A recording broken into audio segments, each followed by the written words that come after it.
And this section cuts through only the stairs, but it also gives you a view of the stereoatomic stairway, which leads up to the rooftop.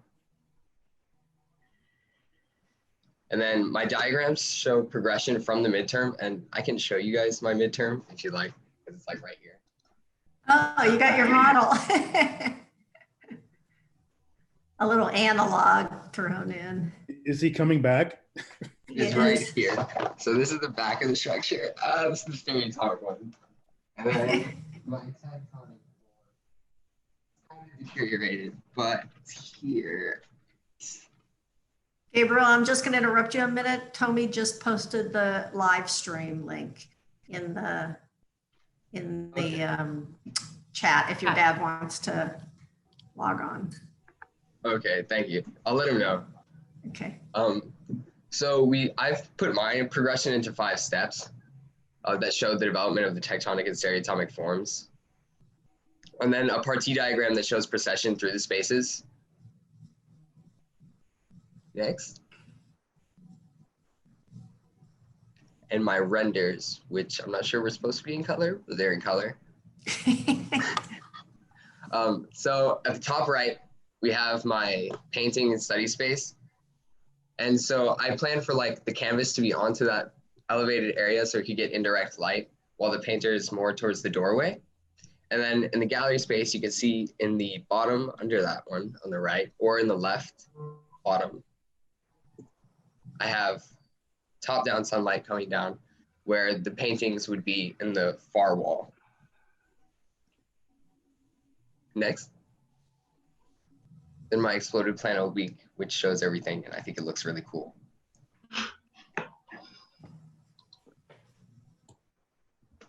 Great, thanks for setting the pace, Gabriel. Perfect. Yeah. Hi, I'm Melissa. This is my project in the upright middle. It's highlighted. I really tried to focus on kind of the sloping down towards the central courtyard. So both my roof and my site slope downwards to bring it back to the courtyard. I called mine light and dark because I really tried to focus on the openness and the difference between private and public, and how like lighting and the number of tectonic pieces. So as you can kind of see here on the right, there's less tectonic pieces, and that's like the private, or that's the more public area where people would be, like where the gallery is, where on the left there's a lot more pieces. It's supposed to be a lot closer together, covered for the private area.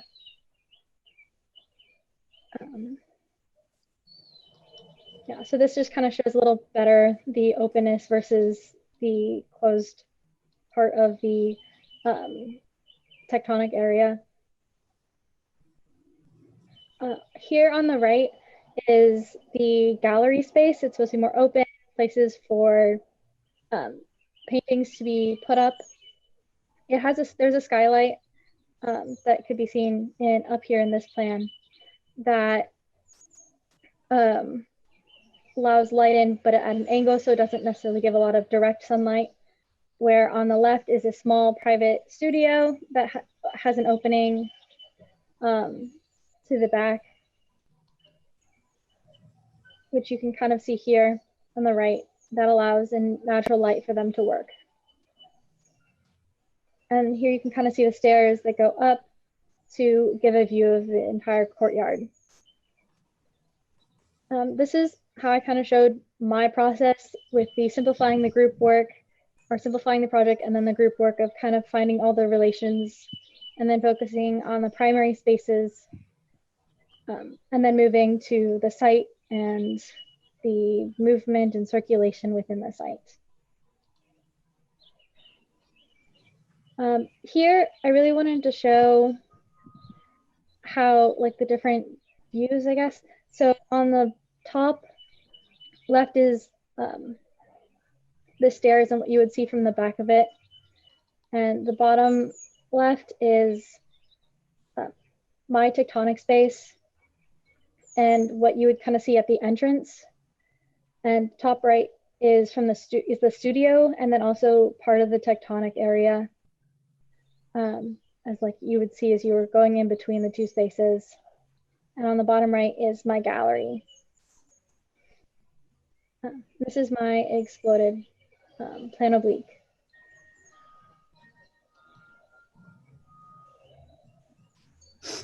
Hello everyone, I am Mamie and I'm here to present my project. All right, so you guys have already seen our plan, so you can scroll down. Which one is your project, Mamie? Oh, sorry, right, top right. It is outlined in the darker line weight. And then you can keep going. Okay, so mine is called Altered Pillars. I named it this because my whole project is based on the unification of all three of the different parts of the project, the stereotomic, the tectonic, and the site. And for my project, what brings all of this together are the pillars. And it was my changing of the columns and everything to bring all of this together. And I think it is really significant to my project. So yeah, that is why it's named that. Hey, Okay. Leanna. Yeah, sorry. Hey, Leanna, is there a way to make this a little bit bigger to Yeah. maximize the screen? I don't know if Leanna. Alyssa's doing it, not Oh, me. Alyssa is controlling. Okay, there we go. Thank you. Thanks, That's helpful. Alyssa. Thank you. I can't see the normal control anymore because I'm sharing my screen. Oh, okay. This is good. Thank you. This looks good. Oh, my line weights. My line weights. Sorry, messed up a little Mamie. bit. Just trying to make No, sure you're we can good. see your work. No, you're good. Okay. Sorry about my line weights messed up a little bit, but whatever. So, one thing about my project is there's two different ways to enter. So I think this is important because it stimulates the mind. So up here, on the south side, you can see through the columns is the entrance to the stereotomic, and you go through the group space, or you can enter straight into the study space. And yeah, all right, you can go to the next one. Here are my elevations and top view. You can see my top roof plan, and on the left is an aperture going into the group space. And the tectonic is the collaborative space. Okay, you can go on to the next one. So this is my plan section. You can see everything. So you walk into the study space, which is kind of more isolated than the others, but they're all combined. And you can see how they're all combined. Right here is my section. You can see my little person, and how everything is combined in this section, this area. Here's a better view of what, right here at the bottom, this right here, it goes into my site plan, and this unifies everything together, and it's really important to my whole structure as a whole. And then here shows my process of everything together. I thought it was important to also show everyone's process too, so you can see that. And I showed our more 2D stuff, and then how it developed into more 3D and our massing, and then our site plan. And these are my pictures. And on the left is my interior space, top left. I really think this shows a good feel of what this project's goal was. It's a very bright space, and not everything is fully split apart, but it's unified.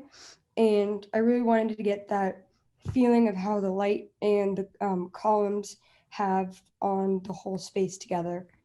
And yeah. And this is my exploded plan oblique, and you can see everything. Thank you. Thanks, baby. Thank you. Okay, so I'm Liana, and yeah, you can go to the next one. So yeah, this is the same thing you've seen with everyone so far, but I'm the top right in this one. And then, yeah, so this is the plan oblique, but with mine, I wanted to go for like a more like modular like design with it, that it like looks like a rectangle, but it's like not exactly a rectangle, and that like it has different elements to it. But I sort of like the concept of it being like a simple building that's like intricate in its own way. Go to the next one. So yeah, so I know it was supposed to be for an artist, and I initially was doing it for an artist, but then basically when I started doing my perspectives, the way the light was hitting, I could read this thing after, but it reminded me of like for art history, they made us go to like the James Turrell on campus, and it had this like light coming from the top, and like I had to study him, and it was like this whole thing about like divine light, and like that's the sense I was getting from my project. So then I sort of was like, oh, I should just shift it. So that's okay. So basically I said, throughout this home, one can explore the interaction between light and space. The higher location of the apertures create this idea of divine light. This, combined with the spatial connections of the home, allows these two features to play off each other, creating areas that evoke different emotions. With this, the home becomes a source of inspiration and a place to reflect, whether it be within the home itself or on the roof where there is access to gaze at this open sky. And I just realized I used the wrong there, but that's okay. But yeah, so in this plan oblique, you can see like the top of the roof on the left side, it has like, I don't know, like it's sort of like carved out that matches the actual shape of the interior. So when you're on the roof, it's not like you're just standing there, you actually have a place to go. And then you can keep going. And then these are the section cuts. And basically I made it so that the stereotomic space was one big space, and then it was the tectonic that had two separate spaces, and they were cut through by the staircase. I initially had it the other way, but I thought this way would be like more interesting, because I feel like the way the light was hitting within the stereotomic was like a lot more dynamic than like the way the tectonic was being hit. So I sort of changed it to go with the light. Keep going. Yes, so this is the plan view. That's a person, there's like a seating area on the left, and then like that little space to the left, like right in front of it, you can't see it, but you'll see it in the perspectives, is this long window. So the way the light hits there was super important for me. Yeah, so you could see it in this one, that's like the window in the back. And then this is one of the thresholds that take you into the second part of the tectonic. And then that's also the entryway for the home. And that's a guy on the roof. Same thing, that guy's on the like right side of the stereotomic, so he has access to get to the other side of the tectonic. And then similar to what Mamie was saying, it was just super important to show all the progress throughout. So this is everything. My building sort of changed a little bit as I was like going throughout. So you can sort of see the, I guess, the advancement of the design. And then this is what I was talking about with like that idea of divine light, where like the light's coming from like this like higher entity, and it like the way it fills its space. So it just really reminded me of like the James Turrell piece, even though he had like a circle and all of mine are like rectangle-ish. Just the way the light was hitting and like really hitting the high points of the home, but then like coming down, and it would shift throughout the daylight. So like depending on where you were standing, the like light would create a different mood. And then the two on the left are my stereotomic space, and the picture on the left, that right wall, and the picture right next to it, that left wall, that's the same wall. So like those two rooms connect like that. And then the picture on the right is outside in the tectonic, which is a lot more open and exposed to light, while the stereotomic has like peaks of light at like different times. And then you could go. And then that's just my exploded plan of the week. And I wanted to see like every single piece because they pretty much like mimic each other. I didn't really have any of them like be different on the inside. So it's like nice to like what you see on the outside is actually what you're gonna get on the inside. And that's it. Guys, we're gonna have to go a little bit quicker. There's so much to talk about. I realize on all your projects, but we're gonna have to go a little bit quicker because we have a lot of projects to get through. So just pay attention to time. Okay, thanks. Okay. Good morning. I'm Campbell Robinson, and I'll be presenting here. So mine is the lower centerpiece on this plan there, and then I guess we'll look at the group one in a second. So we should go ahead and move on to the next slide. So I say meditation retreat is my title, but it's really kind of an all-encompassing space because to me, in order to create art and think, you need kind of a wide range of different things to happen throughout a day, and that might include reading. It could include some kind of meditation or yoga. Or even musical performance. I think all of those things go hand in hand to creating art. And so we'll see that as we move through the design. So here's just the plan oblique. One thing that's notable here is the rooftop space. And my idea was that is going to actually be the place where the art is created. So the other spaces are kind of the process to creating the art, whereas once you're ready to get to the stage of actually creating, you would actually then go to the roof to do so. So we can continue on. Here are just a bunch of different orthographic drawings. We can look at these, but I think actually we better move on because they'll be bigger in the next slides. So here's the plan with the scale figures. And I think one thing that's important to note is that there is a lot more room outside in the tectonic space. And as you go in, it does get narrower and narrower. And it was kind of a balance for me to make sure it wasn't claustrophobic for the person sitting there, but yet at the same time it was peaceful and quiet, as that would be the reading space. So I wanted it to be kind of as far away from the outside as possible, although there's still an abundance of natural light coming into that space, but through very high up windows. So it still feels private. So we can go to the next one. Here's a section, and you can see on the left side is the tectonic and the more public space. It's kind of open for interpretation as to what could happen there. That could be meditation, that could be a performance space of sorts, but I kind of envision it more of even a practice space, just again, to get your mind flowing before you go and create. Okay, so we can move on to the next. Another section. So it also shows how long and deep these spaces are, even though they're narrow. To get to the place you're going, there is movement. So I wanted to create that procession because I think even just the pacing and the procession as you're walking can also be very helpful creatively. Okay, so here's the process. And some of these are similar to what we've seen already, but I think the partie diagrams are very notable here because initially I had kind of two entrances into the two interior spaces, but as I kept designing, I go back to the idea that I wanted it to feel more private in that second space. So I kind of wanted a one in, one out. So it didn't feel as open in that reading space. So we can probably look at okay, here are the renderings. And again, you can see the different things that could happen in different spaces at different times of the day. The one in the middle I find particularly interesting. You have a lot of indirect light coming in there. So in that space where someone's sitting and thinking or creating, the light kind of comes in indirectly. So we can probably move to the last slide. So this probably tells the most about how the space flows here because it's all divided up. But again, now one can clearly see the probably private meditation space and then the more private reading space that's in the very center of the building. And then the outdoor, more public space, but it still has the heavy objects, the stereotomic objects above it as well. So it's really a combination of the tectonic and stereotomic. And then, of course, as I mentioned early on, the steps up to the place where I would do the creating, or the artist would actually do the creating after going through that process.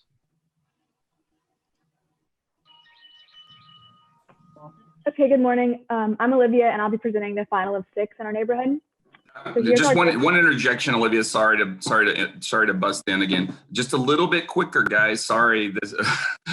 No, you're I okay. hate to be driving the carriage so quickly, but we just have to hustle. So Okay, I'm bottom right corner. And then again, top left corner, outlined in black. So my building is devoted to the arts. I won't read the whole thing, but basically I use the 3 program parameters in order to create a study space in the tectonic for introspective review of the arts, and then a group space to view kind of a gallery setting where you could view not only just like art hung on the walls, but multiple types of art. And then finally, I use my tectonic space as both the entrance and a group discussion space, as well as a stair feature that kind of encircles the building and the site and gives a full view of the entire neighborhood. All right, here's my plan oblique. You can see the tectonic on the bottom end, as well as the stairs that are integrated into the site plan, and my stereotomic on the top left end with 2 apertures into both rooms, study room being on the left and group room being on the right. And here are my orthographic drawings. Here's my overall plan. Again, my study/introspective room for study of the arts is on the top left end. My gallery group room is on the top right end, and then my tectonic space, which you enter from the bottom left side, is on the rear. Here's my first section drawing. This is from the left back corner. So this is a view into the study introspective space. Where I cut it, you can't see the seating area. This gives a view of partially the window and the sizing. And then next, our scale figure stands in the entrance. So the site plan is cut so you enter into the right end of the tectonic and then turn directly to the right into the gallery space. And then here is, like everyone else, a diagram, midterm simplification, my bubble diagrams that give an idea of the spacing, as well as sunlight, and then my mapping models to give you a better idea of the programming. My perspectives. And then finally, my exploded plan oblique, stereotomic above, an explosion of the staircase and wall, which gives you a better idea of how that nestles into each other. As well as on the bottom, my interior tectonic and my exterior tectonic. Okay, hopefully that was quick enough for y'all. Thank you. Thank you. Thanks. Can you go to the group oblique in the next slide? Okay. Guys, what's the best way to move on? We're trying to be the most productive here. I think maybe the reviewers, we sort of just keep an eye on the time so we have enough time to get through the other 2 groups, but. How much time do we have? Or not enough. Andrew and Charlton, I know that you kind of, obviously you're going at you with a fire hose. yes. Maybe there's some kind of general observations that you have. Yeah, I mean, first of all, I'm really impressed with the work you guys were able to do in this like crazy semester. It wasn't that long ago that I was in school, and I know that architecture school is particularly hard to do this kind of learning. So it's super impressive. Kind of a couple general comments is I noticed you all had kind of a little like written blurb at some point where you talk about the idea, and I would kind of really encourage you to place a lot of emphasis on that and really think about those like concept statements. I know at a certain point they seem just kind of like an added on thing that you have to do, but to me they can be a really important design tool to help you clarify your design and your ideas, and really make sure that every move that you make is sort of goes through this test, which is your concept or your written idea. So like it, and like I'm not saying those, I think you guys did a good job with those, but those are really worth thinking a lot about as you move on. The other thing I would say is that just a lot of these are kind of based on, you know, really hitting home what your concept is. Each drawing that you present should have a really clear agenda to it, and maybe it might be worth thinking as you craft your presentation, like a one sentence kind of point of each drawing. Like what is each drawing's like agenda? Like I cut the section here. I had to cut the section here because it's showing something really important about my project. And I think you guys are definitely starting to do that, but it can really help you be really clear about it. And then the last thing I'll say before handing it over to Charlton is so the final drawing, the exploded plan oblique. Those are really cool drawings, and it seemed a little bit like I mean, I know that time is a constraint and with this presentation, but it kind of seemed like by the time you all got to that point in your presentation, you're just kind of like, okay, here's my exploded oblique. And I think, you know, those are really interesting drawings to talk about in the way that what you chose to explode and what you chose to show. And I know you spent a lot of time on those. So I think those type of drawings that might be less sort of tangibly realistic, I guess, can be really important design tools and really kind of help you identify what's important about your project. Thank you, Andrew. I'll pick up on that, and I'll preface this by also saying it's been a very unusual semester, obviously, and I really appreciate the time and effort and the work that I'm seeing here. Every project has something that we just don't have time to really dig into, but you can flag certain things and say, I really want to know more about that, or really want to know more about this. But I think that it's a compliment to you guys and to your instructors in terms of what the competency and what I'm seeing here, and the fact that everything seems to have a compelling agenda that we could dig a lot deeper into if time allowed. I would agree with Andrew regarding that final exploded axon, plan oblique rather, excuse me, because it's an opportunity. Some of you did a better job of using that drawing to help sort of reinforce key aspects of your projects. And it's not just simply a drawing for the drawing's sake. It's like, how can this as a final drawing pull everything together and make it really clear what the agenda is for the project? And some of you did a little bit better job than others in that regard.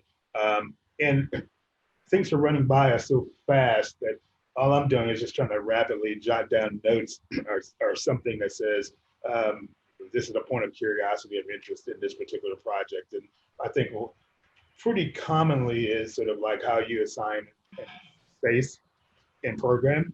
And there were a couple of questions too, which we probably don't have time for, but I was really impressed with how you guys are keying in a very simple way, like what's associated tectonically or not with light, what's associated with public or private, things of that nature. And I think that that's a very straightforward way of keying experience, which translates into the tectonics and stereoatomic elements that you guys are investigating. Probably the projects that I enjoyed most were the ones that actually did make some sort of comment about the relationship to the site beyond in the other projects. I think Leanne in particular, you were talking about, Leanne, were you talking about? No, I'm sorry, Olivia, you were talking about the stairs, right? I believe, yeah, I think that was the first time we heard the stair being spoken of in regards to what it gave you in regards to relationship of your neighbors in the neighborhood and the site. I think, Leanna, you were talking about certain things relative to light and dark, and I was a little confused about the home aspect because if time allowed, we would dig more into sort of what does that mean in regards to the programmatic aspects of home, which is the first time we heard home mentioned in any of the projects, at least that I picked up on. Campbell, I really appreciated the sort of exploration of what meditation meant, could mean. And I think that in all of you, the sectional conditions, for the most part, were really interesting and well thought out. I really appreciated the layering, particularly when you're going not just tectonic to stereotomic, but even layering within the stereotomic masses. I think you guys did a nice job of that. I would probably argue that there could have been a little bit more variation in regards to ceiling explorations. Where is the ceiling lower? Where is it higher? I'm just at this point just scattershotting. So, how much time do we have? I don't know if this is what you, Oli, is this what you were hoping for in terms of feedback, or? Yeah, this is great. Thank you, Charlton. And I think we'll have to go ahead and move on for the sake of time. Thank you. Thank you. Yeah, those are great comments. Thanks, yes, Andrew. Thank you. Thank you. Yeah. Really Good job, guys. Good job. Congratulations. I'm gonna share the next presentation because the group is having some issues. Let's see, can everyone see this? Oh no, sharing is paused. I don't know why it does that. Yeah. Resume share. There you go. Okay. Oh, that's great. Okay. Okay, now I'm stuck. Great. Now I'm having technical issues. Let's try this again. Yeah, it's up. It's Yeah, up. you got it. It's up. Okay, let me go. There you go. Can everyone see that now? Yes. Yes. Okay. Okay, Lila, hi. you're up. Hi, I'm Lila Williams. This is group 7. Next slide, please. Okay, so this is our neighborhood plan. And since I'm the first one, I'm just going to say a couple words about the neighborhood. We try to kind of level all of our houses out on the same level, but we do have some raised areas in our sites and some divots, which create for a really cool kind of site plan overall. And then we do have, you know, our initial courtyard or walking area that goes through the middle of our buildings. And my building is the top left with the thicker line weights. Okay, next one, please. So I decided to call mine exposed and exclusive. I'm not going to read that whole thing, but basically I kind of just wanted to create a series of spaces that is still extremely connected to the outdoors and to nature, but also keeps in mind that this building is part of a neighborhood, and so it respects the idea of privacy. And okay, so this is my plan. Sorry, I'm just gonna move you along a little bit. I thought you might be able to talk while I'm. No, you're fine. Yeah. Anyway, so the concept is that when you are in this space, in every area you are within the building, you can see the outdoor some angle, but there are very few angles where your neighbors can see you inside, if that makes sense. Here's my plan and my sections. For section A, I cut through both my stereotomic and tectonic. And then section B, I'm just cutting through my tectonic to give you a horizontal view. And here's the overall plan. I have a combined space in the stereotomic and then just one big open space in the tectonic. This kind of gives you a good view of my little roof area. You can walk up those stairs and go walk out on the roof for a sitting area or a gardening area, whatever you'd like. And there's also an elevated space in the stereotomic. Okay. Sorry. Yeah. Angle. I'm breezing through here. Sorry, Lila. Yes, it's okay. Here's the diagrams I chose. I picked these because I thought they conveyed the most important aspects of the development of the project. So we've got our original diagrams, plans, my first oblique, and then our first neighborhood drawing. Here are my perspectives. The first perspective is showing what you would see if you walked immediately into the building. You see the staircase. The second one on the top right is a view in the stereotomic looking down the hallway. And the last one is just a view of the open wall I have in the back that just has some really cool light effects throughout the day. And this is my exploded plan. So thank you. Very nice. Thank you, Lila. So I'm kind of pacing you here. I'm just trying to give everyone enough time to present. It's great. Thank you, Lila. Thanks.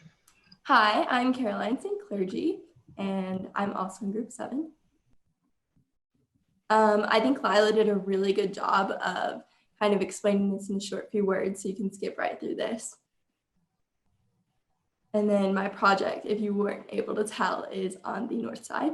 So overall, I wanted to build upon the idea of focus and how certain elements can draw the occupant's concentration to be sharper or more relaxed.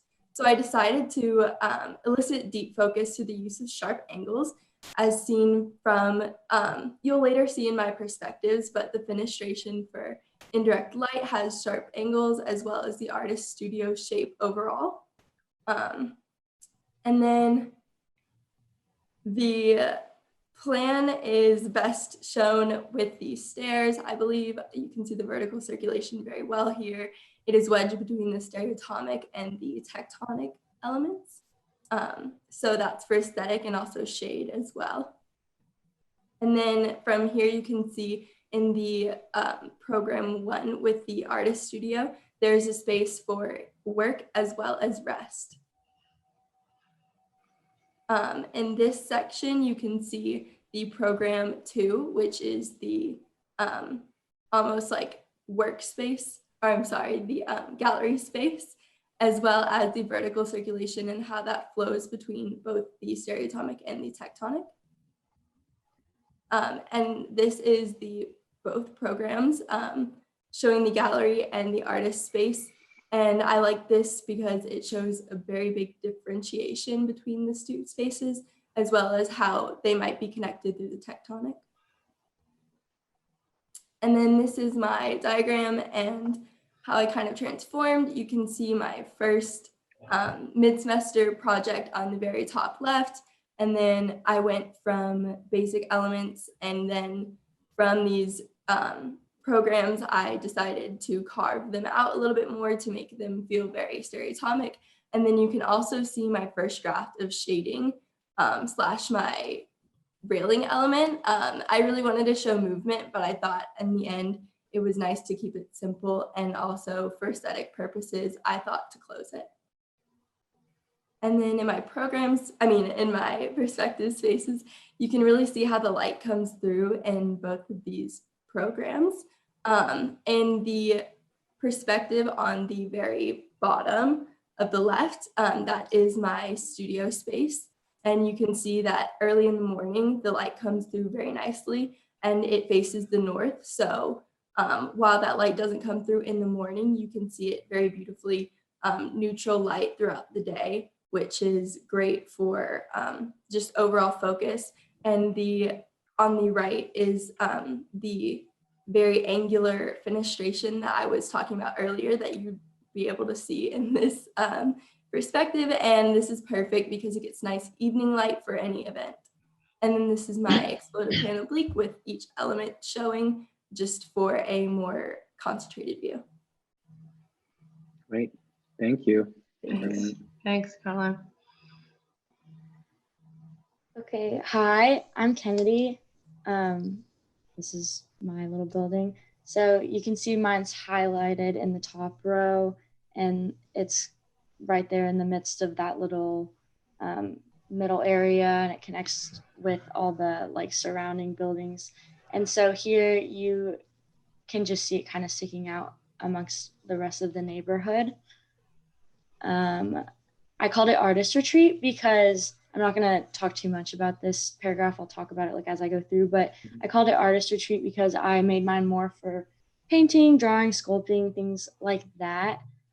Here's my plan oblique, and you can see the public space and the tectonic more clearly in this one. And there's a wide window on that side so that you can see out into the neighborhood and see across at your neighbor. And then here we have the sections in the plan. In section B, I did a longer horizontal view of the stereotomic volume so that you can see both spaces clearly. And these are the more private spaces for the artist to do their work individually. And then in section A, it shows the threshold and the connection between the stereotomic private space and the tectonic public space. And then here's the plan. You can just see how the spaces connect to each other. And the section larger, you can just see that connection between the two spaces. Again, with this one, the it shows both of the spaces so you can see what they look like as a whole in the building of the stereotomic. And then here's the progression of the project. I started with 2D and moved more to the 3D type drawings. So you can see the initial really simple drawings and then how it starts to develop. And I also in the middle showed the development of my vertical circulation. And then here are my perspective views. The first one on the left is just a view of the stereotomic from the back so you can see those light thresholds better. And then also you can see on top of this tectonic behind the stereotomic, there's a little viewing area on top that you can look out into the neighborhood. And then the second one is the gallery, more public space in the tectonic. You can see like the vertical directionality of it.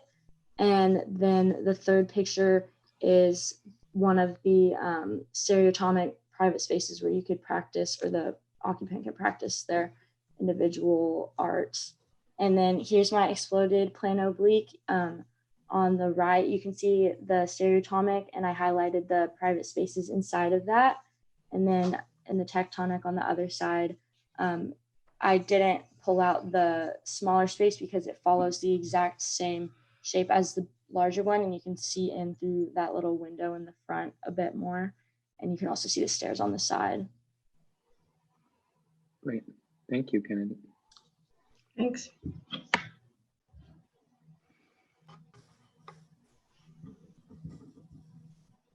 Sophia, are you with us? Yeah. Okay. Sorry, guys, I'm setting the pace for you a little bit there, but. It's okay. You ready, Sophia? Mm-hmm. Oh, sorry, you're waiting on me. Oh, you're good, yeah. So mine is the one on the top right. And here it is again. And then I'm not going to read the whole thing, obviously, but I basically just wanted to focus on procession, and my site and building kind of acts like a funnel. And so like it starts with the tectonic where it's more social, and then as it gets more intimate, it like closes off, and the building actually lowers as the spaces get more intimate. And then the site kind of reinforces that like circular motion and that downward spiral. And then here you can see my drawings that we'll see again later. So for my plan, you can kind of see like the circular counterclockwise motion that it goes through. And then so it starts more informal, and then right here in the middle part where it transitions is the art gallery, and then after that is the studio. Oh. You're good. And then here I cut through my tectonic and gallery space, so you can see that like both of these spaces are pretty social, and I wanted to make them kind of a bit like combined together so that it flows better. And then here, I wanted to show my stairs, and then this is inside the studio space. And then my diagrams, I showed all my party diagrams, and then our relational group diagrams. And then this is the first pass that we did, which I later changed. But here in the middle, I showed how my building, the inside and outside changed overall, and then my plan as well. And so the motion stayed basically the same, but I just kind of made it more obvious, like how the, like, and then my perspective, the top left is the tectonic, where there's like a area to gather, and there's also seating, so it's more social. And then the top right is the roof, where you can see the rest of the neighborhood. And then the bottom left is the inside of the tectonic, and it shows how you go up to the top of the stereotomic. And then the bottom right is from the studio looking into the gallery. I made the threshold in an S shape so that people, when they're in the gallery, they can't see directly into the studio, so that it gives the artist more privacy. And then this is my exploded oblique. And so both the sides that I exploded, I turned in 180 degrees so that you can see the other side better from the other views since you can on the other ones. Great, thank you, Sophia. Thank you. Hi guys, so my name is Jennifer Lee, and I think Lila did an amazing job explaining what the whole site is. So I think this could be skipped. But the bottom left is my model. And next, yeah. So overall, like I had a difficult time trying to like picture how to do this model, like how to make it intended with purpose. So I had to create this like specific kind of alibi for the client, and the client was a sculptor basically, but I tried to think of it as a guy who was more outgoing and wanted people to be in the guests in the public space, but also be having an interaction with the private space as well. So as you can see, I have 3 vertical circulations. One of the vertical circulations actually, no, 2 of the vertical circulations actually intertwine together so that it has 2 uses. So one could be going up and one could be going down into the private space. When you go up the stairs, you go to the balcony. And I did that because one of my other motive is to have like some designs to have more than just one intentions to use and more than one purpose. Hold up. So left side, the bigger side is basically the public gallery that is going to be used for people to be in the public guests and stuff like that.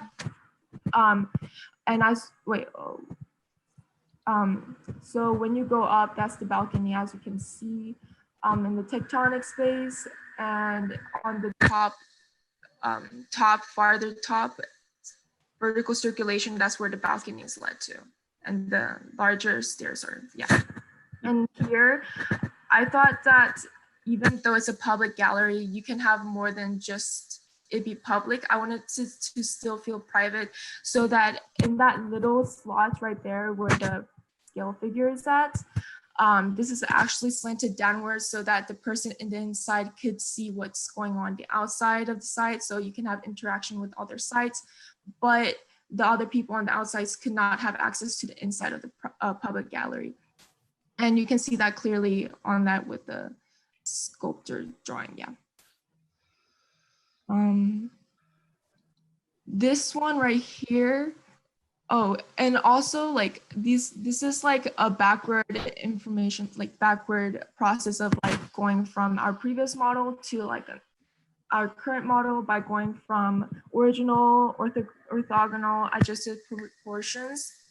And another one of the things that I did for the model is that I made the window have access so that it's big enough for someone to sit in and like sketch or something in the private studio. You can clearly see that on the top left where the person is sitting. So that's basically the private studio, where on the left side of is the vertical circulation leading to the top balcony so that the guests could go there, but it's positioned in the back, the vertical circulation, so that the main purpose is for the sculptor to use, because he's a very outgoing person, to go from like private studio to interacting with the guests and stuff like that. And this is the exploded axonometric, and yeah. Thank you. Thank you, Jenna.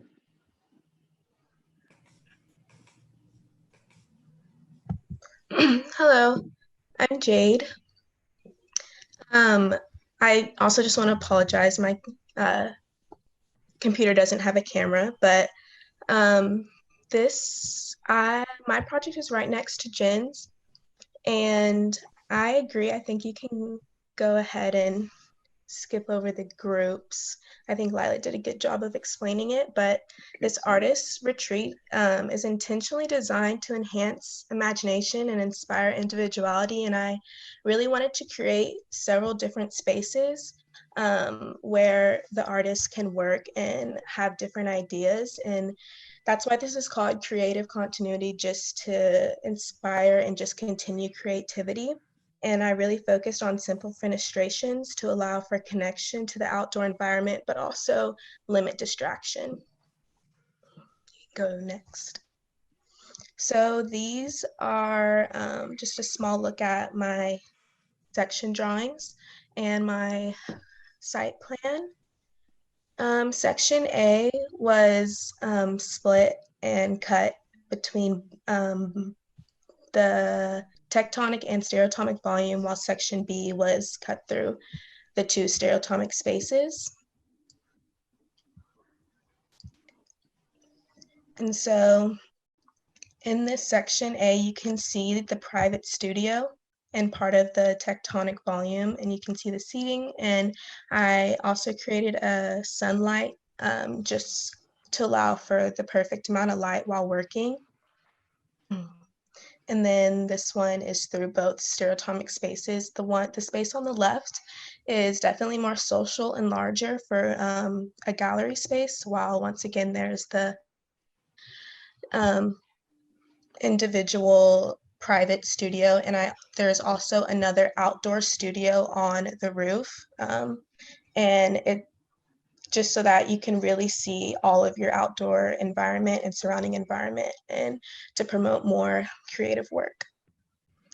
And this is a combination of both individual and group progress. And I wanted to focus on the ones that I thought were most important. We have our first group plan drawing. I have my first site plan when I added vertical circulation, which eventually did change. And then I have my massing model first pass, and also our first site drawing. And then so this picture in the middle, you can see the private studio and you can see both openings. And then the one on the right, you also see the more public studio, and you can see the seating, and it's just the perfect space to work, but also relax and focus. And there's also a larger opening right under the stairs, which is connected to the gallery, so that just promotes a more social environment. And then this is the exploded plan oblique, and you can also see the tectonic volume a little more clear in this view. Thank you, Jane.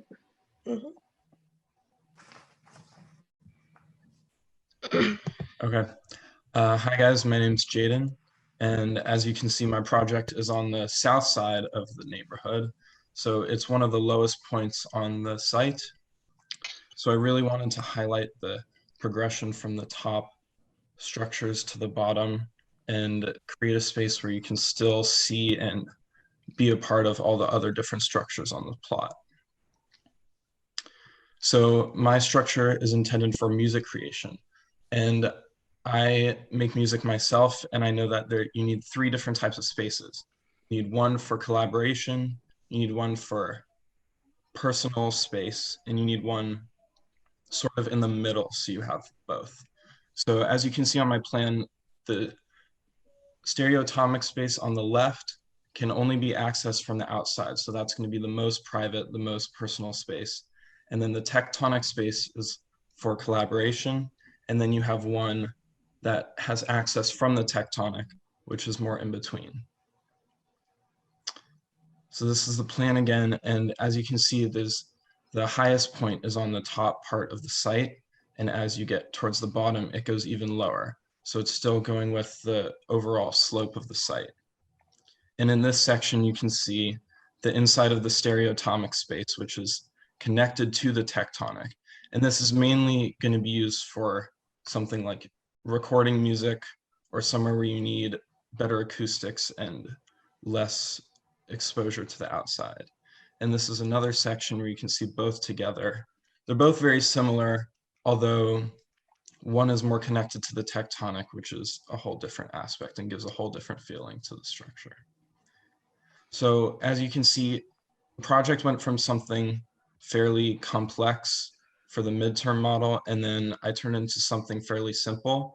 And my goal for that was, because music creation, you don't want your mind to be cluttered by anything going on. You want fairly simple things around you so that you can focus on what you're working on.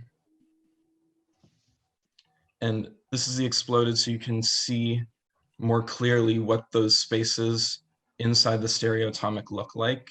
And you can also see how everything's nestled together. So it's definitely two spaces, but I wanted it to still give the feeling of one larger space.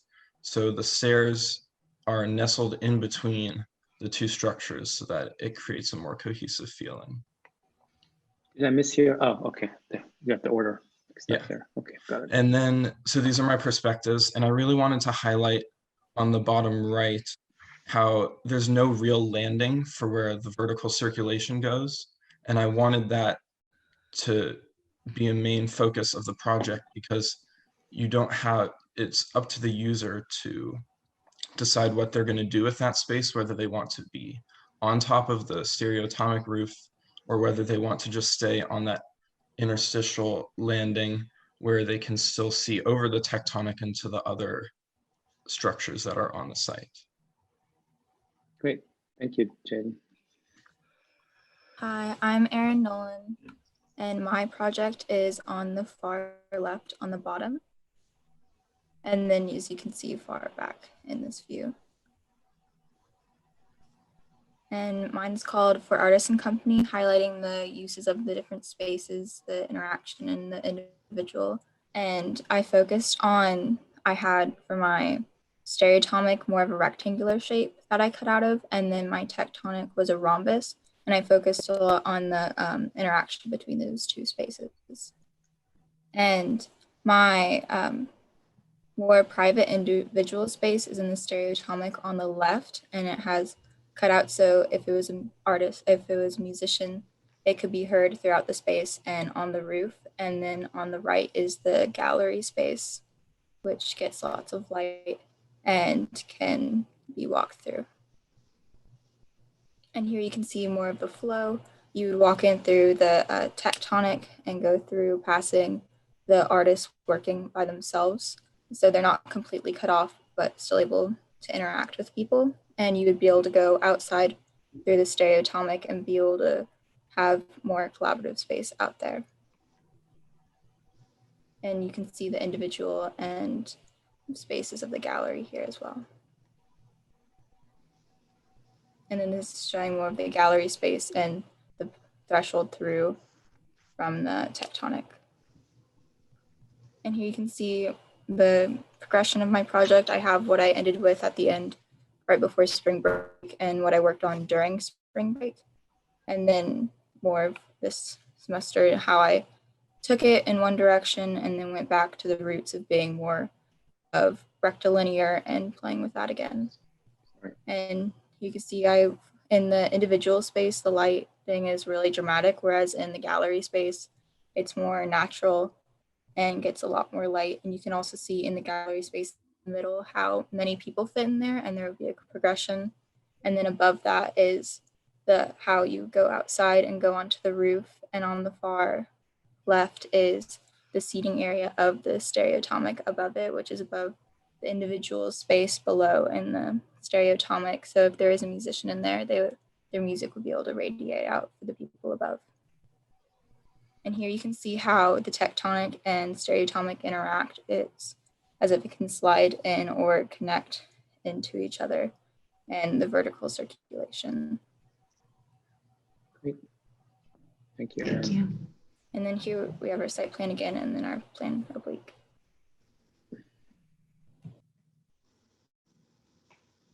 Okay, well, sorry, I kind of stopped screen sharing because I went out of full screen mode. Let me get back in. Please share that file with you. Thank you, guys, and thank you for bearing with me in my pace just to get through everyone. And I think we're going to keep going that way. Mm-hmm. Yeah. Farrell and Andrew, do you have any thoughts? I know there's, again. Yeah, I mean, again, a really impressive work. Yeah, I know it's really hard with the time constraints, but I think moving forward from this semester, I think there's a lot that you guys can learn from this situation as a whole, where it's a really good way to challenge yourself creatively. And I think that for instance, the time constraint on this forces you to really think about what's important in your project and really distill it. And that is like such an important design skill as you move forward. So I think, you know, with your other presentations as you move through school, you can practice like a Pechakucha style presentation of it before you do your final reviews. And even if you're gonna have more time, that I think will really help.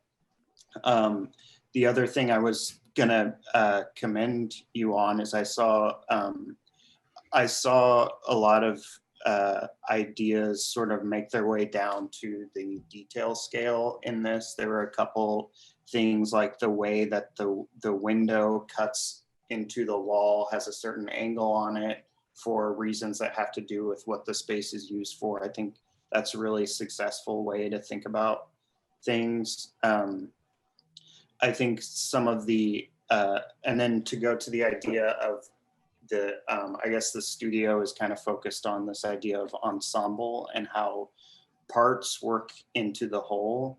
And I think that one way to think about that is that some of the more successful projects are really able to do is that ensemble doesn't necessarily mean that all the parts are the same or even similar. Like the parts can be very different, but actually when they come together, they create a whole. And for example, I think this idea of working with a neighborhood is really interesting because it forces you to think about, yes, you're thinking about the spaces of your own individual building, but also there were a couple projects that really took on a larger role within the neighborhood based on where they are in the site, what their role is within the neighborhood. And I just, you know, tell you to keep focusing on those types of things. I think, you know, based on which it'd be I know we don't have time to really get into all this, but it'd be interesting to me to know why you chose the location you chose on your site. What things about that location are unique within the neighborhood, how you can emphasize your structure's role within the neighborhood, to think of the neighborhood as a whole as your project in a way. Be assigned their neighborhood, their location. Yeah, so that's even better in a way, because then you get to like create what its role could be. So, but they did, Andrew. They negotiated the location of the building once they had their sort of site. They did the formal kind of relationships. The location of the building within their sort of given area was negotiated. So there was a social design aspect, which I think you're intuitively tapping into there.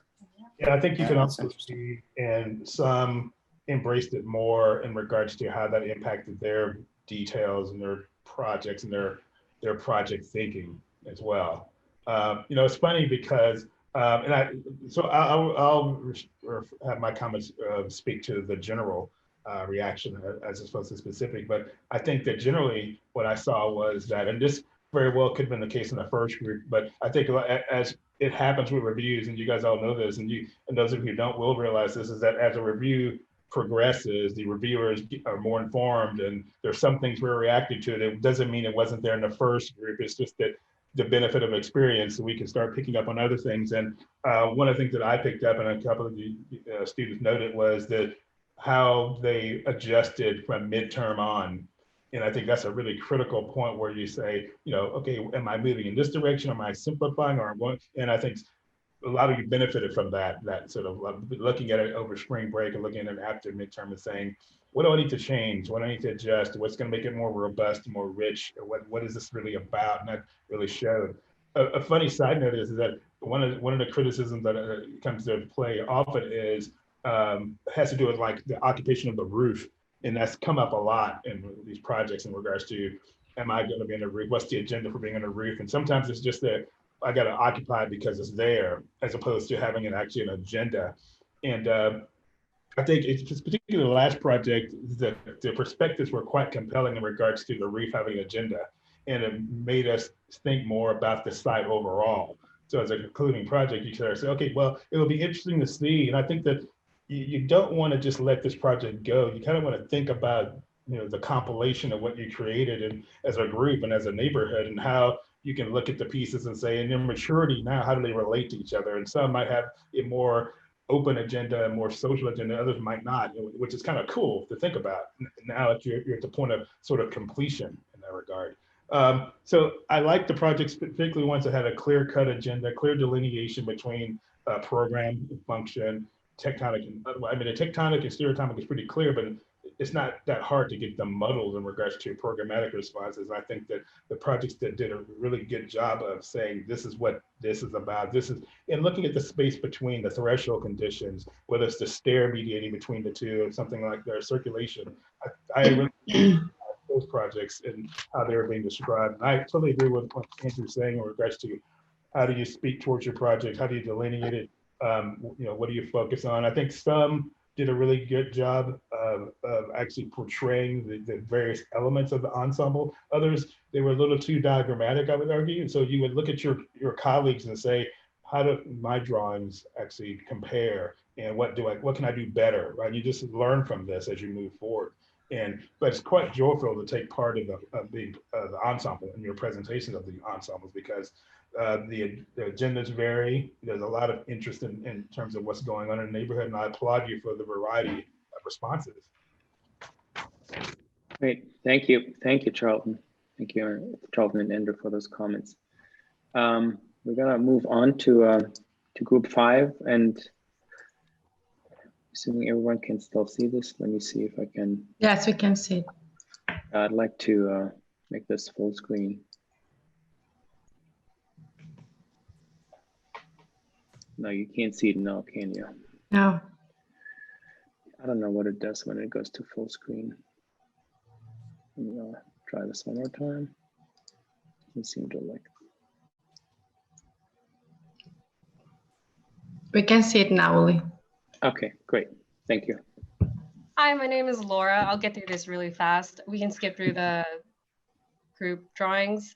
All of my interiors kind of line up with everyone's. It was inspired by Wine Dark Sea by John Mackey's. This piece progresses and regresses, and similarly, my building does the same. From the north and south, they decline and incline in opposite directions. And on the east and west side, they're all orthogonal. And in plan and section, they share the same slants and angles. On the bottom left, you can see the collaboration between the two musicians. And then on the right side, where you have a more inspirational private space for one person.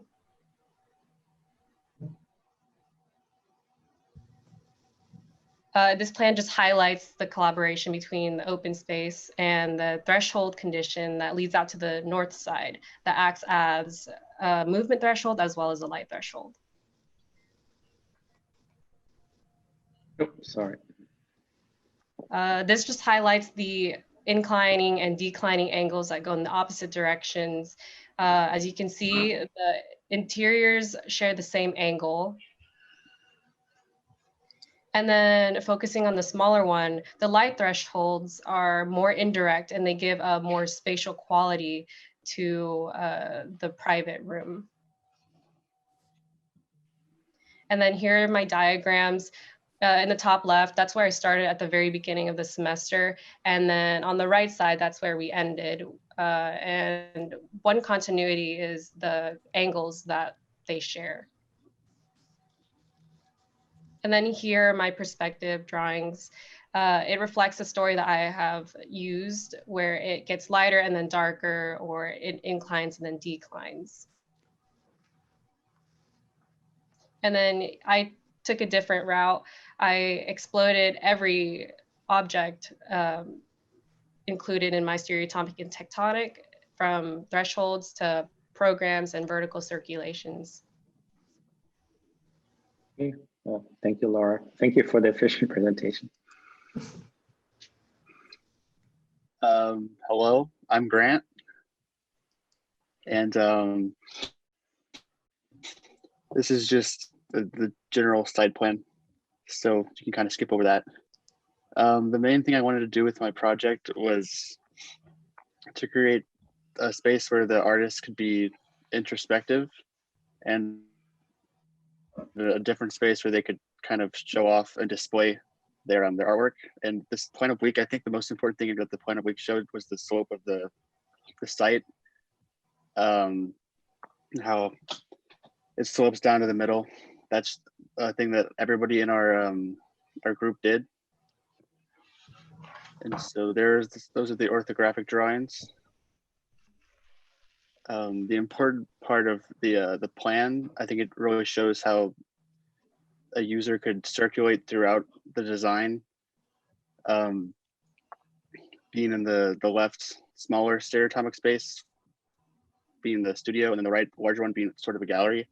And I think this section shows the relationship between the smaller studio space and the larger gallery space. You can also see the vertical circulation there. And then the second section shows the relationship between the smaller studio space and the tectonic informal space. And then these are the diagrams that I had created throughout this process. So you can see kind of starting with the plan from the midterm. I kind of changed the design and how came up with our plans and how we made everything relate to each other until product at the end. These are some perspectives. Top left is the gallery space. I wanted to have a super nice diffused dappled light. As you can see, there's that kind of nice light coming in at the top. Creates a soft, gentle light for someone to view the art. Top right is kind of the front back building of the building. You can see the vertical circulation there to the roof. Bottom left is the tectonic space, and then bottom right, you can see part of the tectonic space and the interior stereotomic studio space. And then this is the exploded plan oblique. I wanted to show basically like every part of the design pulled apart. You can see the two stereotomic spaces are kind of shaded in there in light gray. That's basically. Thank you, Grant. Thank you, Grant. Thanks. Hi. Erin? Hi, my name is Izhi Huang, and good. And I basically wanted to. You could go to the oblique. Yeah. Basically wanted to. Oh, sorry. I basically wanted to relate my walls and the railings to the neighboring sites with the elevation created there. And yeah, you could go to the next. And I'm creating like a painting gallery. So there's the public gallery space and then the private sector. And with the tectonic acting as like a walkway between the two. And and my two thresholds, the main threshold to the gallery space is a lot larger, whereas the private space has a smaller threshold. And the main threshold cuts through the tectonic out onto the site, so it's an easier access, whereas like the private space is more difficult to access because you had to go through the tectonic. And yeah. The plans section. Nice. Okay. And with the sections, you could kind of see some of the light thresholds where like I wanted to limit the light to prevent any damage to paintings and stuff. And yeah. This is my design process where we went from the mid-semester to the present design. And some of my perspectives, I kind of wanted to show the interesting light conditions and how the tectonic and the stereotype and the threshold interacted. And yeah. And the exploded view kind of showed the each parts, how they're put together. Yeah.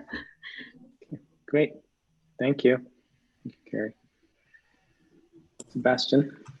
All right. Hello, everybody. My name is Sebastian, and my project is the one that's highlighted in gray up in the top right corner of the building, or of the whole site. And so the intention was that I've built mine for a musician, and I wanted to imbue the entire building with this kind of musical sense. So I always see music as very transcendental, or kind of beyond just like mere physical experience. And so I wanted to try to portray some of the ambiguity into my building by kind of blurring the line between stereotomic and tectonic, occupiable and non-occupiable space, and as well as playing with some of the thresholds to get that kind of sense.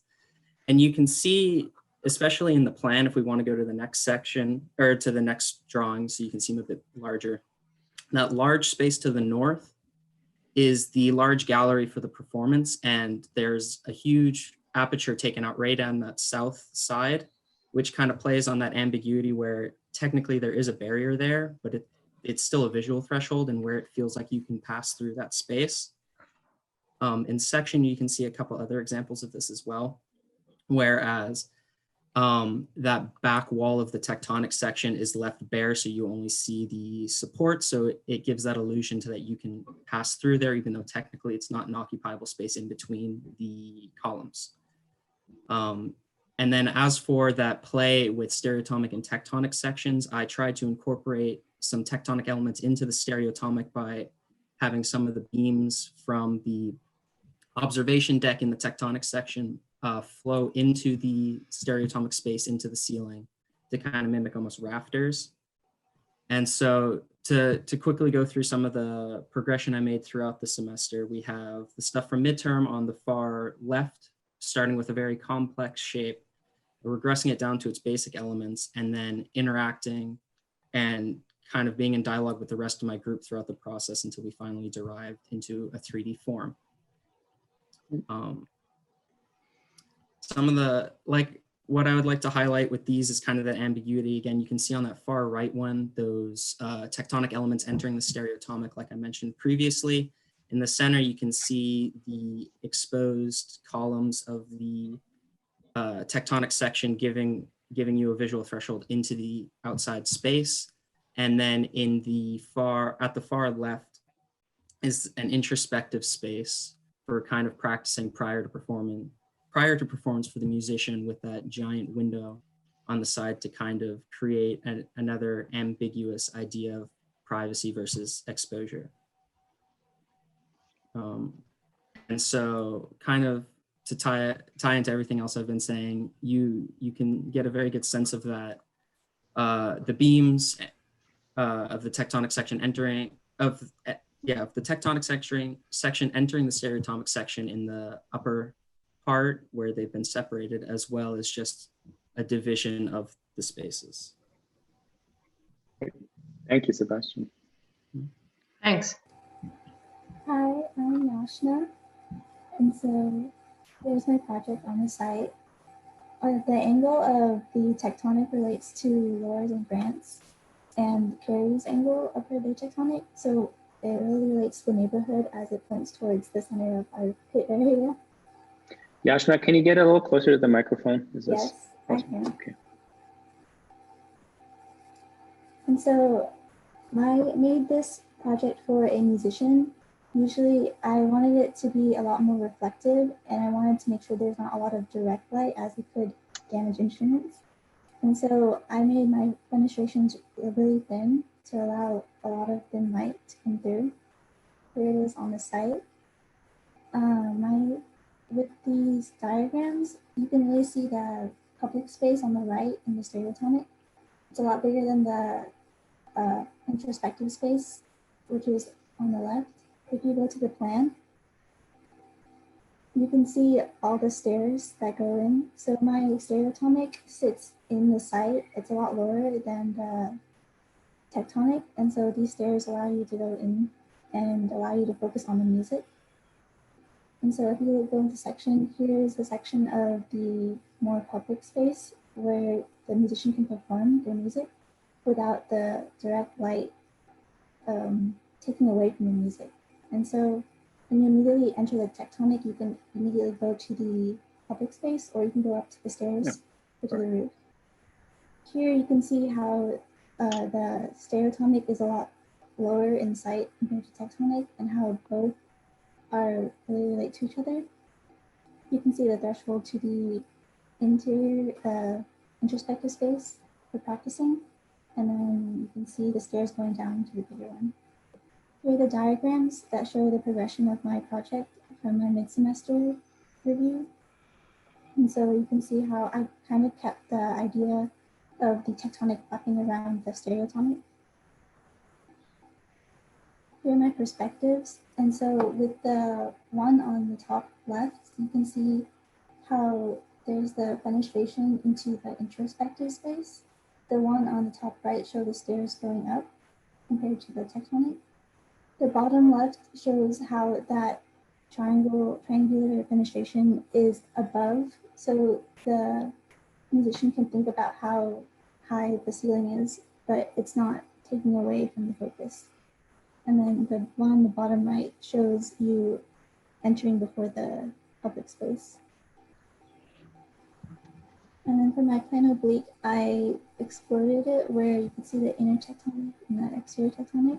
You can see how it sits on the site. And then I rotated my stereotomic to show how the stairs wrap around and go up to the roof. Great. Thank you, Yasna. Good morning. My name is Rohan. And this is the group plan. And with the orange lines, I wanted to show the relationships between the walls across projects.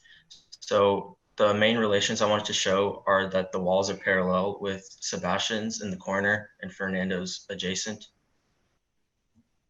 And then this is the group plan oblique with mine highlighted.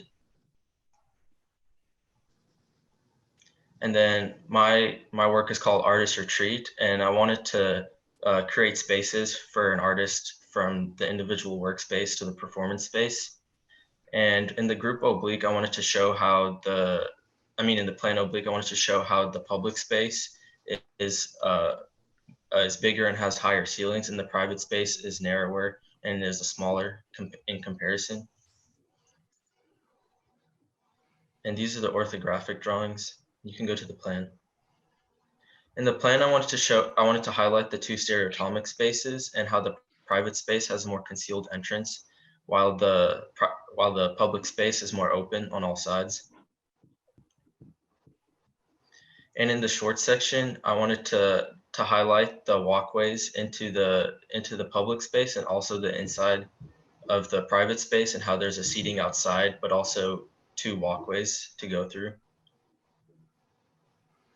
And in the long section, I wanted to show the inside of the public space and how there's an aperture at the top to allow for indirect light, as well as public seating on the steps.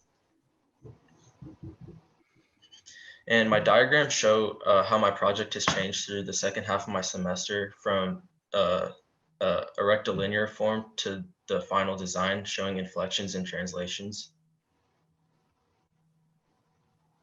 And in these perspectives, I wanted to show the transitions between spaces. So in the first perspective, it's the transition from the tectonic space to the public space.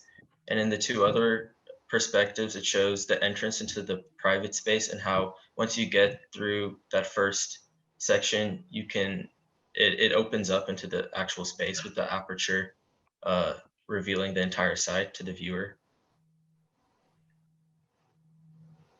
And in the exploded plan oblique, the two main things I wanted to focus on were how the steps are carved into the site rather than a tectonic element, and how my inner tectonic is an enclosed space while the outer tectonic is more of an overhang to provide open seating for people.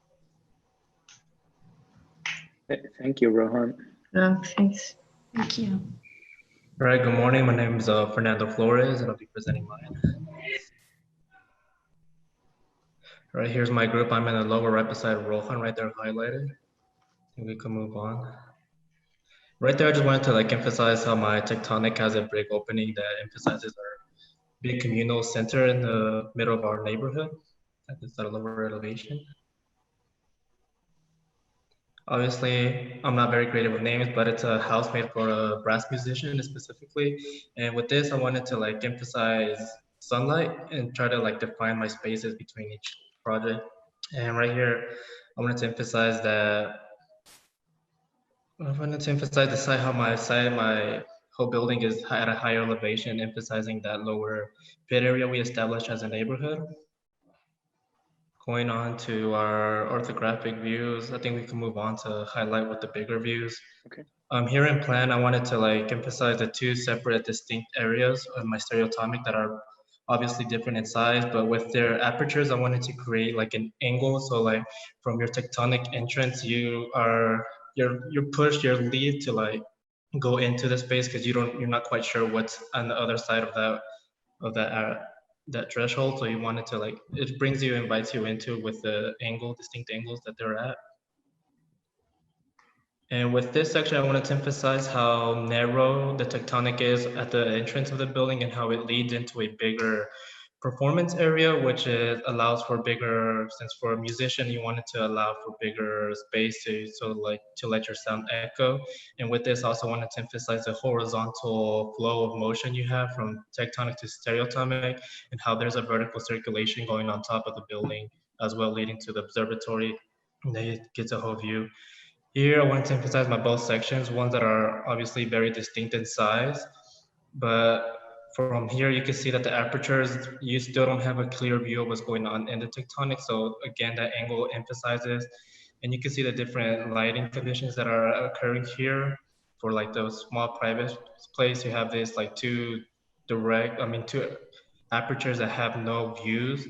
And on the other hand, if we move on, I think, yeah, we hear the emphasis of those two lightings that provide sunlight from different like positions of the day, but they don't allow for views. So it encloses you into this one space for practices, but it brings in sunlight, so you're not in complete darkness, but at the same time you're like isolated from the rest of the thing. And here it's a narrow stereotomic space that leads into a bigger tectonic space. So there's that distinction from going into an enclosed place to a big open space that creates like a better like relief, I guess you could say, from being enclosed into the practice. And here is my progression. It's a lot, I know, but here we try to emphasize, I wanted to emphasize where I started off at midterm and be able to like show like the relationships we try to establish as a neighborhood that give us parameters to our buildings. And on the right, I wanted to show how my building progressed from simple changes to like bigger changes, and how everything still try to conform to the same thing, but still progressing as a whole and not changing too much of the design. And here I wanted to show on the left the vertical circulation that starts as an enclosed, almost like you're surrounded by two walls, two buildings, and then it leads up to a big opening relief that provides views to the whole neighborhood. And in the middle tectonic space, I wanted to emphasize how it starts out as a narrow space that leads into that big opening that provides views to the pit area. And on the right, you see that on my performance area, I have these two apertures that provide views to the whole neighborhood. But at the same time, with an evening performance, it provides a spotlight sort of effect to the performer that will be standing in front of the lady that's sitting there. And for my plan oblique, I wanted to create distinctions between my tectonic and my stereotomic space. So I exploded them to both sides, and I wanted to just see those two differences between the two. They're in conjunction, but at the same time, they're two very distinct structures that operate as independent structures, but they come in together to create this musician house. Great. Thank you. Thank you, Fernando. Hi, I'm Autumn, you gonna bring it home for us? Yeah. Oh, you can go to the next slide. So on my site plan, I tried to highlight the strategies we implemented as a group to create a cohesive site. And that meant avoiding the slopes and rather including terracing and steps that had equal heights. And then on the oblique, you can see how we oriented our buildings to create a connection with all of our tectonics, focusing in on the middle, besides Fernando's, which is the exception. And that's so that these open spaces, you can look out into the rest of the neighborhood. And then for my project, I created a space where an artist can create and display their work and also meet with group members. And I really focused on a progression from the group spaces to areas of seclusion where they can create and reflect, going from the northwest to the southeast corner. So you can see that here. You can see that like this tectonic is an open area, open to the rest of the neighborhood, and then it wraps around into the stereotomic, which becomes more and more secluded as you go within it. And then as well, there's the viewing area at the top, which is meant for an individual to look at upon the neighborhood and draw inspiration from that. And then you can move on to the highlighted. So this shows the wrapping and also the progression of seclusion. So you go from this very open space, and then you can go into this courtyard area in the middle that's mostly meant just to bring in some outside into like the interior spaces. And then you can go into the viewing gallery and then into the workshop, which has more room to create. And then this section shows the gallery, which is pretty narrow, just to display the artworks, and then this wider tectonic area where people can meet and communicate. And then this shows the studio space, and again, this public gathering space, but as it gets narrower. And the studio space has a light threshold, which brings light in that moves throughout the day. You can go. And then my diagrams show the progression from the original midterm project into an orthogonal project, and then relating that or those orthogonal projects to the other neighborhood projects, and creating those sight lines, then adding angles and continuing those relationships. And then my perspectives show some key moments like this threshold between the tectonic and courtyard space, the light threshold in the stereotomic, and the entrance that I really want it to be big and grand and opening, welcoming to the rest of the neighbors. And then this is my exploded oblique, and it just shows the tectonic exploded into the two parts and the inner stereotomic and the stairs leading up into the tectonic. Great, thank you. Thank you. So this is the conclusion of this group. So I'm gonna try to, I don't know what happened here. Okay, this thing seems to have messed up on me. Okay, I'm gonna reshare this real quick. Andrew and Charlton, I know we've run a little over time here, but if you have any closing thoughts, maybe. Yeah, I mean, again, it's impressive work. I think with this group in particular, I think there's a lot of really clear graphics here, which was really helpful to me. And I think that they also have done a good job with the overall neighborhood strategy. And so I would say, you know, I know that we're not in the typical like studio experience here, but I think a really important part of architecture school is being able to see and be involved in what your colleagues are doing. So I would just encourage people to reach out and see what their colleagues are doing, even if it's not in their team. I think you can learn a lot from this presentation. I think that, let's see, that, yeah.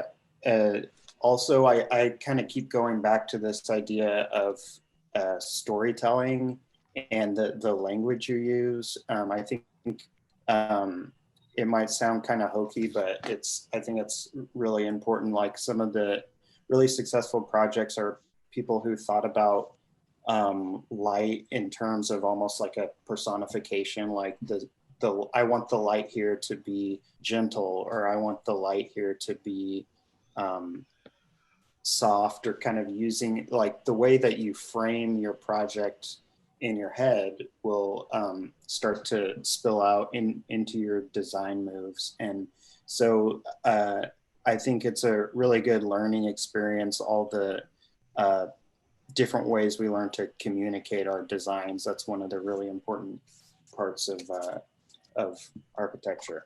And spell check. It takes like 2 seconds to spell check. But I mean, really great work. I'm so impressed with all you guys. So Yeah, I would echo that. I think that it was the graphics were really across the board, very strong. It really helped us understand the projects. The way you presented them was very clear. I like the variety of graphics too that you guys clearly you explored both in terms of program and programmatic aspects of the project, spatial aspects, but you also explored graphically. And I think to your benefit. I would say I really appreciated the diversity of engagements, of projects, of how you were, and I think across the board, engaging a site, engaging each other, having an understanding of what the neighborhood was hoping to accomplish and how the different projects of the neighborhood came together. And there was something I was going to say regarding, oh yeah, I noticed a number of the projects we just saw that there were some really interesting spatial adjacencies going on. I wish we had more time to talk about them, but there's some really interesting both in section and in plan that you can really sort of sink your teeth into and say, yeah, let's talk about that more because there's some really interesting things you guys are putting out there. So across the board, I would say very well done and very nicely detailed. I guess in terms of closing remarks, this for everyone, I would say I really appreciated your presentations. I know you guys haven't done that many presentations, but across the board for all groups, I really appreciated the presentations. And having known you guys from last semester, I'm really pleased in your trajectories. And I think you have some really good work for your portfolios as well. So keep up the good work and congratulations on a great semester. Thank you. Thank you, Troutman. Thank you, Andrew, for your time this morning. Thank you, everyone, to Group 9, 7, Thank you, guys. and 5.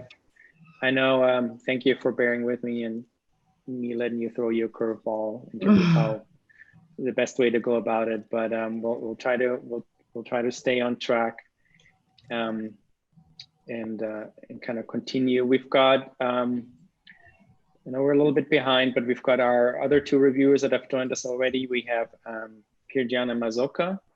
Here she is she's the emerging scholar for design at our school.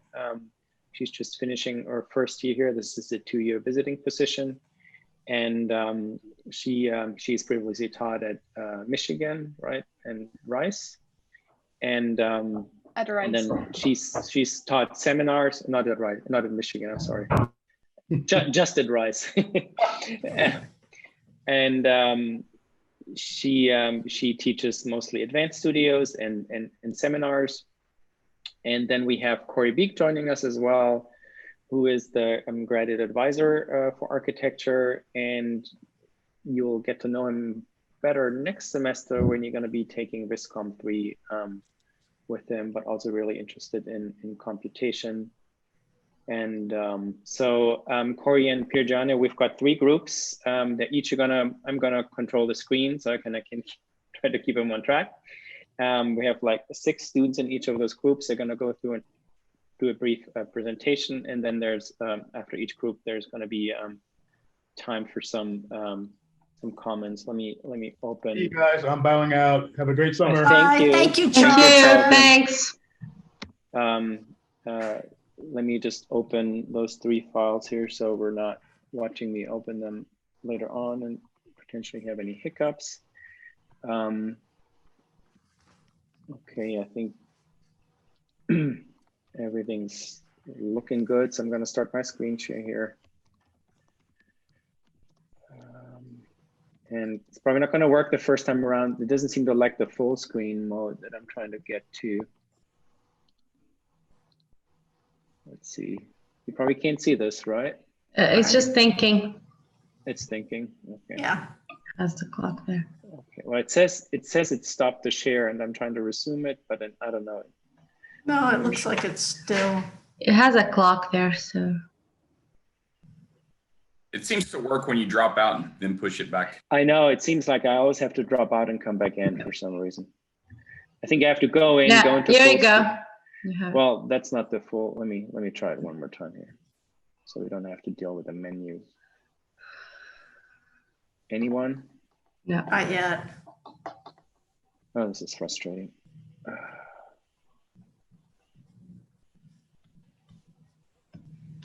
Give me 1 second. I mean, we can do it this way, but I just.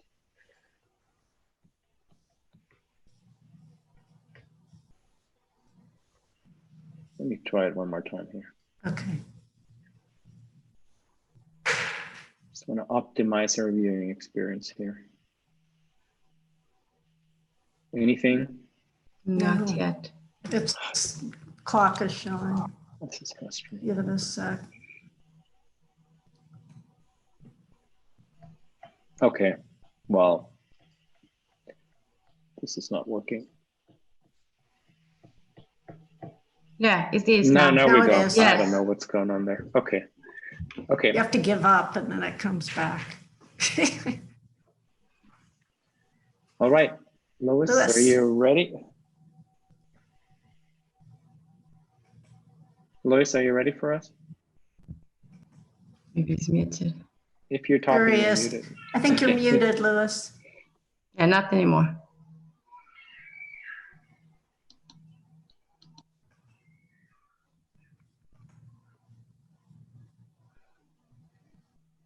Okay. We can't hear you.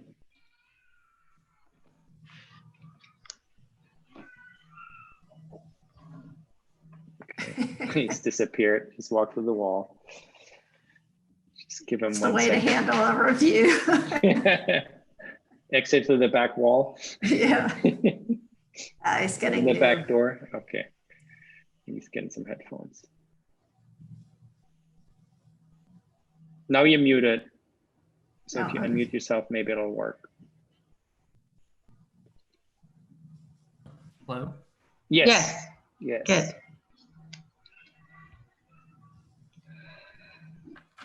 Oh, sorry. I can't hear you guys or You can't hear us?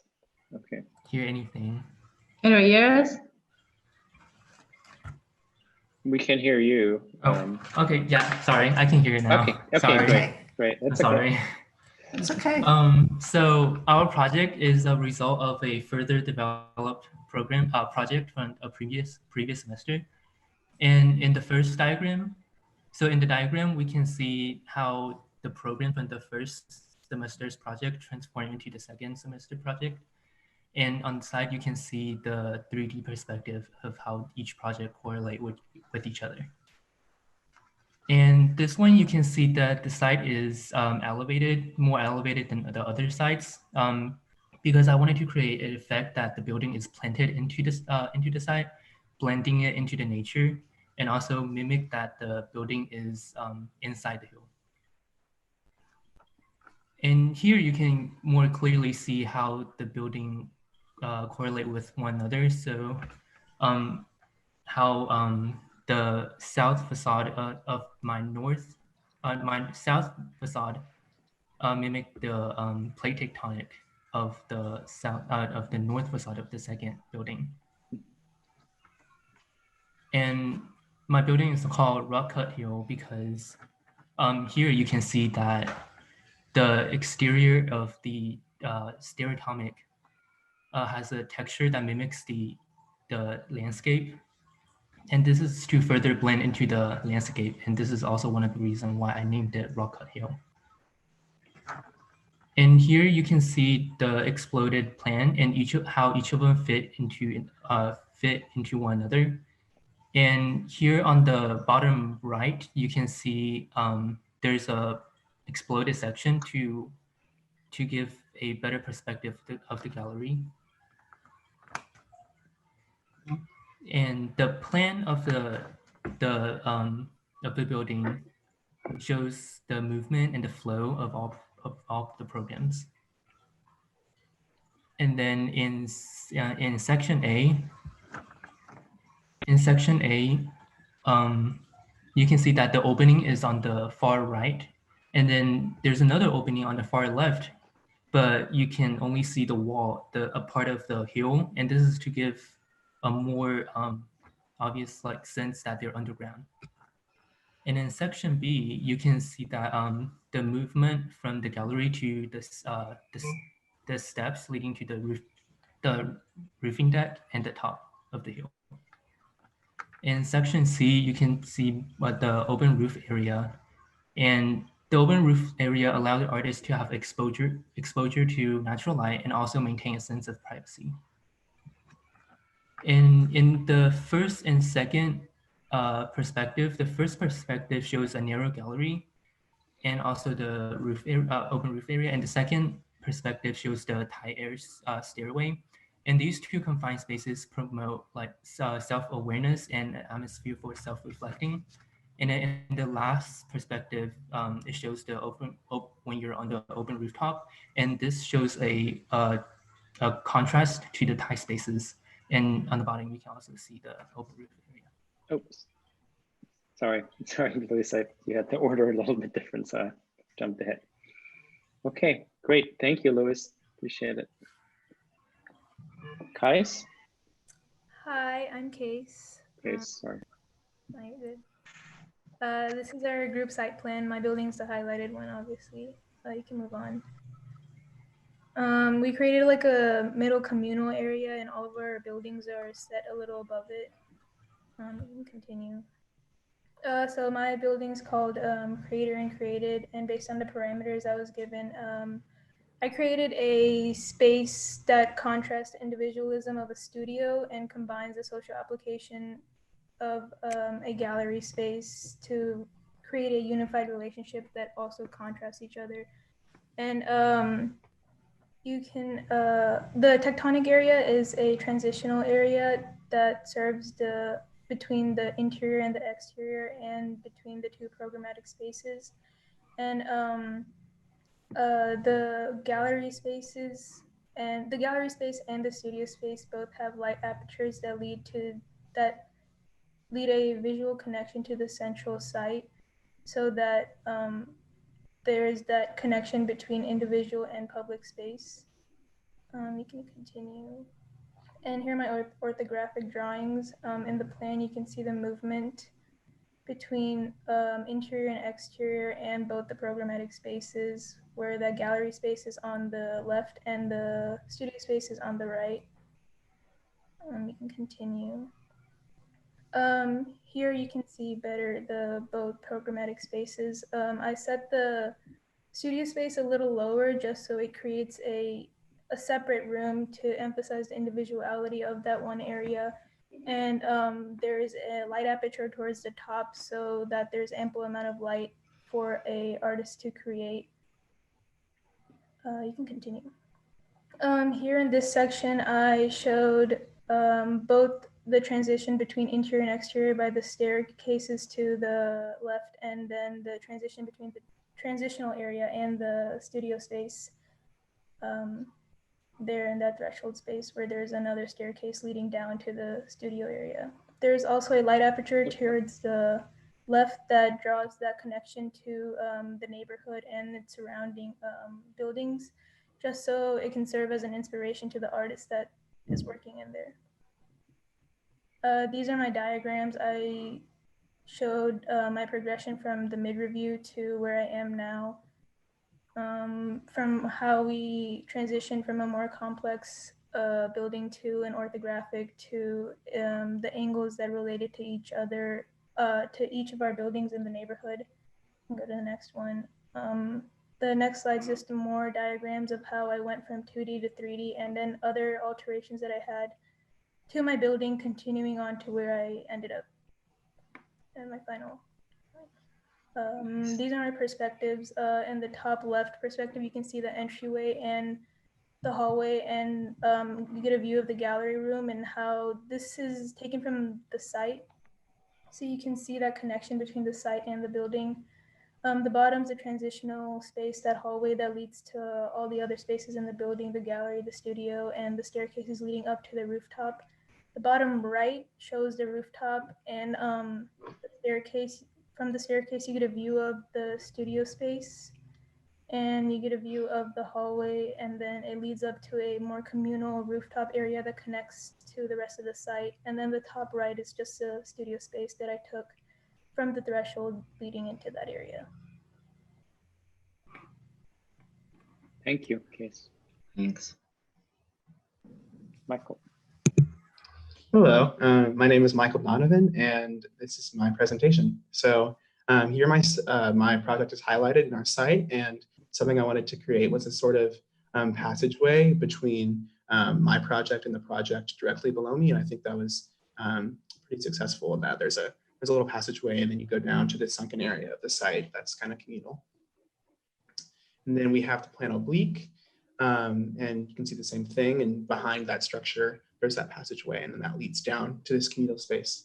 And so overall, I created a project called Split Cadence, and essentially, I had this idea of having this long stereotomic piece sort of like essentially cut by this tectonic light well. And that's the kind of idea that I ran with. And my main kind of investigation this semester was seeing how solar orientation affects occupation of space.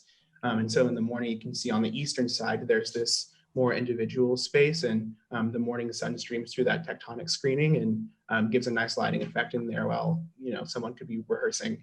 And then in the afternoon hours, the light kind of streams into this tectonic area. That's a more social gathering space. And then as the evening goes on, the sunset light sort of enters into that other area, which is a performance space. And so I did some simple line drawings from my orthographic view, since I think poche would have been, it would have, I guess, cluttered it a little bit. I think it's those nice and simple line drawings are pretty nice, but this is the plan. And I think something shown well here is this sort of idea of that tectonic bar, or that kind of idea. And I think you can really see how the tectonic kind of cuts that stereotomic space in two. And then on my section, so this is a performance space, and you can see how the stereotomic is almost like peeled back by the tectonic, and it's like that's revealing the inside structure of it. And I think that's visible on the outside too, when the stairs are, you know, kind of peeling down the rest of the stereotomic, which is an interesting idea. And then in here again, I think this section, I took it here because you can really see how you can move from this rehearsal space all the way into that tectonic gathering space, and then into the performance space, which is larger and accommodates more people for the evening. And then these are my diagrams. And at the midterm review, I had a really large project, and you can see my unsuccessful attempts at squeezing it down into the new size requirements. And then from there, I essentially just reworked it from the ground up, trying to have a more simplified concept, something that makes more sense with the programmatic requirements and the square footage requirements. And then as I worked through that, I started to investigate, once again, those solar qualities and how that affects affects the occupancy of the space. And this is the final in the center, the sort of final diagram showing that, how the sun affects the way that you occupy the space.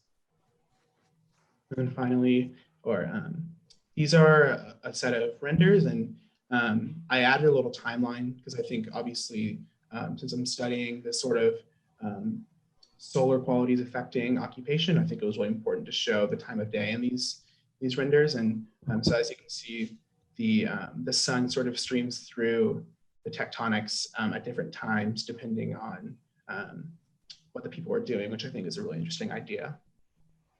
And then I have my exploded plan oblique, and this is, I just simply separated the tectonic and the stereotomic. And I think it's kind of cool how the tectonic sort of infiltrate the stereotomic space and become part of it. And yeah, so that's my project. Thanks, guys. Great, thank you, Michael. Amber. Can you hear me? Yes. Yes. Cool. All right, I'm ready. Okay, so my project is on the bottom left portion of this picture in the site. Here you can see in the plan oblique, and it has access to the center communal area as they've talked about previously. So I called it Habitat of Hypergraphia. So it's basically, it's for a writer, and hypergraphia is the opposite of writer's block. So it's where a writer can thrive. Here you can see a plan oblique of the whole thing and how the stereotomic and tectonic portions relate to each other, and the vertical circulation access to the roof. Here are the orthographic drawings, the plan, and then one section is going to cut through the smaller, more intimate program, and then one section is going to cut through both of the programs. So in the plan, you can see the tectonic space is more of like a transitional space to get to each of the programs and then to get to the outer vertical circulation to access the roof. In this section, it's cut through both of the programs. So one of them is a more intimate space. It's supposed to be for the writer to work. And so it has a lower window for when the writer is seated, they can see out and be influenced by the surroundings and stuff like that. And then the other one, there's a space where people can sit and the writer can present their work to a small group of people. And then there's a roof area where either the writer can go to work or people can go just to interact with each other. And then this is the other section, cut the other direction of just the smaller space. And you can see that there's the small work area in the lower window and the threshold into the tectonic structure. Here's my diagrammatical process. It goes all the way from the mid-semester transition into this portion of the project all the way to final iterations. So here's some renders of being in different spaces. The first one on the left is obviously in the tectonic space and it shows the length and transitional ability. So does the one on the top right. They really emphasize the narrow length of the space. And then the smaller one on the bottom left shows how the writer's desk kind of flows into the window space. So it's all one plane. And so the writer can really connect to the outdoors. And then the last one highlights the vertical circulation in relation to the program below it and the tectonic next to it. Here's my exploded plan oblique, and here you can really see all the individual pieces and how they work together with the site and with each other. Great. Thank you, Amber. Thanks. Alyssa. Hello, my name is Alyssa. So we already talked a lot about the group plans and plan oblique. So if we could just skip to my personal plan oblique. I really wanted to focus on flow in my building. So I wanted to create two completely separate experiences for both the artist that is creating work there and for the guests who are viewing the work. So there are two entrances. There's the main really obvious entrance that's really easy to find and navigate to for the guests. And then there is the entrance that is more hidden on the side of the stereotomic. It can be accessed after going partially up the stairs for the artist, and that's a more private space for them. So I also wanted my project to really be like a gradual progression from a really enclosed space to a really open, inviting space. So you can see like the west end of the project is very enclosed and it's for the artist, so it's more private, it's more individual and can focus more on creativity, while the east end is more for the guests and they can just easily access everything and there's room for more people. So my sections, this section cuts through the gallery space and part of the tectonic. And it just shows the difference in elevations between the two. I wanted the site to sort of engulf the stereotomic volume so that once again for the artist feels more creatively linked to the earth, while the tectonic was sort of lifted up by the site. And you can see the difference here. So in my next section, you can see that the west end once again is the most enclosed because it has the lowest ceiling, and the east end is the most open for the gallery space. So these are my diagrams. I wanted to start with my orthographic simplification of the midterm project, and it just sort of shows the flow of space, especially that second diagram in the second column, second row. You can see that that red color is the path of motion for the individual, and the blue lines represent the path of motion for the guests, and they are just two completely different experiences. The artist can focus on the vertical circulation and that other entrance on the side.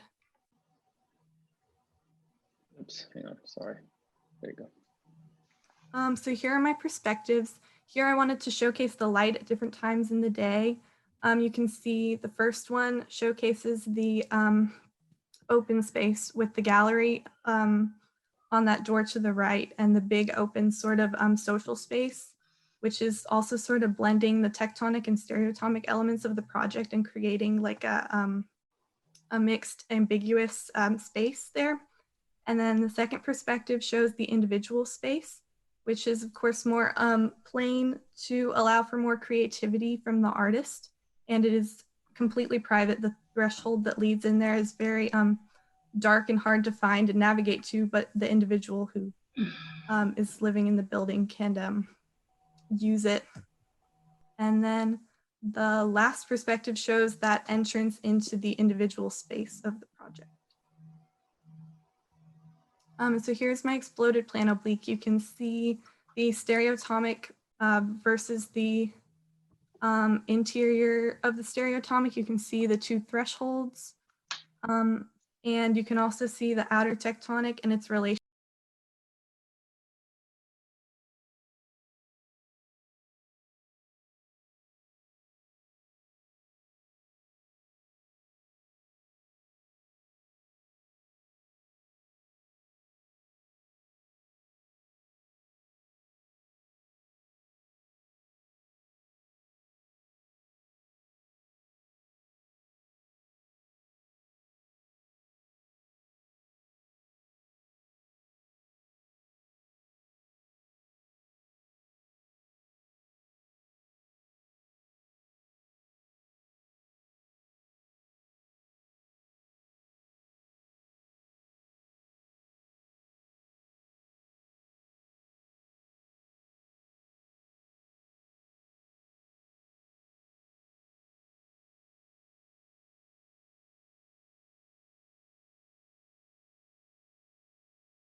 So going into the stairs, which is led from the circulation of the tectonic, you have a moment of being able to peer under and see into the bottom space of the tectonic from the roof. So for the first section A, I just kind of wanted to show mainly where the occupations are, where people would be. So visitors and anyone coming into these spaces will have the entrance and the one main public space for the gallery, while the individual artist has a more secluded and intimate area for them to cultivate and reflect on their work. So here for section B, I just kind of wanted to show the relation between the public space and the tectonic, how thin the tectonic is. So it's just kind of like forcing one to go into that space and into the public space. So here are just kind of diagrams, going from our midterm, our last midterm project, and just kind of evolution and how the main layout of the project remains similar, but there are differences that change, such as kind of like the sections and angles along with the stairs, the addition of the stairs. So here are my perspective drawings. So in the first perspective, just kind of wanted to show the main project and a little empty area of void, just so you could visibly see how highly elevated the building actually is from the ground. The second perspective is just showing a moment of path, where at the very end, you can't see it until you reach the end, that there's a continuation of stairs. And then the third perspective drawing kind of wanted to show that moment of you don't know what's on top until you make it there. So here's just my exploded plan oblique, just to show the different parts of my project. Great, thank you, Rosalina. Thanks. So this concludes the work of Group 8, and here's kind of the overview of their sites. And Corey and Piergiana, I know we could probably discuss these projects for about an hour or so, but I don't know if you you have a few thoughts for a few minutes until before we get to the next group. I'm gonna step off of video here for a second, but I'll still be able to hear you. Sure, I'll jump in. So I think in general, I really like the adjacencies that you've all established in the neighborhood. I think you have really good connections neighbor to neighbor. The one thing I'd say in general, which would be interesting to think about moving forward, is how does your project connect against that grain, like diagonally? And I think especially for like the last project for yours, Rosalina, I think if you're talking about visibility, it'd be really interesting. I mean, this is true for everyone, but in yours, because it's about view, it'd be really interesting to start drawing connections, not just adjacent, like up and down, but also diagonally and even across the field. Like how do you start to connect all the way across with view, which is not something that has to be built, but it could be something that's framed with your aperture. And I think that'd be a really interesting thing. I think the other thing with yours that I like quite a bit is the tectonic aspect and how you have the kind of breakdown of the frame. And I wonder if, I know all of you have kind of negotiated these two terms, stereotomic and tectonic. I think, you know, with yours, it might be even more melded compared to some of the others where you have parts of, like, I don't know that it's important with yours to separate those two so extremely, where you have tectonic on one side and then stereotomic on the other. It'd be interesting if you start to blend those together as two devices to help you create visibility and to create view. But yeah, I think good projects across the board. I could jump into others. Like Lewis, is that you, the first one? Yeah, Luis? that was Lewis. I think what's really nice, I think your drawings are great. I think it's really connecting well to your neighbor, and also it engages the site the most, which is really nice. I think you have a really good kind of delayering of the tectonic, where it starts to peel and have multiple kind of layers of the tectonic. But I think in the stereotomic, you might engage a little bit more of that strategy, where it starts to delaminate and delayer a bit, especially like, I think your aperture is really interesting. If you just look at it as a 2D graphic, where it starts to create layering and different kind of figures across the surface. I wonder if you can do that volumetrically within the stereotomic as well. So when it starts to graphically start to shift, that also might have an impact on the volume, where the volume might start to break apart and shift as well. So it's a smaller scale approach, but I think it's a good line of thought to pursue. I have other thoughts. I'll let Piergiana talk a little bit though, and then jump back in. Thanks, Corey. Yeah, no, I would like to start with some overall comments that that are necessary or relevant for all of you as a group. I would say that because you're dealing with two very distinct conditions, stereotomic and tectonic conditions, I thought like the way you guys were using the terrain, if you were to move forward with the strategy, would be a good mechanism by which both interact or start to mediate in a way that it's not so abrupt. So for example, like in the case of Lewis, like I thought like, yeah, the way you were incorporating the terrain as part of the facade was an interesting strategy, but then I was a bit disappointed by the fact that you just excavated the terrain just to create like a flat surface on the interior, right? Which I thought like could have been like a missed opportunity that also occurred in Alisa's project when you're talking about flow, but like the terrain then doesn't allow you to flow naturally between the spaces or between both conditions.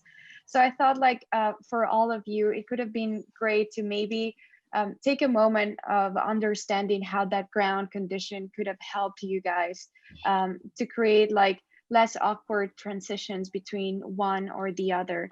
But overall, I thought that the misalignment as the overall neighborhood strategy was quite interesting. Like, especially it gave like, and maybe this also expands on Corey's comments on Rosalina's version of visibility, right? Like maybe misalignments with other buildings or with your neighbors could create those moments in which, you know, you might hide conditions within your own building, but also how this could be, you know, like an overall strategy between all of you, right? You're constantly trying to maintain the central space and not to interact that much with it. But maybe, you know, it could be moments or there could be opportunities in which, you know, certain buildings expand a little bit and touch on the central space to actually produce moments of visibility or, you know, hiding moments between the overall strategies.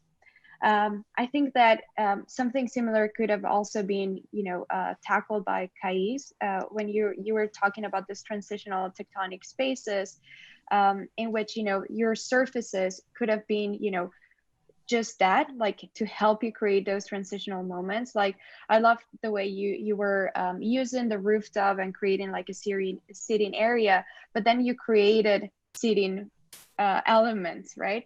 So just inhabiting a surface could have been enough, especially in your oblique surfaces, right? Because maybe like a good example of this is how I think it was Amber when you were creating like this clear divisions between tectonic and stereotomic, but then you used the windows to actually create like this very clear relationships between you know, the body and the architecture. So that's what I meant, Kais, by using the surfaces as a way of creating, you know, like a furniture space. So in the case of Amber, the way she was using the window to create the desk for the writer, I thought like that was a very interesting use of, you know, the conditions you found, both in the site, but also in your own strategies, right? So how they complement each other in more productive ways. If I just add something to that, I think like with Michael, I think what's really interesting is I think your tectonic was a little more successful and how it broke down the mass. I think that your poche, you incorporate a lot of thickness, which gives you opportunities. So I think right now a lot of those walls are parallel, but you might start to consider how the inner poche or the inner surface might differ from the outer surface to create a variable poche. And you use the term infiltrate, which I think is a really interesting idea of how these two systems come together. I think a lot of you, this is a comment for a lot, I think you use your terms maybe too much as adjectives, but they can be also thought of as verbs. So in the process of designing, if you're infiltrating one system with another, how does that infiltration create a transformation of the other system, as opposed to just describing those systems as infiltrated? I think a lot of you, in a really interesting way, engaged program. I know this really isn't about program so much, but I think program was a driver for a few of you. So for Amber, when you talk about the opposite of writer's block, that was you, is that correct? Yeah. So I think, you know, that's really an interesting place to start. And I think when you think of that, the only thing I would say then, if that's your program, that's what your driver for creating spaces, it's maybe a little strange when you start to create very articulated spaces and separate spaces like you have, where you go from a solid space into a threshold and back into a solid, and it doesn't quite flow. Like if you, that would almost be a case for writer's block, where you have to actually disengage from your environment in hopes to reinitiate like an inspiration. And if you already have the inspiration, it's already flowing, maybe actually it needs to be more transitional and more of a gradient and less of a kind of a immediate threshold. And then I think, Alyssa, you also talked about program.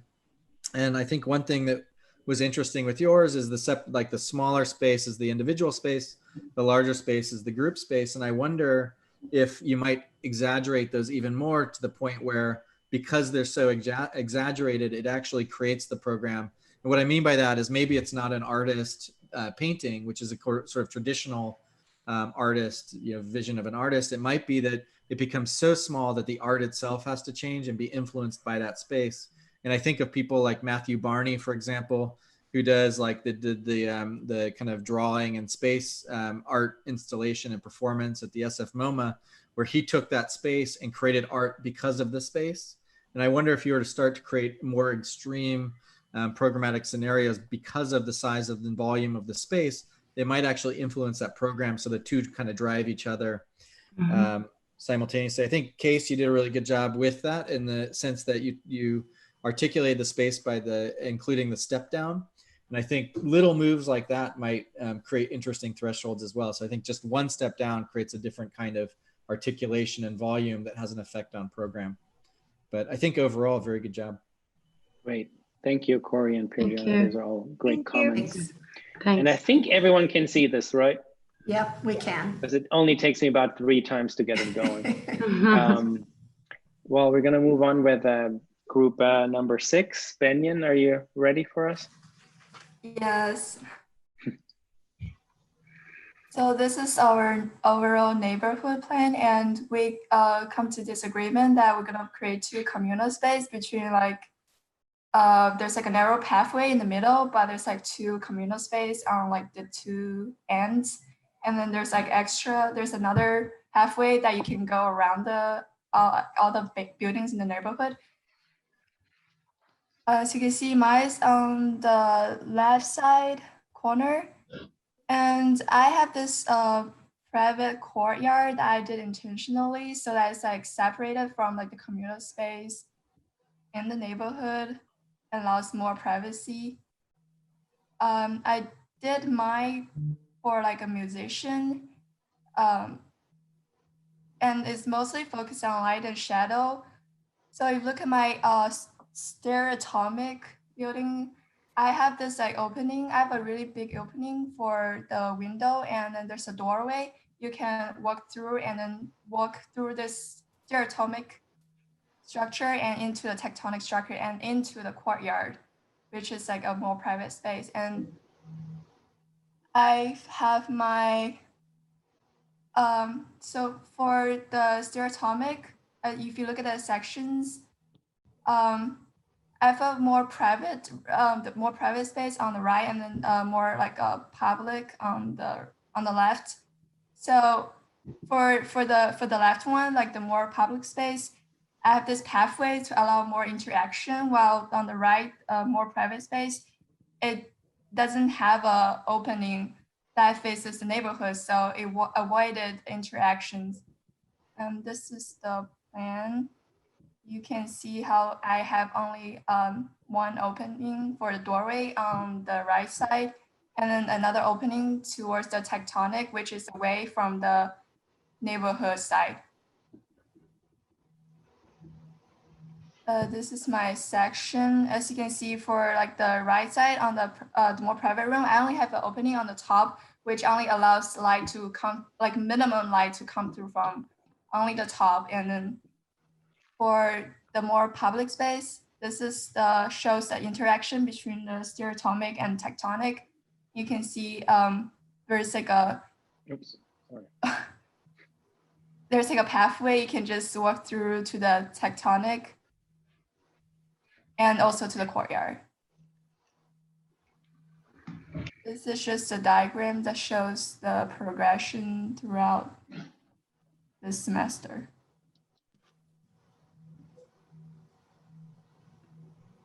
Here's like the rendering. I really want to focus on like the light and shadow. So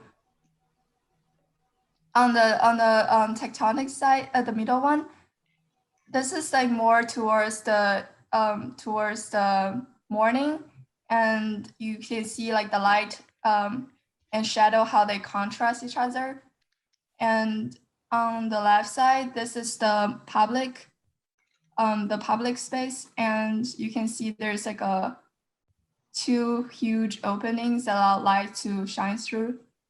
And on the right side, that's like the private room for the musician. So you can see like the only lights can come through from like either like the doorway towards the tectonic structure or like the opening on the top. Here's my exploded plane oblique. Like this, my tectonic structure is almost like a puzzle that can fit back to the site. And my whole building is almost like surrounded by the site, kind of, besides only, and there's like a staircase leading up to the roof. Okay. Yeah, I think that's it. Thank you, Benyon. Okay, Sophia. Okay, hi, I'm Sophia. That's just the site plan, and you can skip the plan oblique also.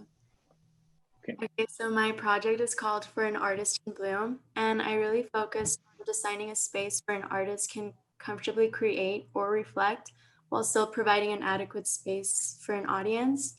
In my plan oblique, I wanted to highlight the entrance and the tectonic and how you get up there through the stairs, and also how I covered the middle portion of my tectonic to provide shade. So it's just an introduction to my drawings. And here in this larger drawing, you can really see how the larger areas are meant to accommodate larger crowds. And the smallest space is just for the artist to be by himself or herself. In this section, I really wanted to highlight the aperture between the stairs and the tectonic so that whoever goes up that at the end of the event can still connect to how they got in through the tectonic.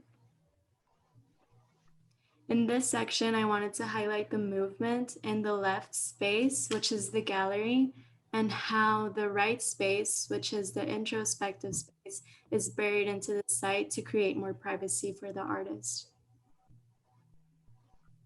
These are all my diagrams, and I'm really proud of how I really simplified my midterm project into something better, in my opinion. In these perspectives, I really wanted to show off my design on the upper left corner. And then below that, you can still see the aperture between the stairs and the tectonic. And with my entourage, I tried to show what the program was for each space. In my exploded oblique, I again wanted to highlight that aperture in that section on the upper left corner.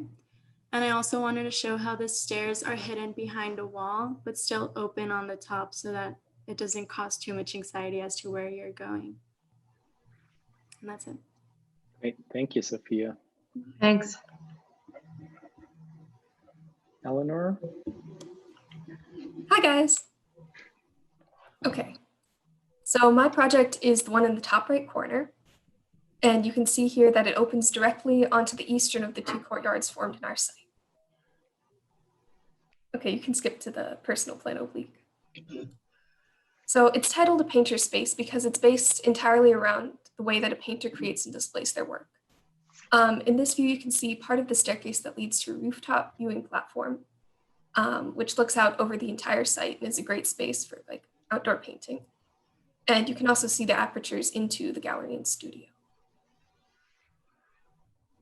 Now, the interior of my structure is made up of three spaces: the studio and gallery in the stereotomic, and an open gathering space inside the tectonic. And you can see that the studio, it's the one to the left in the stereotomic, and it's sort of surrounded by everything else because it's the only private space. And you can also see the path of a viewer into the gallery space. So they enter from the site, go through the tectonic, and then into the stereotomic. Here you can really see the function of the studio and gallery. So the studio has a work table, a storage space, and a visual connection to the outside. And the gallery acts as a blank canvas. It has high ceilings, large walls for the display of artwork. And then here, this is supposed to once again emphasize the path that someone takes when they're visiting the gallery space. So you walk through the tectonic and then down into the stereotomic gallery. And then in this series of diagrams, you can see that I pretty much stuck with the form that I decided on in the beginning. I mean, there were changes obviously, but the main thing I wanted to draw attention to was the formation of the staircase. So like didn't exist in the beginning. And then it's sort of a tube on the outside, and then it goes to a tunnel through the site, through the stereotomic, and then up to the roof of the tectonic. And then here are views of all four of the spaces that describes the studio, the gathering space, the gallery, and the rooftop.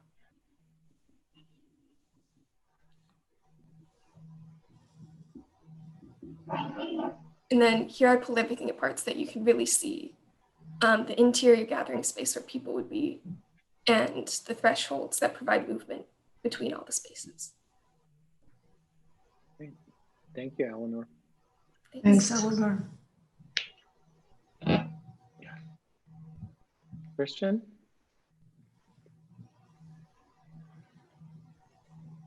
Are you with us? He was. Sorry, I was muted. Can y'all hear me? We can. Okay, great. Hello, Christian Castillo, part of group 6. Going with the group site plan, I'm here in the bottom left corner on the west side.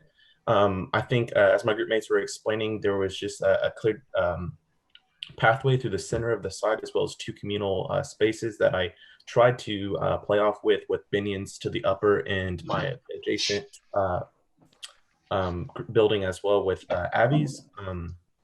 You can see how just kind of like there's a procession or a pathway throughout, both through the interior of this group site as well as around, there are some contours and steps on the south side as well as up towards the north side of my plan.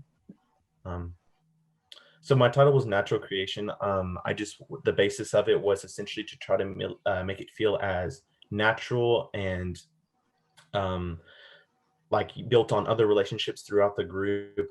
As you can see in my plan oblique, there's this type of axiality with it downward the staircase is, as well as just trying to use the natural contours of the site and how it's truly kind of enveloped by the site. I wanted it to feel as natural and purposeful as possible and just try to build off the neighborhood environment as much as possible throughout. So on the next drawings, here are my orthographic drawings. We can kind of see through the plan view again the axiality that I was talking about, and just kind of even how it follows in that the contours as well as other parts of the tectonic, and just shows like the relative thickness. I was really trying to have a clear difference between the larger communal space on the left side of the stereotomic and the more intimate studio space or individual space on the right. Next we have the longitudinal or section A. Here we can also kind of see, I think, how things correlated in a plan and how the larger communal space was also wider, but you can now see a sense of depth in terms of how the communal space is much higher, and also how the smaller space has lower ceilings, again, to try to emphasize the feeling of it being more intimate and purposeful, and then also just have a kind of an understanding of how the staircase had one landing that wrapped around into the observation deck, which is atop the individual space. And now on the section B, this kind of also shows, again, the relative depth and kind of how there's this drop down to try to follow some of the contours of the site within the larger communal space, and also the reveal that is atop the landing of the staircase, and just a sense of scaling and also the joinery to the tectonic, and how it might give an illusion from a perspective drawing that the tectonic is much higher or risen, but in fact it is actually level, and there's just smooth transition between spaces and an easy threshold. Next are the diagrams and how you can see how they've kind of traversed over this last half semester. In the top of the portion, we can see how it simplified and became more orthogonal from the midterm drawings. And then again, how we as a group really try to play off our relationships as much as possible, and how I got a bunch of my angles and turns and just cuts throughout my design from my neighborhood, and just try to make it feel as cohesive and establish a hierarchy throughout.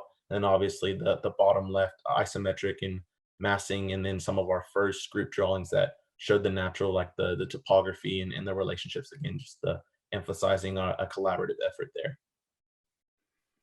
Here are the perspective views.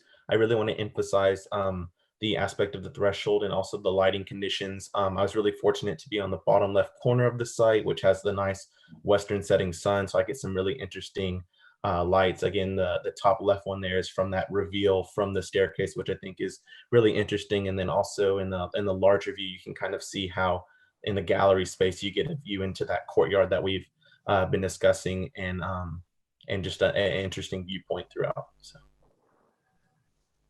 Finally is the exploded oblique, where I cut there into the interior stereotomic, so you can kind of have an understanding of space and also just try to follow that line that is carried throughout the tectonic as well as the staircase there, this kind of diagonal cut there. And then in the top portion of the drawing, we can see both tectonic elements just explode. They do follow one another in terms of form and how they angle, and just an understanding of how they all piece together. So thank you. Great, thank you, Christian. Appreciate it. Abigail? Hi, I'm Abby. For my site plan, I chose to shade in the site in a gradient so you can show kind of some of the main level changes that we have, because that plays a really important part in the way that I designed. And so my site is shown with the dashed line here, so you can kind of see what I had to work with. And then this is our group oblique, and the others explained kind of our central area already. But then I also have a spot that connects to Caroline's kind of at the front of it, and it creates this secondary pathway between the structures. So our main goal was to create a community. So I wanted to focus on not only the private spaces within my structure, but also their connections to the outside. And so within my structure, I created kind of a hierarchy. My tectonic is lower and flatter than the stereotomic volumes, which reflect the spaces within them. As you can see here, I made a diagram to show kind of those diagonal lines that I've drawn from other sites to form my spaces within the volumes. So here's my plan, and here I have a more detailed gradient showing the elevation changes. And so it kind of spirals upwards. And so the front is the lowest part, and then over here on the right is the highest part, which kind of mimics the height changes within my structure, with the tectonic being lower and the stereotomic being higher. Here's a section that shows the two spaces, the studio space on the right, or on the left, my bad. And then the threshold, I added a third threshold that connects the studio directly to the gallery space on the right. And there's also the roof balcony that you can see up above with the pathway leading to it from these stairs on the right. So here you can see that across all of the spaces, exterior and interior, the ground is at one solid level. And that's because I wanted to create kind of a seamless transition between the site and then the interior of the structure. However, the gallery space, the only light comes in from that high wraparound clerestory window up above, because I wanted to create more of an isolated space for the viewing of the artwork so that it could get the amount of attention that it deserves. So here are the diagrams that show the procession from my midterm project up at the top left all the way to my final down at the bottom. And those red lines, especially in the middle, show the connections between the buildings and how that influenced my plan over time. So here are my perspective views, and these also kind of show a procession. And so at the top left, if you go up those stairs that are pictured, you end up where this woman is on the top right. And then if you keep going up the stairs, you end up where on the bottom left, the man and the woman are on the roof balcony. And then back behind the structure at the bottom right, you can see that in the studio space, there is a wraparound window. And from the exterior, you can see all the way through the studio into the gallery space. And so it shows that connection between the interior and the exterior. And then this is my exploded oblique. And my entire building is sunken slightly to create that even ground floor. And so you can see the space of it carved out from the site, and then the relationships between the interior spaces and their exterior forms on the sides. Great, thank you, Abigail. Thanks. Caroline? Hi. Okay, so I'm Caroline. So my project is in the bottom right-hand corner. And my main goal was to design the overall shape of my my building to respond to the ideas of our group site plan as a whole. So as everyone has talked about, we have this central community space, and then we have some other unique like private spaces in the exterior of our group site. And so I designed my building in an inverted L-shaped plan, and I have sloping roofs that's like part of half of a butterfly roof in order to open up to that community space. And I wanted to do that in order to create that open space. And so mine is for an artist dwelling. And so you can go to the next oblique. And my main goal is to create private and public spaces, not only in the interior function of the spaces, but throughout the building and the site. And so you can go to the next one. So here's just an overall introduction to my drawings. So the plan, my main goal of the plan was to show the L-shape, the inverted L-shape, as well as showing continuity from the entrance into the exhibition room, the main social room, which is the room to the left. And I just wanted to show the continuity from the aperture in the north side of the area to the entrance to show this free-flowing connection from the exterior to the interior. And you can go to this one. And then this is just another interior view of my exhibition area. And I have a sloped roof to create a tiny bit more private area in the overall public area. And so you can go to the next one. And this one is just the opposite view of the section I just showed. And I really wanted to emphasize the aperture in the top right corner to not only let diffused light in, but to also correspond with as much light as possible to create like a freedom of movement and a freedom of light. And so this is my smaller studio workspace for the artist. And I wanted to emphasize these horizontal tiny windows to let in light, diffuse light with for the person while maintaining the privacy of the space. And I want to do that through the tectonic and the stereotomic. And so here are my diagrams. And my diagrams, I really just wanted to show the development to create private and public spaces. As you can see in the back, on the back side, near my tectonic of the site, I wanted to create that private space with Abbeys and Christians. Yeah, and just connect to the group. And so here are my perspective drawings. And I just wanted to highlight each one of the main occupiable spaces and just continue to show their correlation with what I've been talking about. And then here is my plan oblique, and I just wanted to emphasize all the individual shapes of each unique part and show how they related as a whole and individually. So thank you. Great, thank you, Karen. Thanks. Okay, that concludes group 6. Corey, Pergiana, hang on, I'm trying to get back to it. This thing doesn't like me. There you go. You have any brief observations? Sure. Maybe this time I'm going to go the other way around. I'm just going to give individual comments first and later some general ones. I would say bending.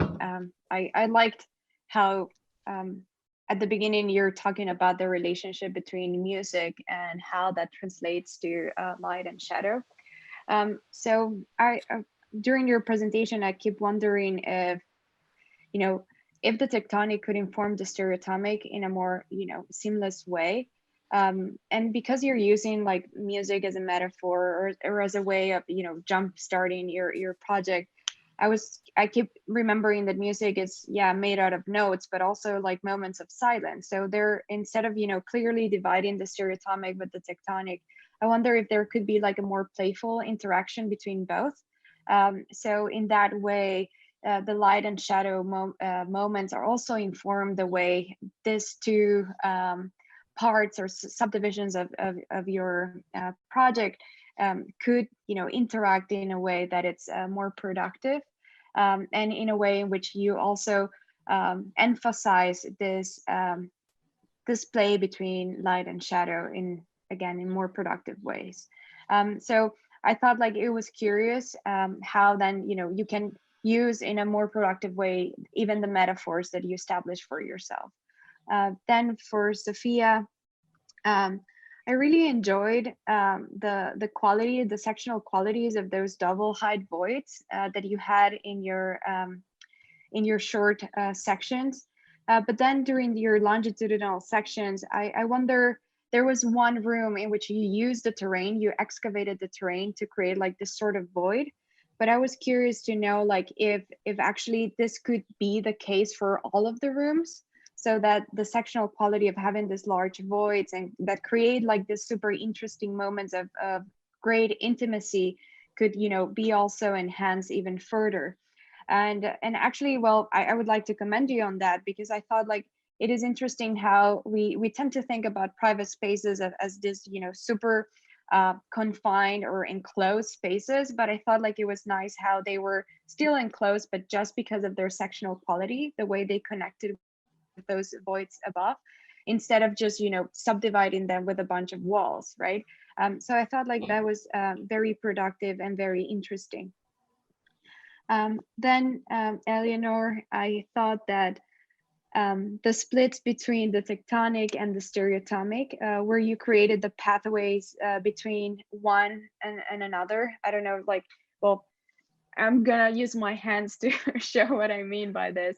But it is interesting how like the forms or the overall formal moves are kind of mirrored. So you create like this V courtyards between one and another.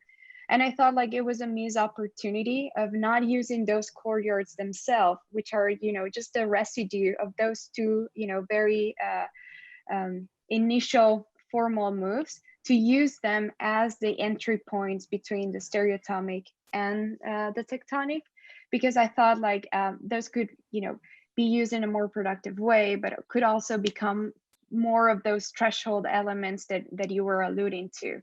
So instead of actually creating like those little bridges, actually using those courtyard spaces or leftover spaces as the mechanisms by which you actually go from one stereotomic part of your building to the tectonic. So, and actually after saying this, like, I wonder if you could even amplify them, right? To change the proportion of those spaces to actually make them even more, or make their presence even more attractive or, you know, prominent.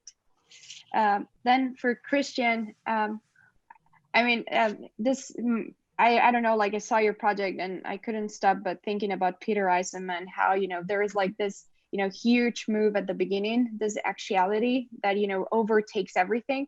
But then, you know, after you did this, I was wondering, well, how this move like doesn't have like more, let's say, effects or consequences or echoes in other parts of the project, right?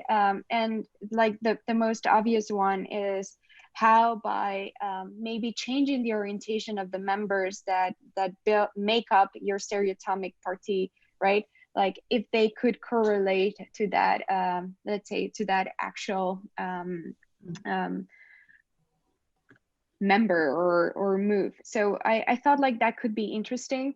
But then, you know, I was actually happy to see you excited about your own project, in which you were like, oh, look at this, how light actually enters at this space, right? And you were like kind of, you know, amazed by your geniality, if one can say that.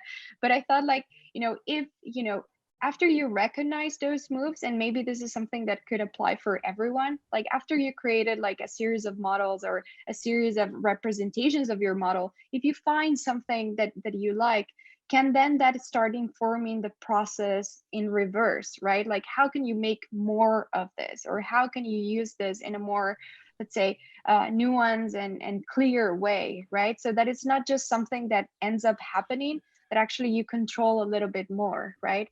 So that's why I think that if you reevaluate the role that your actual move, initial originary move, it's making, then you can have more of those moments that you were like so excited about. And again, I think like this applies for everyone. Then I think like for Abigail, I was interested, or I thought like it was a very nice way in which the spiraling changes in the topography started to also inform like the circulation of the building. But then you created just like an exterior stair that just marked that spiraling movement that is happening on the exterior of the terrain. So I was just curious, like if you were to, you know, move forward with this project or push it to, you know, its ultimate consequences, I wonder if that movement, that spiraling level change, could start to operate within the interior of the building itself, right? So instead of, having two mechanisms that are operating in the interior and on the exterior, that exterior mechanism can also start to infiltrate the interior space. So instead of subdividing spaces based on a different logic, if the logic of the terrain and how you're using the terrain on the exterior can start to also organize the spaces within.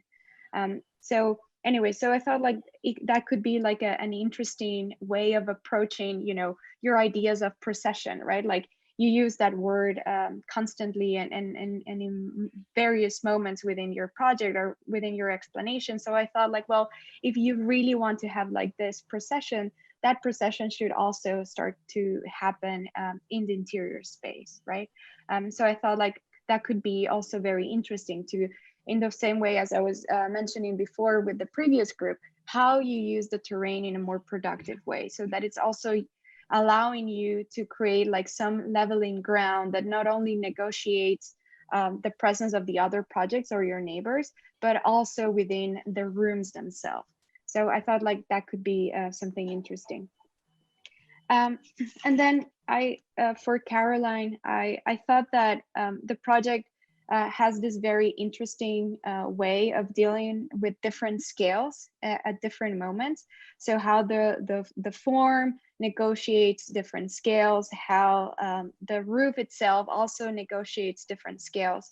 So I thought like that was something nice about the project, but also maybe if you were to, take all of these strategies and put them in, in the bag that you take on your next studio, I would, encourage you to always proceed with that line of thought to understand how one formal move has further ramifications at different scales, right? So from the scale of the object all the way to the scale of the neighborhood, because I thought it was very interesting how by having a corner condition, just treating that corner condition or that L and, how you played with it allowed you to create like those spaces that were more private in the perimeter, but then having like a more open space towards the center that communicates better with your neighbors. So I thought like that was very interesting. And then of course, like the overall comment, just to finalize and give the floor to Corey, I thought like as a side strategy, all of you negotiated very interesting moments. And I thought it was like, even if you guys keep talking about that central space as just one unified space, I keep seeing or reading that space as three interior courtyards that are again negotiating different scales. So from the scale of two units facing one another to the scale of the community at large. So that would be something that if you guys had more time, it would be great to see it, become more of that, like something that is actually creating three different bands that are mediate or negotiate between the units in localized ways, but also in order to create a more cohesive whole. Thanks.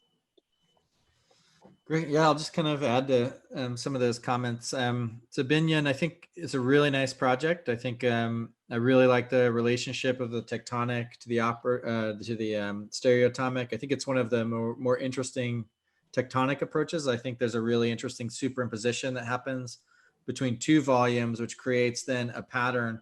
And I think what I like most about it is that aperture, the opening between the tectonic members becomes aperture, but it also becomes something performative and it becomes pattern. So I think it elevates aperture to something that actually performs with the environment, with the climate, with the shadows.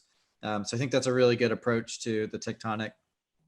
Sophia, I think almost in the opposite, I think your tectonic is really, or your stereoatomic is really strong, but then the tectonic feels like a kind of an afterthought attached to the stereoatomic.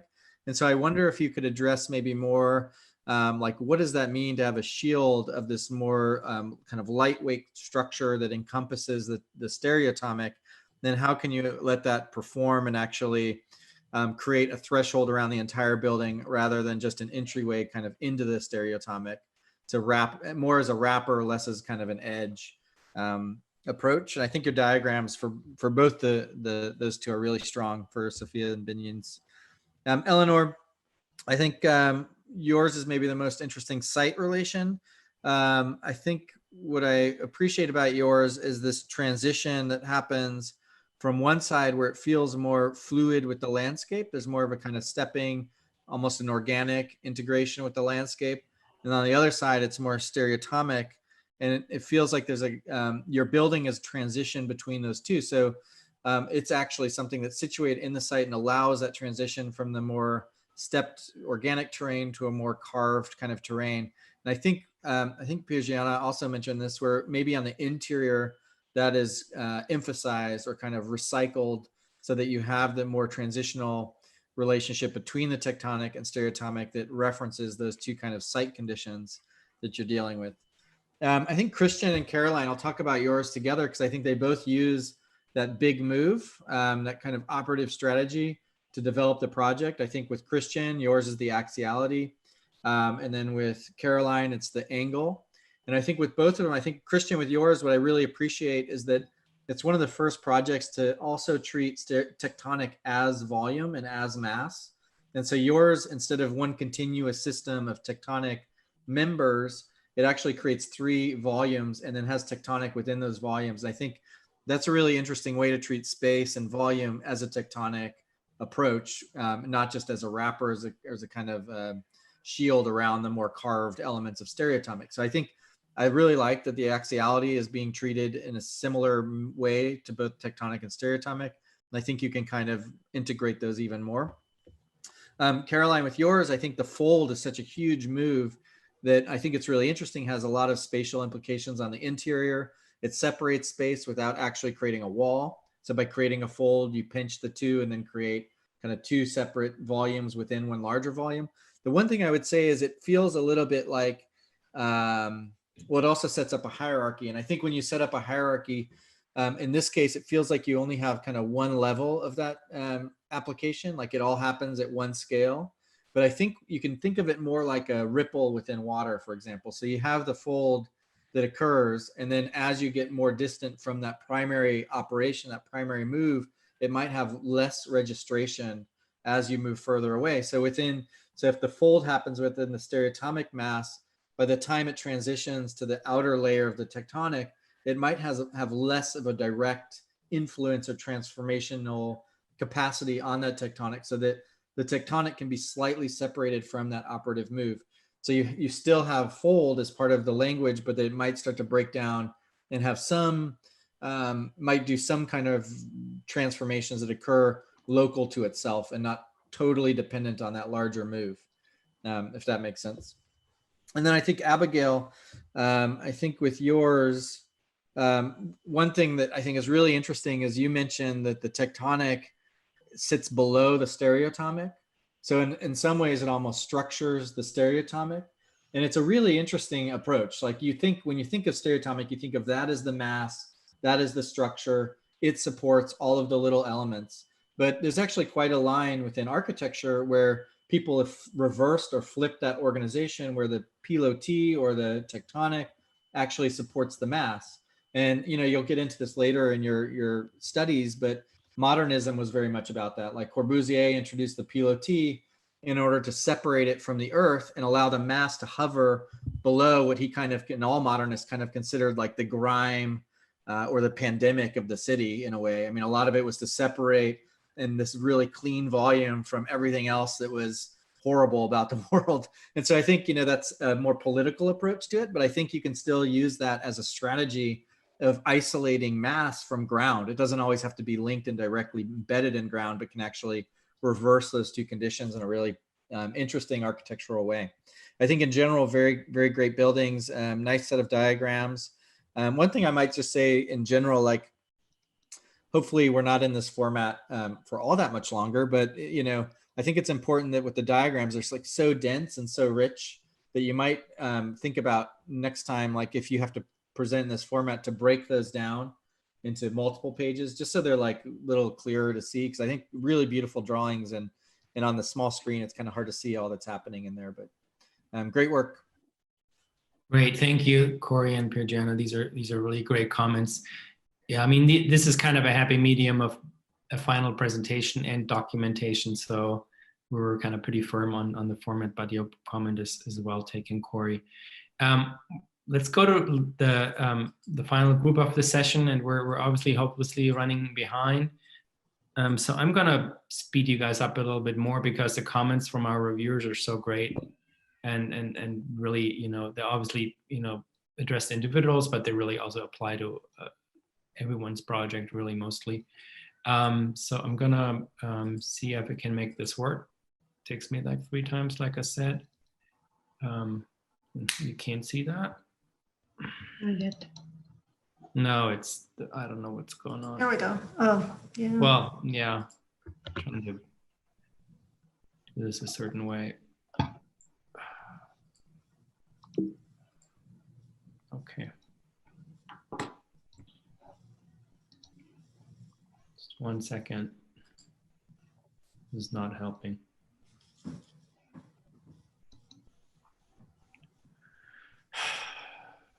This is so temperamental. I don't know what's going on. There. Very good. Yeah. Good. All right. Hi. You ready? Yeah. Well, you're waiting on me. There you go. I'm not going to this is our group site plan, and we just wanted to create like a central area where it opens up on the right, and then towards the left it gets closed off, and mine is on the top left, and I wanted it to act as a closing off, like it's kind of tapered. This is just a plan oblique to show, and it's another angle of my building. Mine was made for a painter, so I called it an artist space. I just wanted to create like a place where they can really like be in private, just think about like their design and what they're creating, and then an area to create it. And in the oblique, you can see the tectonic acts as it has a really big entrance to invite people in, and the tectonic acts as just a transitional period from the outside communal area into the inside spaces. So that's just like. Yeah, I'm just gonna keep going to the larger ones here. In the plan, you can see in the right is the private space, and on the left is the public space. And the public space has a more open threshold just to invite people in, and it connects to the stairs that lead you to the top area. And on the right, the threshold is more hidden away, and the threshold becomes narrower just to create privacy. And you can see that the light threshold on the private area is facing away from the public outside area to create privacy, but light a nice northern light in, more softer light. This is the gallery area. You can see on the hidden lines, the stairs are hidden behind this wall. I want to put this wall to not distract with the stairs, and to have a more wall space to put paintings on, and also to cover the threshold that leads to the stairs as to not allow a lot of light in, create a softer light. And this is just like the diagrams, how I went from mid review, and how all the plants in my neighbors influenced my design. These are the rendered. Just on the left is the private area, and then in the middle is the stairs, how it connects to the gallery, and on the very right is the gallery area. This is just the oblique drawing.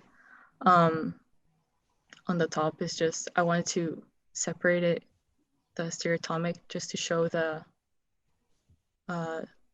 inside more clearly, and how it's the stairs and how it relates to the gallery.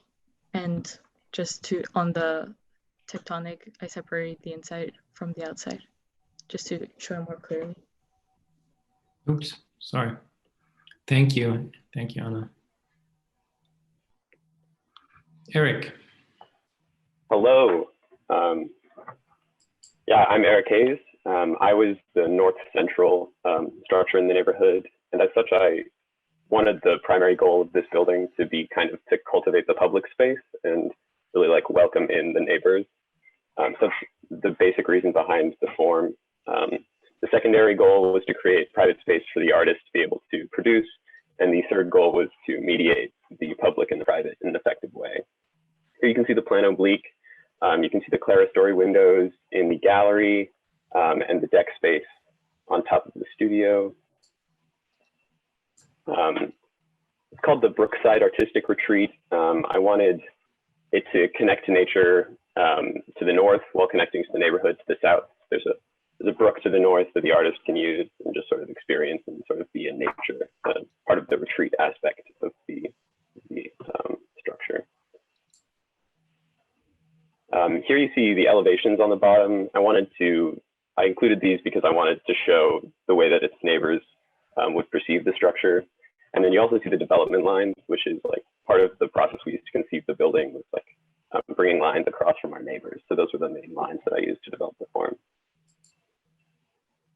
This is a plan. I like this a lot because it shows both the change in the elevation of the landscape, also showing the sort of the layout of the spaces. I really like the studio space to the left because the artist can kind of choose the amount of light that they want to work in, be it lots of light and lots of connections to the neighborhood or sort of darker, more intimate spaces. And here's the section through the gallery and the porch. They are mirror images of each other, sort of focusing movement and attention to the middle while also allowing for light to come in on the north side and welcoming people from the south side from the neighborhood.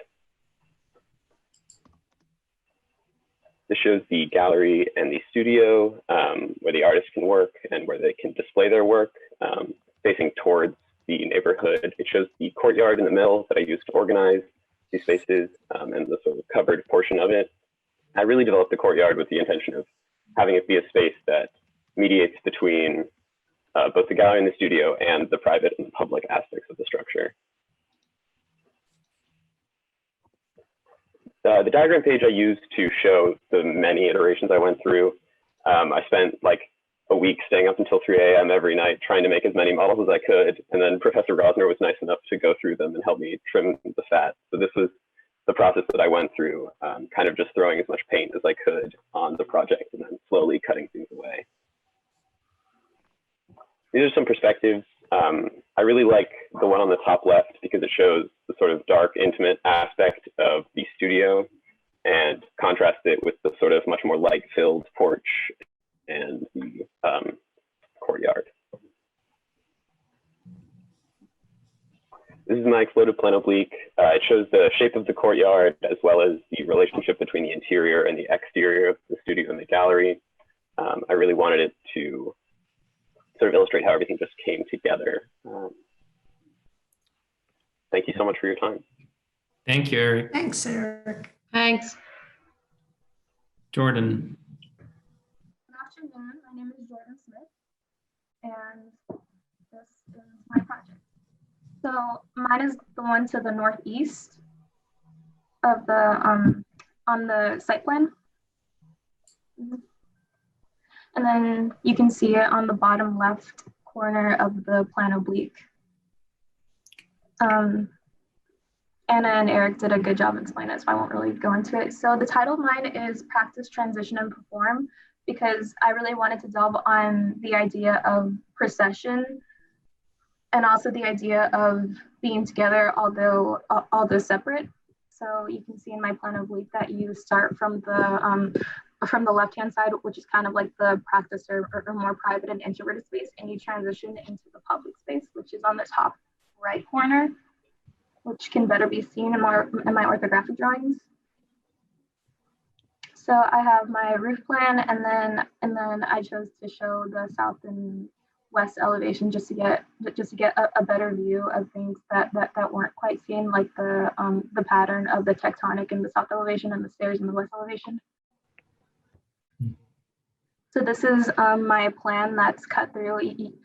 So here you can more clearly see the transition through spaces. So you start in the more private space, or like the practice space, and then you transition throughout it in the tectonic, and you end in the more public space. So this is a section of the public space. So I use scale figures to kind of show like what would happen in it. It's more of like a space for small groups. And then this is my other section, which is taken about the longer side. So there you can see the more introverted space along with the tectonic, as well as where you as where you transition from tectonic to the public space in the stereotomic. So this is my design process. I chose to use kind of like the roof plans, and you can see where we started after mid-review, where we simplified our projects, and where I went. And these are the perspectives. I chose to take two perspectives from the tectonic one to show kind of the sunlight through the tectonic, and also to show from both perspectives of the stereotomic, to show how it kind of like wraps around. And here is my exploded plan oblique. It shows kind of like how the parts fit into a whole, and once again how the stereotomic wraps around the tectonic for a more seamless transition through practice and perform. And yeah, that's it. Great, thank you, Jordan. Austin. Hello, can you hear me? Yes. All right, cool. Hi, I'm Austin. My project is in the lower southwest, and some of the lines that kind of guided the form of my building was this back edge that aligns with my neighbor on the right, and my tectonic form was kind of guided by my neighbor in front, and our tectonics kind of like fit into each other. This is a plan oblique. I think Eric already explained it. Yeah. I called this a space for music as sort of a pun and like a double meaning. It's just you need to create space for music, and it's actually a space for music.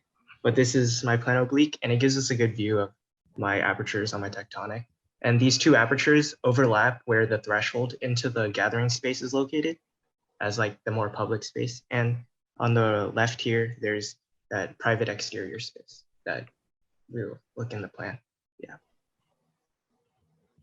This is just the plan sections. And yeah, in the plan here, the interior programs are guided. So as you got closer to the communal space in the neighborhood, the programs inside the building got more public. So on the left is the private space, and on the right is the more public space. And that gives you a good view of the private exterior space here.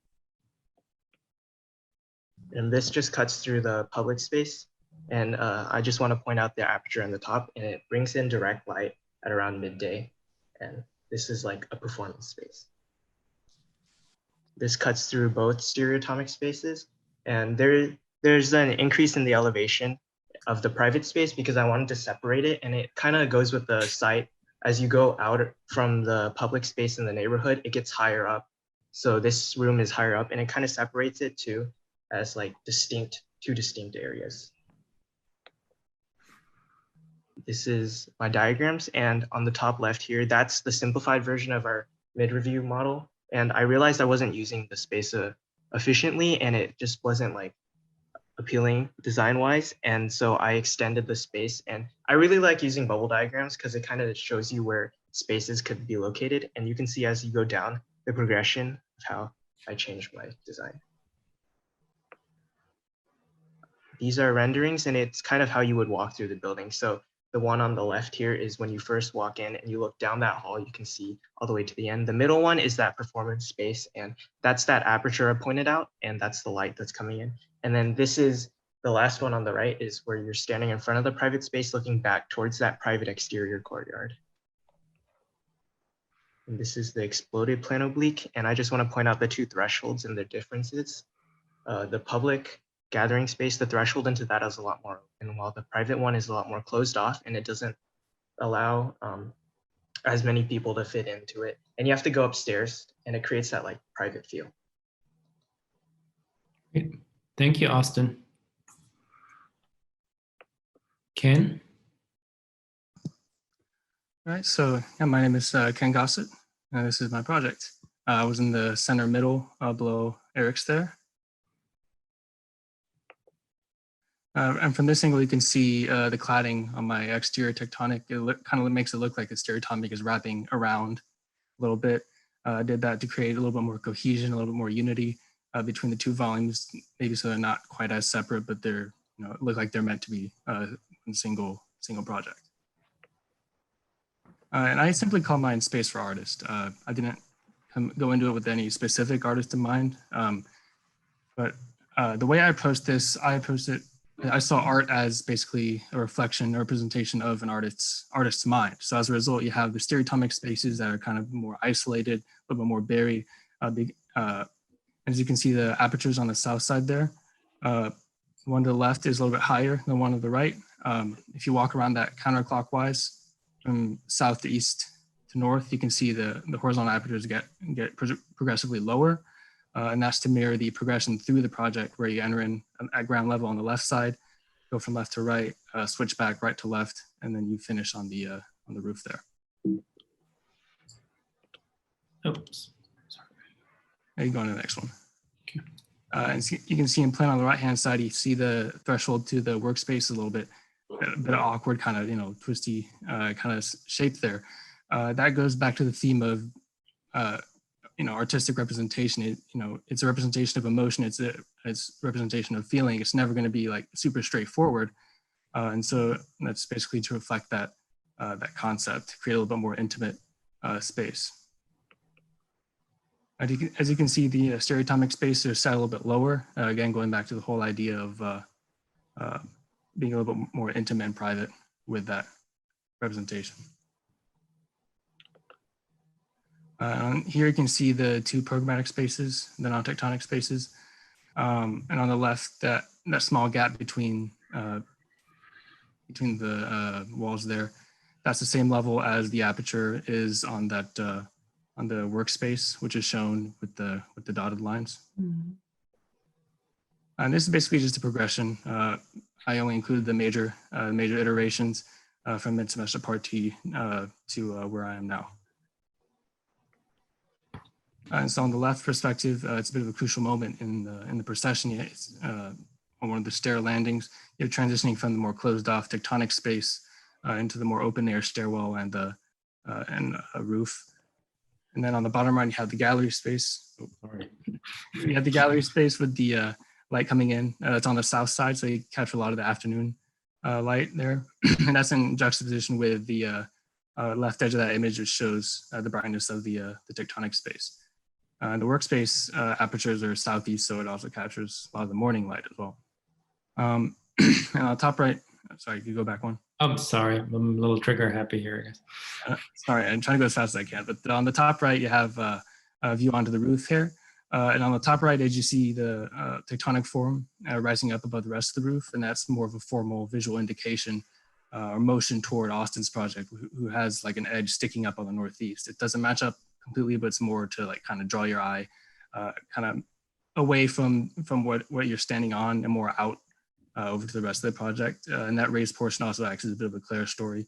Just lets a little more light into the tectonic as well. And just here on this exploded plan oblique, you can see how you can see where the cladding goes on. Might be hard to tell from this, but it aligns with the horizontal apertures, which start out low on the right, get higher as you go to the left, and then as I alluded to before, you wrap around, it goes further up and culminates at the roof there. Great. That concludes it. Thank you, Ken. Thank you. Okay, Rainey, you're the last one in the group. Hello, my name is Rainey Payne. As you can see, my project is the one in the southeast corner.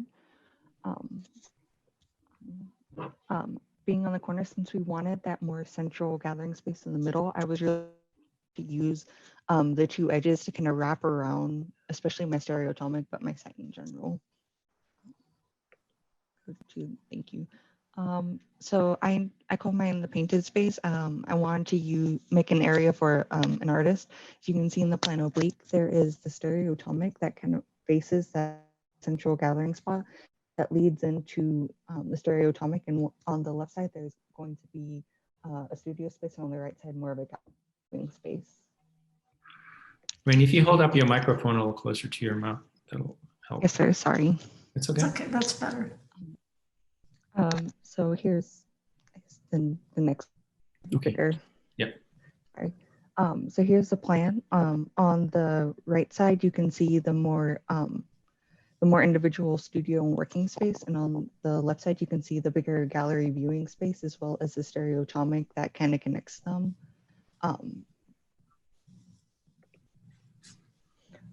So this is the first section. It gives you a little bit of a better view of the two spaces. You can see that there are light thresholds that kind of go along with the site that kind of help bridge the inner areas with the outside site. This is another section. This gives you a little bit better view of the tectonic as well as the stairs, which are on the rear end of the stereotomic. Here are my diagrams that what I started with at the beginning of the semester, and how one of the things I really wanted to do was simplify it. And then once I had that more simplified space with a better use of the area, when we looked at the connecting lines, it evolved from there. Here are the perspectives. On the very left, it is more of this, a little bit more of the stereotomic and that transitional space between the two. In the center of the viewing area, and you can kind of see a little more of where the light comes in. And on the very right is the outside along the site and the stereotomic leading to the stairwell. Here's the explorative plan oblique, where the two stereotomic pieces are separated, as well as the two tectonic pieces are separated, and the stereotomic pieces brought up so you can see more of what's hidden with the site. Thank you, Rainey. Thanks, Rainey. It concludes group 4. Corey and Virginia, we appreciate your comments. Should I start this one? Okay. I'll start with Anna. I'll just go quickly. I know we're running low on time. I think one thing that was really nice about yours is the roofscape. I think it was interesting that it really started to almost deviate from like a more equilibrium system, and it started to shift based on this addition of the person walking on it. And I wonder if on the groundscape, like the actual floorscape inside the building is very flat comparatively. And I wonder if you might think about if that's on an intention, or if it's because new information is added into the roof, like exterior information and kind of views off the roof to other projects. So just think about when you add variation to a project, is it added because of you're adding more information, more data to influence that variation, or is it just something that you're trying to explore the extremes between? So I think that was really a nice move. Eric, I think with your project, you create this sort of gap space where the two parts separate from each other.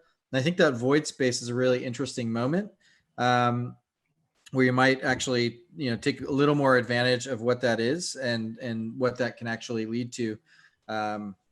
So yeah, I thought that was good. And then I think with Jordan, you had a really sort of like, your project reminds me of like a more binary kind of, in some ways, computational project, in that you have an almost on-off approach to how you treat the tectonic and the stereotomic. So it's almost as if you create the building and then you choose, like, this elevation is going to be stereotomic, this one's going to be tectonic, and then it kind of oscillates between those two. It kind of reminds me of like Minecraft, where you have a unit, you know there'll be a unit there, and you choose what kind of unit it'll be based on adjacencies and so forth.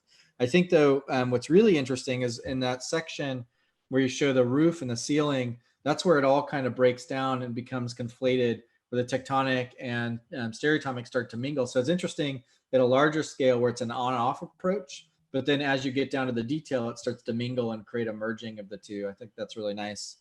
Austin, I think similar to Eric's, you create this kind of gap space as well. Yours is actually more volumetric, so you create an almost free condition where the two separate. And I just think a similar comment to Eric, like how do you take advantage of that gap space even more? I think when you become like more and more as an architect, you'll start to look for those spaces because it's essentially free space. And so how do you maximize the potential of that void space or of that gap where you don't actually have to build anything? It's a space between building. And you can actually gain a lot of kind of mileage within those kind of integrating those kind of spaces within your architecture. Ken, I think like your project's really beautiful. I think it's a really nice, well done project. The diagrams are very clear. I really like where the mass, the tectonic, again, like one of the previous projects, becomes more of a mass. And I like the density of that condition. So you have so many kind of members within your tectonic that it becomes massive. It really integrates well with the stereotomic. The one thing I think you'll kind of pursue as you go further on in your education is once you create a system of repetition, like your tectonic members, how can you then start to add variation within that repetition? Like, could you start to create such a density that it becomes solid and there's a transition between a solid because of the density and then where it starts to become less dense and it starts to open up? You can actually use that gradient as an effect of kind of aperture, but also spatial effects and all kinds of other effects. You can start to latch onto that approach.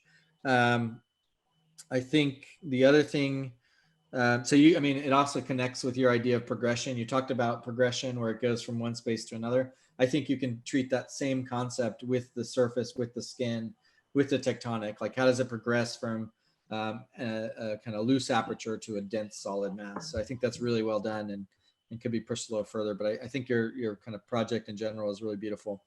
Rainey, I like your project and that you've more than maybe many of the other ones have actually separated stereotomic from tectonic, and they just kiss at that one point. There's like one pinch point where they come together. And so I'd recommend you should read Sophia Lin. She has a really good essay called Kissing Architecture, where you can start looking at how buildings do that, either with their environment, like one building in its setting, or two buildings like the Frank Gehry building in Prague, where it starts to kiss the existing building. Like really interesting architectural examples of that kind of condition that you've built into your project. And so I'd look a little more at that. I think what also is nice about yours is the directionality. You have kind of the circulation happening kind of like against or with the grain of the volumes, and then you have to create the relationship against the grain. And that's where the kissing kind of comes in, which is really interesting. So I think in general, very good projects. It was a really interesting morning. I'd like to see all of them. So great work. Look forward to seeing you in VisCom 3 next semester. Thank you, Corey. Thank you. Yeah, those were great comments, Corey. So because you went through the individual ones, maybe I'm just going to use my allotted time to give more of a general comment for all of you. I think like this group had like very interesting sectional qualities, and actually your section drawings were for most of you were extremely gorgeous, and they were very revealing, and at times for some of you they were actually used as tools of design more than just like a tool for presenting, you know, conditions that are found within the projects.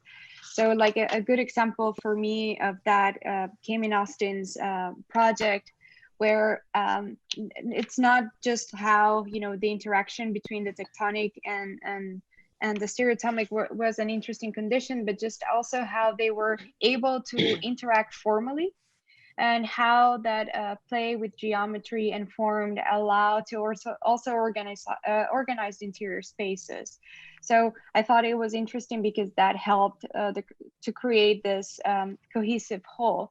And I think like something similar happened with Eric, and how the section view of the project also helped inform its relationship to the context. but also how that relationship helped organize then the programmatic distribution of the spaces within. So so what is interesting then is like those two different strategies can only happen or occur when you're using your sections, not just as a presentation media, but actually as something that it's a tool for design. So how you actually modify that section to produce, enhance, or maybe interact with other conditions that are found within the buildings themselves, but also with their relationship to your neighbors. So I thought like that was very interesting to see in this group. So I would encourage all of you to also start thinking about your representation as not just something that it's there for you to show your ideas, but also to expand on them, to help you, you know, rationalize them, to instrumentalize them. So not just as, you know, tools for presentation, but actually tools for design. So instruments in the design process. So I thought like, not only were they beautiful as drawings and as, you know, autonomous things that we can talk about, but also how they are actually genuinely helping you guys to make better and more informed decisions when it comes to your project. So congratulations, everyone. I was very excited and happy to see the work and how much you've done in this time. So it's pretty exciting. Thank you, Patricia. Thank you, Piergiana and Corey. Yeah, great comments. Thank you for, we obviously know we've got a lot, you've got a lot more to contribute to this, and we apologize for the, you know, for the tight timeline here, but really appreciate your thoughts and your time and sticking with us. Have a good one. Thank you. Thank you. Of course. Have a good one, everyone. Good luck. Bye. Thanks, Piergiana and thanks, Corey. Okay, everyone. We've got Vincent Dangel here. We got Vincent Dangel here, and we're gonna start our last, you know, session. Vincent Dangel, thank you for joining us, and thank you for your patience. We apologize that we've just had some time management issues. We started like the German railway system, but I think now we're at Amtrak delays here. We're in Italy now. Yeah, we're not. The trains are not running anymore at this point. I don't know how. I don't know how much time you can spare, but we've got 3 groups of 6 students each, and we're having them present collectively, like Pecha Kucha style, very quick. And this is going to be the true Pecha Kucha run, guys. So let's just try to be very brief and brief comments at the end of these presentations. So I'm just gonna start. And you guys, both you, maybe I should introduce the 2 of you. That might be a good idea. So Danielle Briscoe is an associate professor here at the school. If you haven't encountered her yet in reviews, she teaches lower level intermediate studios and teaches vertical studio and advanced studio, and also a seminar on living walls. And you might all be familiar with the living wall project on the west facade of the of Goldsmith Hall. And then Vincent Snyder doesn't need a lot of introduction, I believe, right? You've all had him last fall. You know, also teaches obviously Design 1 and Advanced Studio and Comprehensive and Integrative Studios, also Construction 4 in our technology sequence. So without further ado, I'm going to try to open, what are we at? We're at group 2. I'm going to try to be here as efficient as possible. We've got group 3 and group 1, and Vincent and Danielle, you just, you know, if you need to drop out, you just need to let us know. Again, thank you for your patience, and we apologize that it's taking a bit. And now I'm getting the beach ball here, which is great. Okay, I think we're ready to start. My video is off by. Go ahead, Vince. I've noticed my video is off by, it seems, about a second or more, so I'm not quite sure why. Are you still there? Yeah, we can hear you. We can see you. And I'm going to try to make this full screen mode here, which is not going to work. And you might try leaving the meeting and coming back again if it doesn't get better. I mean, I even upped my Google Fiber to the whatever the big big wideband broadband, whatever. It's supposed to be better, but it's a little bit. Yeah, Okay, you go. Yeah, I don't know. I figured it out by the last group, I think. Okay, without further ado, Eli. All right, lightning round. I'm gonna drive. I'm gonna make this really quick, right? Yes. All right. So I'm Eli, and I'll be speaking first for group 2, and I'll quickly explain sort of our neighborhood layout. We had these construction lines that you see are sort of the regulating lines that came from the first formal moves that each of us made. And so then we all negotiated together to make these lines, and everyone's forms then rose up from those, and they influenced the interior forms and the site and the circulation throughout the site. There's a lot of focus on sort of a central hub between adjacent neighbors, between the neighbor on top and bottom, and also a flow from left to right in this view going upwards in elevation. And then there's mine in the sort of top left-ish. All right, Eli, could you do me a favor and just repeat for me once again where the sight lines came from? So originally we had these orthogonal layouts and everyone just started to make the moves that they wanted. Then we got together on a Zoom call and negotiated what lines to keep and enhance and sort of conform to. And so that's where they came from. Okay, and what, was there an overall strategy to do that? Or was it just, I want this, I like this? I mean, was it, what do you, initially it was just everyone sort of picking something to do just to get started, and then from there all of us together negotiating.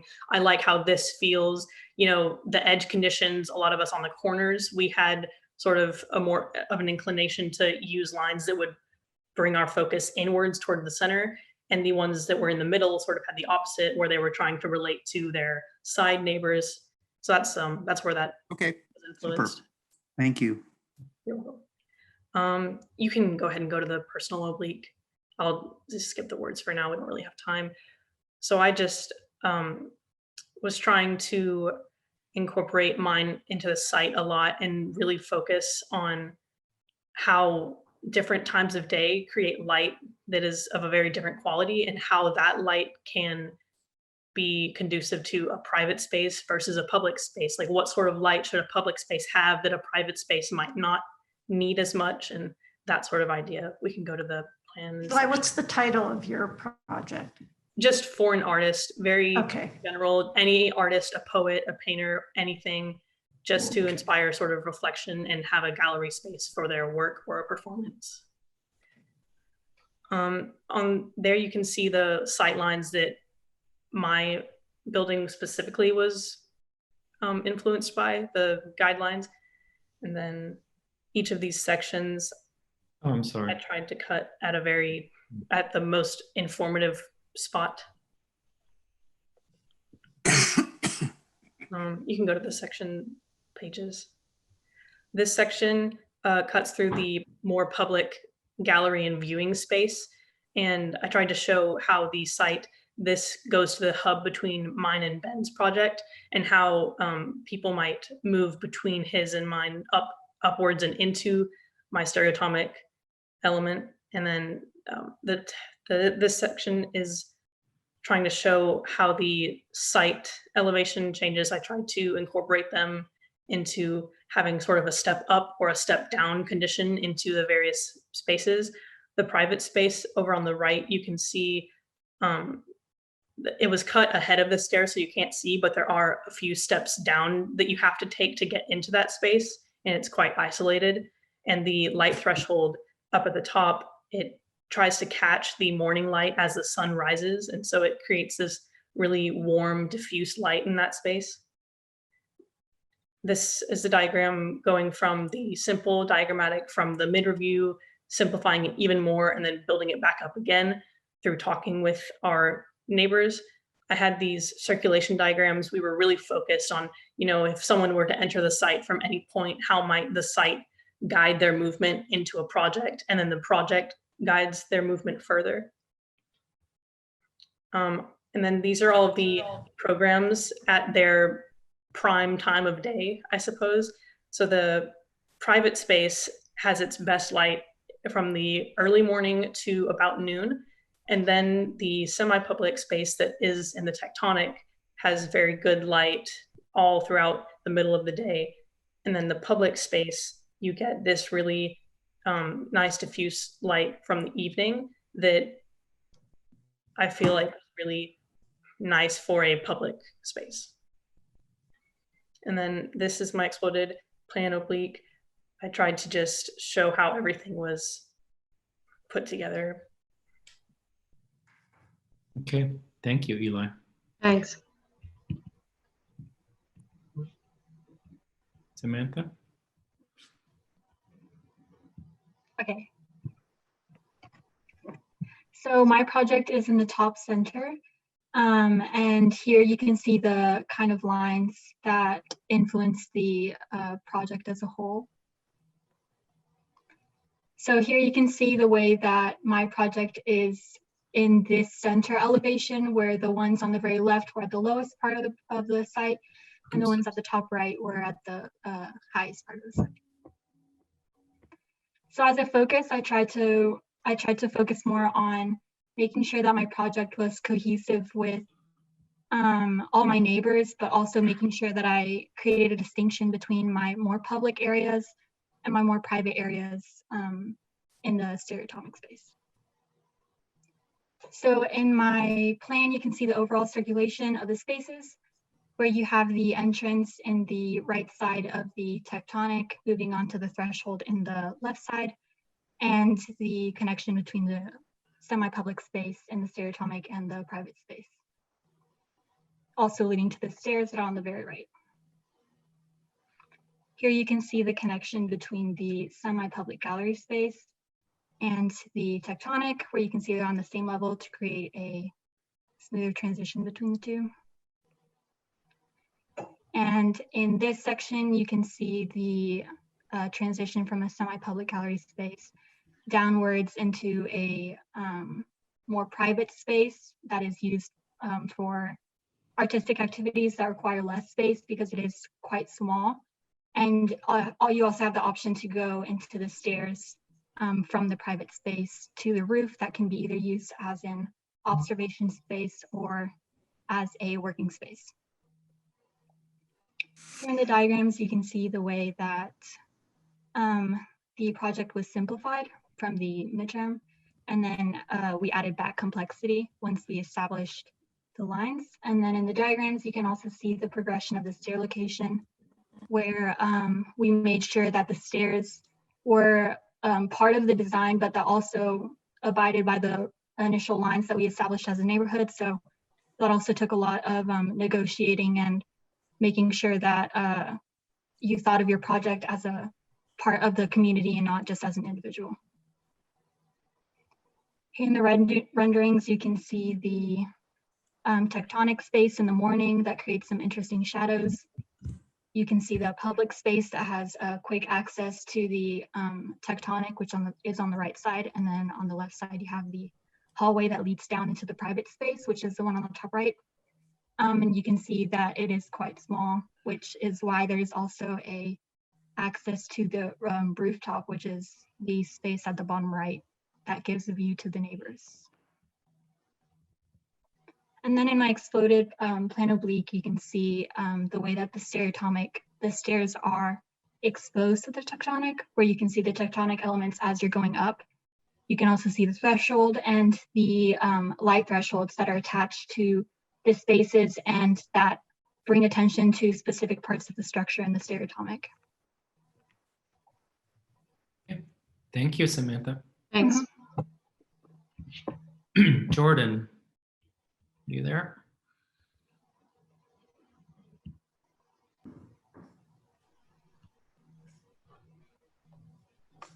Jordan? It was a minute ago. Yes. You're muted. We cannot hear you.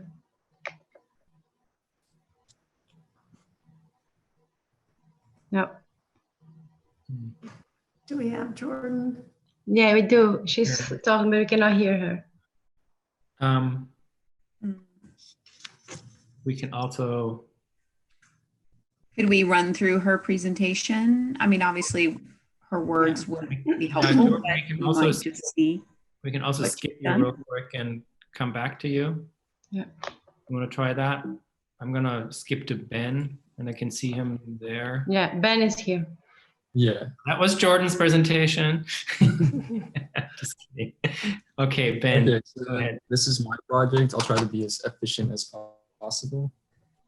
So my project is highlighted in the lower left-hand corner, and I also included the construction lines that I was talking about that apply to my site specifically. And this is the group plan oblique, again highlighted. My project is highlighted in the lower left-hand corner. Okay, I titled mine Design for an Artist because I really wanted to base it on form following function and have all the spaces and elements respond to the functional needs of the artist. So in the plan oblique right here, you can see the stereotomic with skylights and also the tectonic wrapping it and the vertical circulation leading to the top of the tectonic that doubles as a rooftop space. And these are my orthographic drawings. Here's the plan. The stereotomic element, which has the thick poche, has two spaces in it, a gallery space on the right that's more directly connected to the tectonic, and a studio space on the left that is more private, and you have to enter through this long threshold. This section A highlights that studio space that's more private, and also highlights that skylight that is that enables diffused light to enter the space. It also highlights that rooftop space and the tectonic. This is the gallery space that this is highlighting, and it also has that skylight space that, or skylight threshold that is enabling light to be diffused within the space. It also highlights the vertical circulation and the threshold that's kind of in poche that you use to enter the studio space. This is my diagram. It looks crazy, but it's simple to follow. Step one is where I like diagrammatically simplified my mid-semester projects. And then step 2 to 5 in the spiral is I used my neighbors' construction lines and relationships to develop the project and to make it cohesive as a whole. And then steps 6 through 8, I individually developed my project to make it functionally work for an artist. These are my perspective renders. The first one highlights the tectonic space, as well as that deep threshold that connects the tectonic to the private studio space.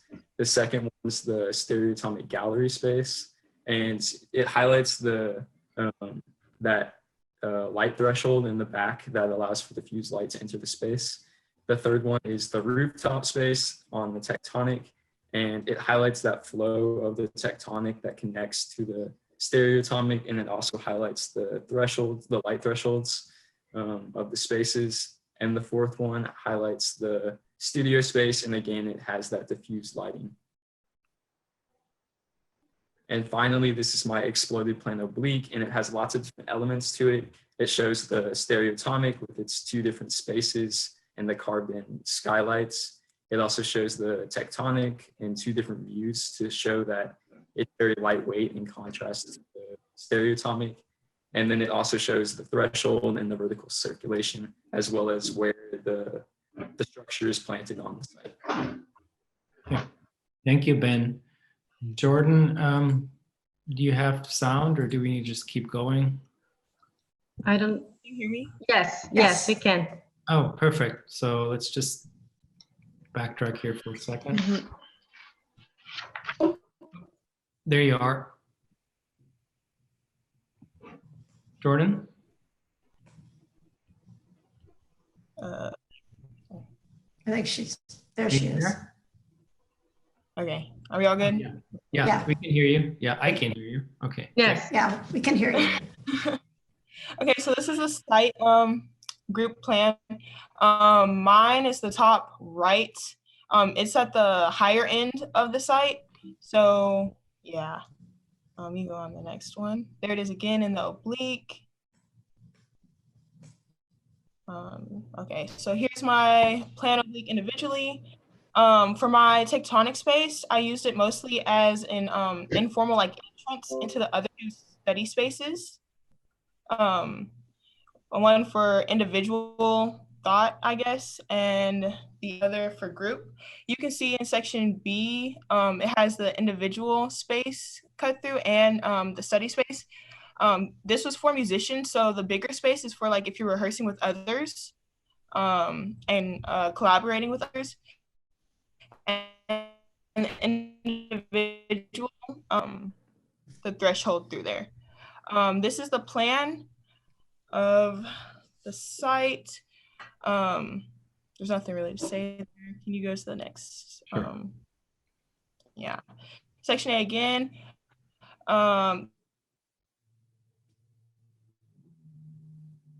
See how there's set of that run across the backside of the sit above each space to help facilitate the need for light in order to like see and things like that. You go to the next one. This one as well, you can see the top area, which is used, the roof area, which is used to interact with others on the top, and you can view the rest of the site from that. You can go to the next slide. This is my diagram. It shows where I started from the midterm review, how I simplified it, and then re-evaluated the complexity of my ideas to where I finished with this design as of right now. Next slide. Here I took a perspective from each of the individual areas in which people will interact with each other. These are all taken around about 12 p.m. noon, which filters in the best light for all the areas. Here's my exploded. You can see the individual pieces.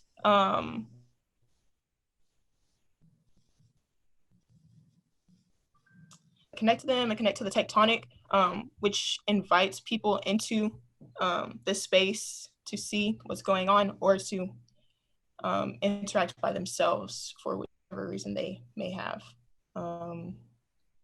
Yeah. Okay. Thank you, Jordan. Mm-hmm. I'm gonna skip through Ben.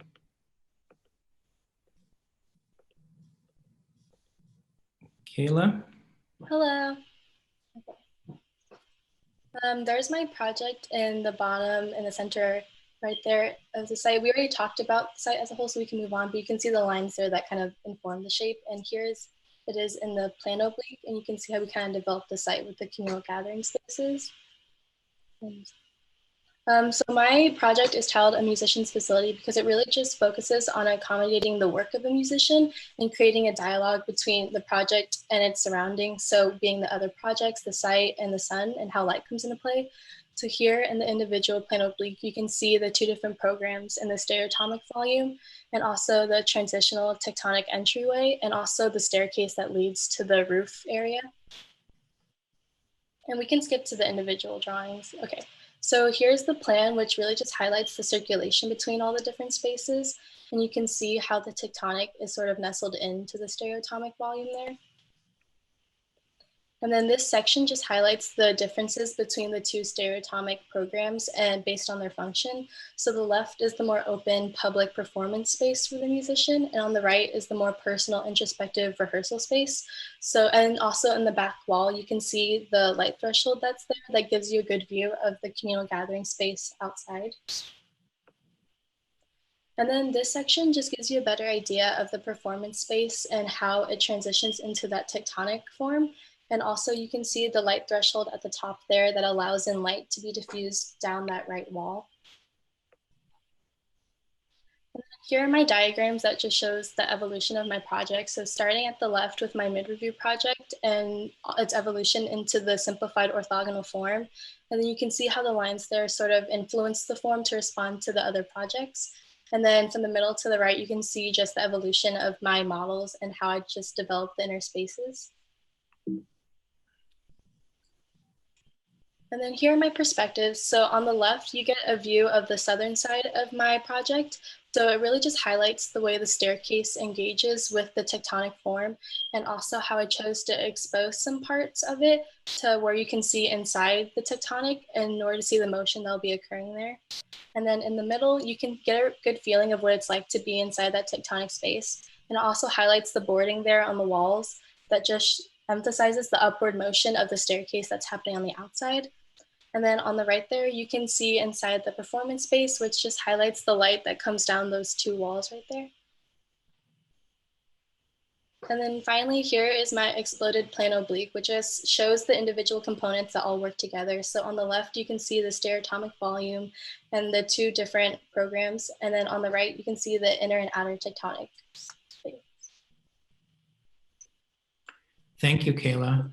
Thank you. Anna, you want to? Hi, I'm Anna. So my project was the one on the bottom right. It was definitely difficult to design something that didn't overpower the rest of the project since it was at the highest elevation. So there's our group plane oblique. Thank you. I decided to mine an authentic space for artists. I really wanted to focus on creating these really nice transitions between spaces, but yet having distinct spaces that artists could work and display things in. So here's my orthographic drawings. There's my plan. As you can see, it kind of makes like, it seems like it would make a complete circle, but it doesn't. And all of the spaces flow into each other. But when you're walking through, they're each going to feel like its own distinct space. There is the like private / studio space. It's got this really nice window that goes from like the floor to the ceiling. And so it diffuses a lot of natural light throughout the day. Here, this section shows the private space and kind of the gallery space together. This section shows what the gallery space looks like, and it also has a skylight, so it diffuses light directly into the gallery space and lights up what would be displayed. This just shows kind of my progress, and I definitely changed my design a lot. And here are my perspectives. So you can see that really large window in the studio space. That was taken early in the morning, but throughout the day, it's just filled with natural light. So an artist can really work well because you need lots of natural light.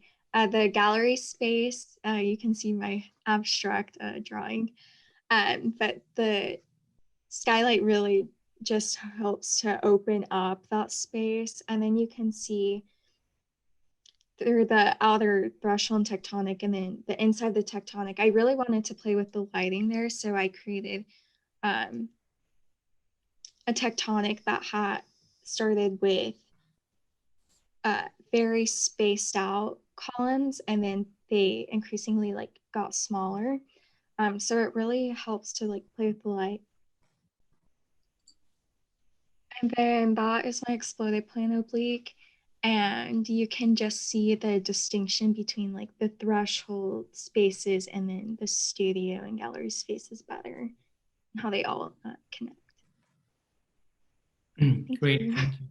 Thank you, Anna. So that concludes our first group. We try to get, okay, I just want to share this overall drawing. Vincent, Dangel, I know we're obviously coming at you with a fire hose in terms of information. Do you have any thoughts and comments for this group? Well, I wondered, I think coming from what Vince asked at the beginning, I was actually writing down the same question as he said it, like what were the influences of those radiating lines? And I wondered if in your process, you all revisited that as a group after you say went away and you're on your own and you're sort of designing your own version within this neighborhood. Did you go back and discuss things of consequence or implication from, say, one radiating line, from one project to the other? Yes, I would say that we revisited it as a group probably 4 times. Okay. Oh, fantastic. Good. For me, I think that I love this project and the consideration that your instructors have for working collectively and thinking collectively with our ability as designers. It's easy to become very inward focused and to maybe disregard what our neighbors might be doing or thinking or coming up with. And so I think that the project in and of itself, I really am really engaged with. And I guess I like and see success in all of your projects with the direction and adherence to the lighting conditions for how you're programming and considering the users in each space. I feel like the incorporation to the site was always a consideration. I see that very clearly in your orthographic work. So it was very easy to follow what your directions were, based on each presentation. So I really want to commend all of you for that. And I think for me, I would like to just acknowledge sort of the way that, say, the ones at the top of the site, or the ones at the long end of the site, they all tend to have a similar diagrammatic approach where the stereotomic is the backbone, and then the tectonic is that front sort of sheltering piece. And in the lower half, it does the same, except for the one in the right lower corner. So there's a sort of one outlier to it. I think that was Anna's. And I just wondered if you looked at sort of the way that you're diagrammatically programming the two aspects of tectonic and stereotomic collectively. So that was one thing. And then I guess secondly, I really appreciate the way that you're all able to discuss your project so clearly, that you have a very confident and firm understanding of the moves that you're making. And so I really feel like I can see the fundamental work that has gone on this semester and last semester is really being very successful and fulfilling for you and clear for me as someone from the outside. I think in terms of maybe the organization of something, I could have used maybe a diagram or two in the initiating conversation of your work. So the diagrams that seem to sort of flood one slide at the end might, at least in your portfolio or with further discussion when you're in your job interviews, that some of that early diagrammatic study and description, representation, idea forming, that to me could easily be a part of the conversation prior to us getting into more detail of how each space operates specifically, or special moments that you found within different areas of your work. So for overall, I would say I'm really pleased at the work, and I would just say that potentially more conversation or more description of how you're working collectively would to me be enticing. And then for you to maybe forefront some of the diagrammatic work that you seem to put together at the end. There might be that one special diagram or the one that's the most telling that should be almost right after your brief statement. So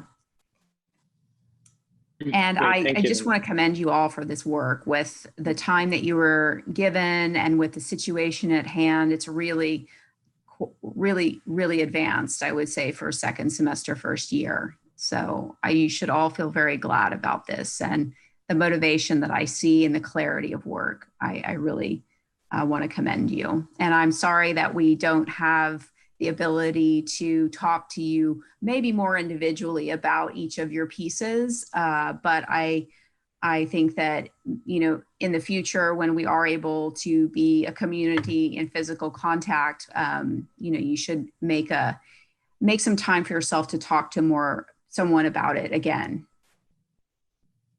Thank you, Dana.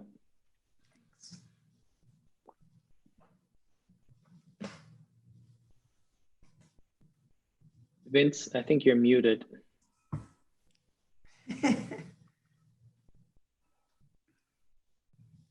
That might be a good thing. Uh-oh. For whom? I'm kind of, you know, I think the, I mean, the work looks outstanding. I thought that since we were the last group that we would be doing groups 7, 8, and 9. So I sort of scoured those pretty good. And obviously we have different groups, but it's still fine.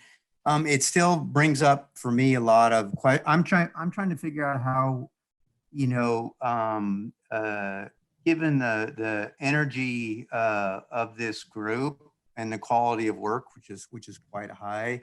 And I mean, what I mean over the group, I mean, you know, of all the work that I've looked at. So I assume it's with the other, since I've looked at 3 and now 4 groups, I assume the other levels are, they tend to be fairly strong. I would assume that's the case. And you know, I think I said in the first semester, I mean, this is, as an overall class and an overall group, you know, this is one of the strongest groups that we've had come through the school in a while. So I'm glad to see everybody is pushing ahead and that you've used your time wisely, because as you know, we stressed, and I assume y'all continue to stress, that it's only during this time that what you teach yourself, more than what we teach you, but what you teach yourself is what you walk away with. And that's the real value in all this. And so I can see a lot of achievement, a lot of accomplishment. So, and I guess I'm torn in the sense that, you know, I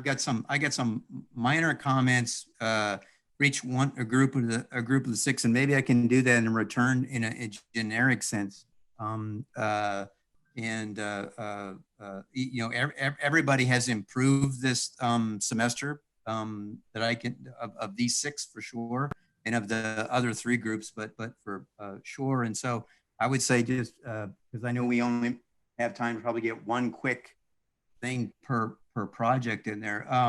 Eli, you know, in terms of catching the light, I think, you know, I might hype that a little bit more. I think that goes back to actually everybody's, which is, what is your core thing that you're trying to do, and can you ramp that and make it visible that without explanation, someone looks at it and sees what it is. So in Eli's case, you know, very nice project, very well done, but I'm just going like, okay, to catch the light. So maybe it should just look like it's, you know, this big thing that's catching light, and, you know, that maybe sort of is at a larger scale than the other pieces.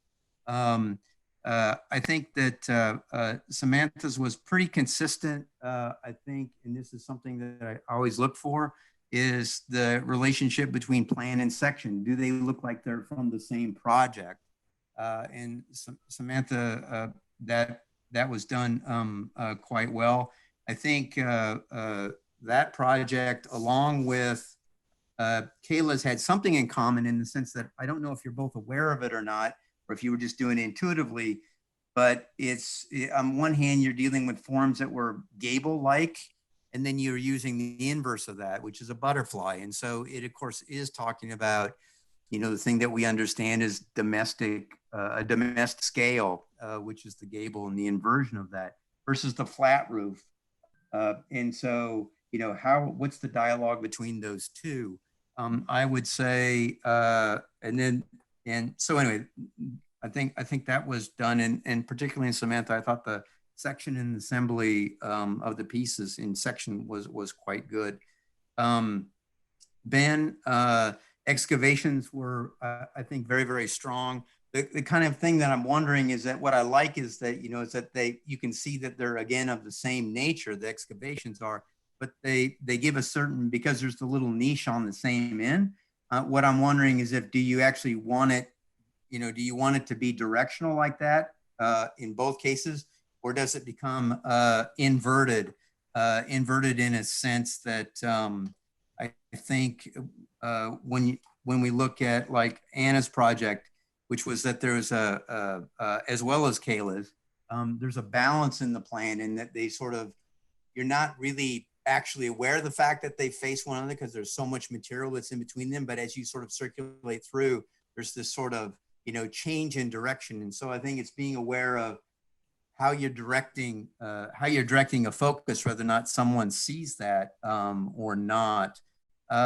Jordan's is, I think, one is the question, I would look more at the tectonic. I think you're really amping the difference between the tectonic and the stereoatomic in two cases. One has to do with the porch, which is very, very thin.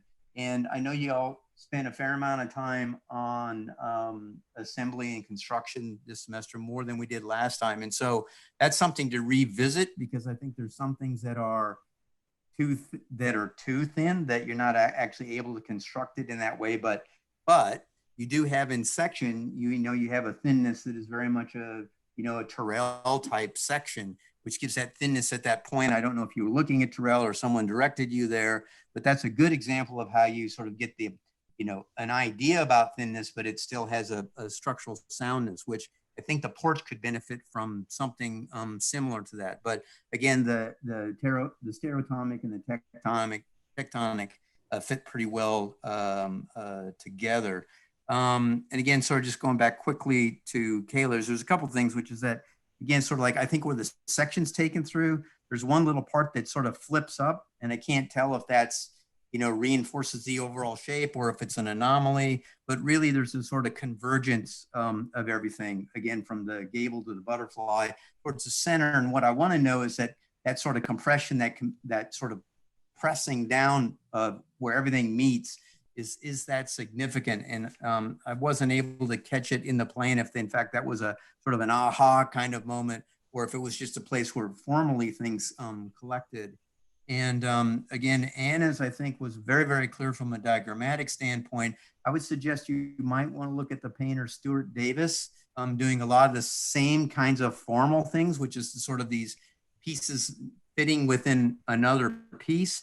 And then there's a center. Again, I think the diagram there actually that you started with is actually is very strong. Again, the question I would say was that for me, the section speaks to me of a different language than perhaps the plan. And I'm not sure if you might want to bring those two back together. We're probably out of time, which is fine, because I can pick up, I think, on larger ideas. Maybe if we have time at the end that sort of, tie everything together. Because I think, there's so much that we can talk about that as a class. I mean, I'm sort of torn between what you can learn as individuals, by giving quick comments on each project, or really, a more generalized condition, because you've really developed to a point of where you can have a larger, more intellectual discussion that I think that's really, really important for when you show up next year in terms of having your own agenda and where to go from there. So I am bothered by some aspects of it. And I won't get into it too much right now, but sort of like, just as to start with, like say, starting with the site, just not to say that we're going to pick on that, but just that it's easy that we understand that, and that you all have agreement that you went back and visited. But the big central question is why did you have an agreement, and how does that actually have a, how is that something that you can use other than intuitively?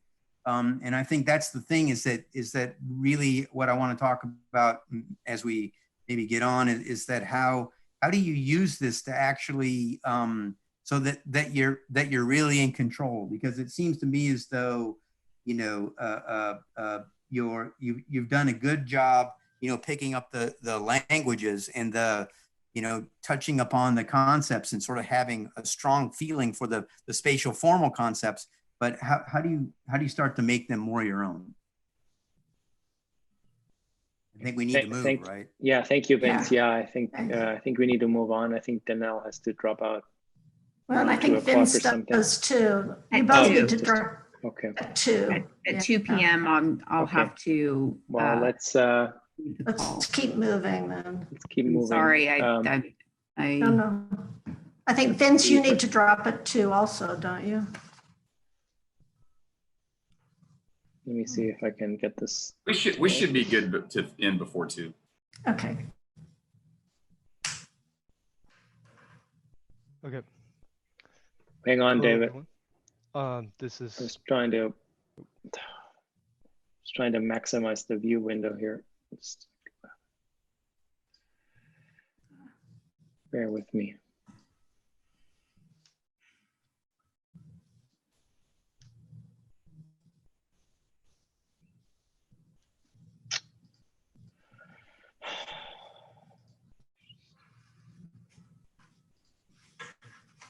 There we go. There we go. Yep. Okay, so I'm David, and this is my final project. As for the site plan, mine's on the northwest corner, and here are some lines or major lines that kind of influenced my form and shape. So for the group plans, besides from a few lines that emerged from our personal desires, we worked together towards a site that kind of gradually descended and concaved into a central communal space / passage. For my plant oblique, you can kind of see the most notable subject is kind of the staircase that led up to a balcony on the roof that can be used for a public performance for the musician.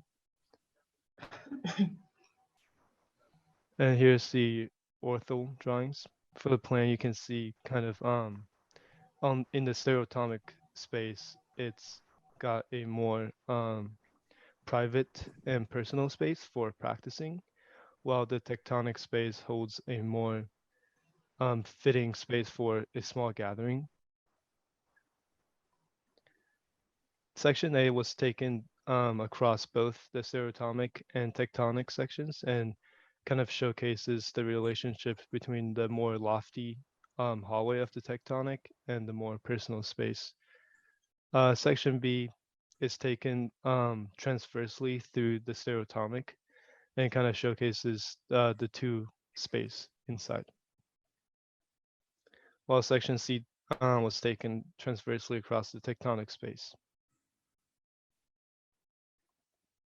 So here's kind of the progression with party diagrams to my reaction with the neighbors, the first massing model, and then the introduction of site, and then kind of finalizing everything.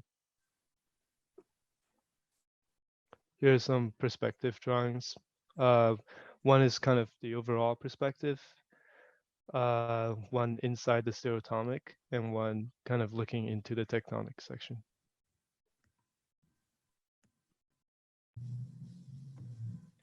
And the exploded plane oblique. Okay, thank you. Thank you, David. Hey, Uli, how much of what I said did you catch? Because I saw where my internet went down, and I heard everything. I did hear everything. Yeah. Yeah, it all came through. Okay. I thought maybe he quit 20 minutes did you ago. did you say more than 2 sentences? No, we heard it all. Yeah. Okay. Chapter 1, book 1. Okay, Justine, are you ready for us? Yes, I'm Justine. This is my final project. My building is the middle project on the north side, and you can see that on the plan oblique. Something to note about our site is we have a lot of communal stairs. So there's one between my project and the project on the eastern side, which is Gigi's. And there's also a similar stair on the southern side right across. So my project's called Corner Studio, and I try to focus a lot on kind of like a twisting motion and directing a view, not just linearly, but more dynamic in having people change directions as they walk through. So you can see on the plan, there's more of like a curving form, and on the left side, there's a more private studio space for an artist. And I try to make it so that a person walking in would have to like turn to the side to go in rather than just walking straight up behind or in front of where the artist would be working. In the section, you can see the stool and the desk that's built into the structure that's in the corner.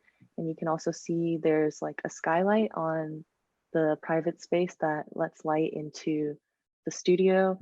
And there's also an aperture on by the stairs so that someone walking up the stairs could also peer into the gallery from above, but it's high enough so that someone in the gallery wouldn't necessarily be distracted and look up into there.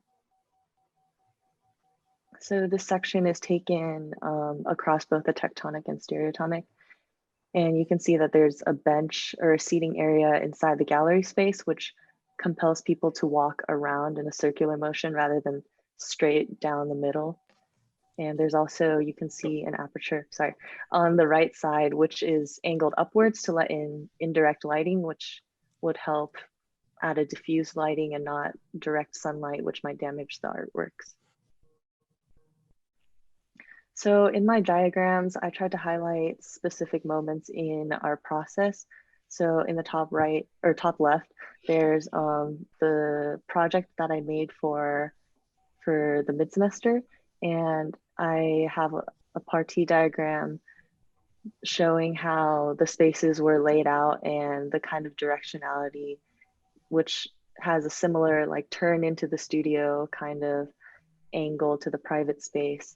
And then you can see in the previous plan, I had a different narrower staircase that went onto the stereotomic, which I realized wasn't really very strong because it didn't really have a place that it led to, and the stereotomic was angled, so it wouldn't really be comfortable to stand on top of it anyway.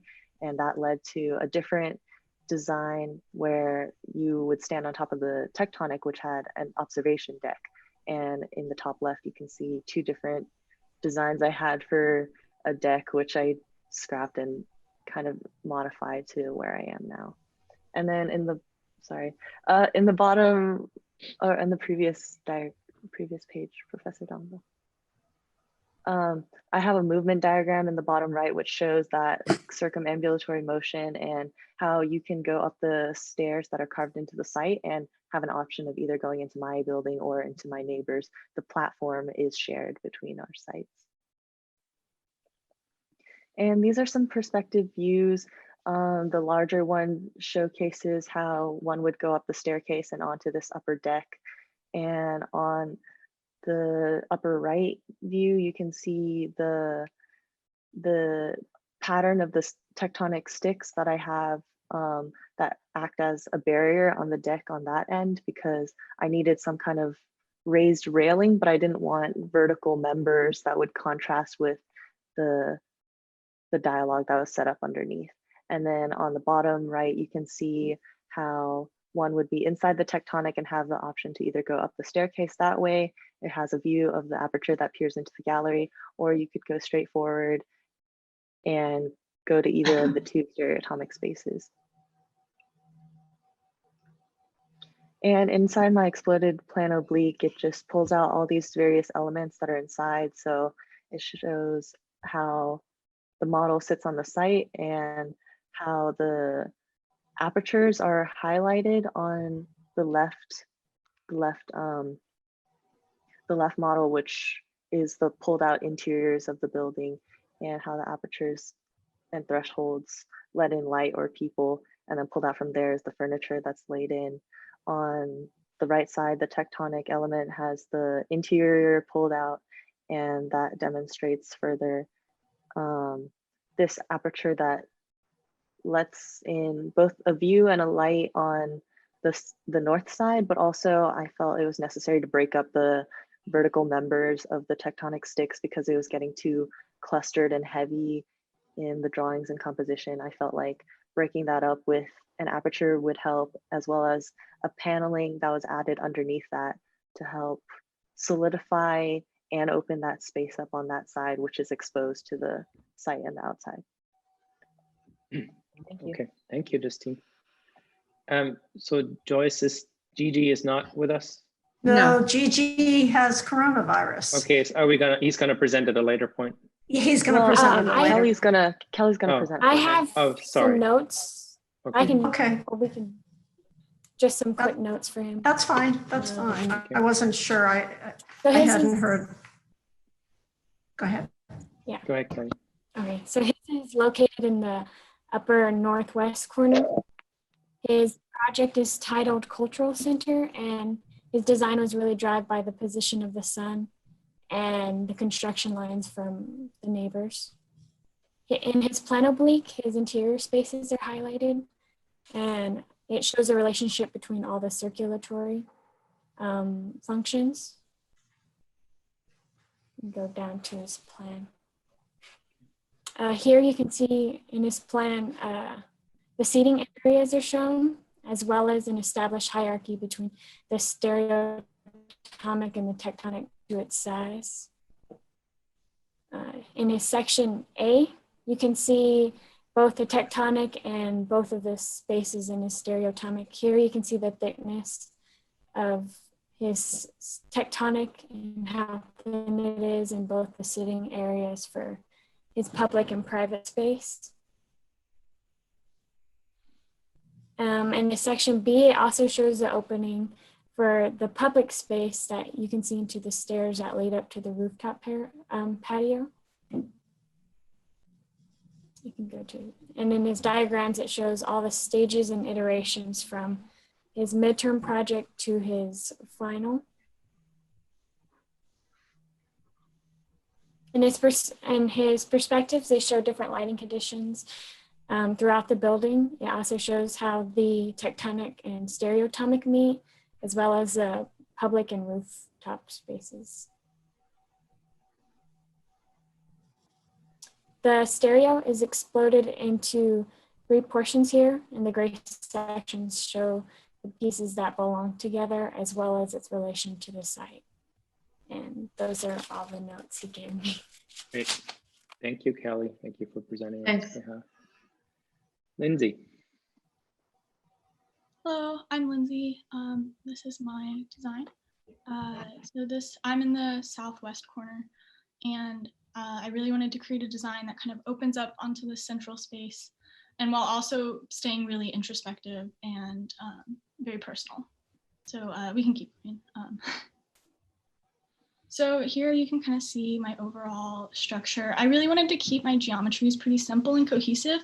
So the stereotomic and the tectonic volumes are actually separated by about 1 foot of space each, so that you can really see this tangible like walkway when you're going in between. But I wanted to keep them together, so their roof planes are 2 triangles that kind of butterfly out. And so across these 2 volumes, even though they're not really touching, they still have this kind of cohesive nature.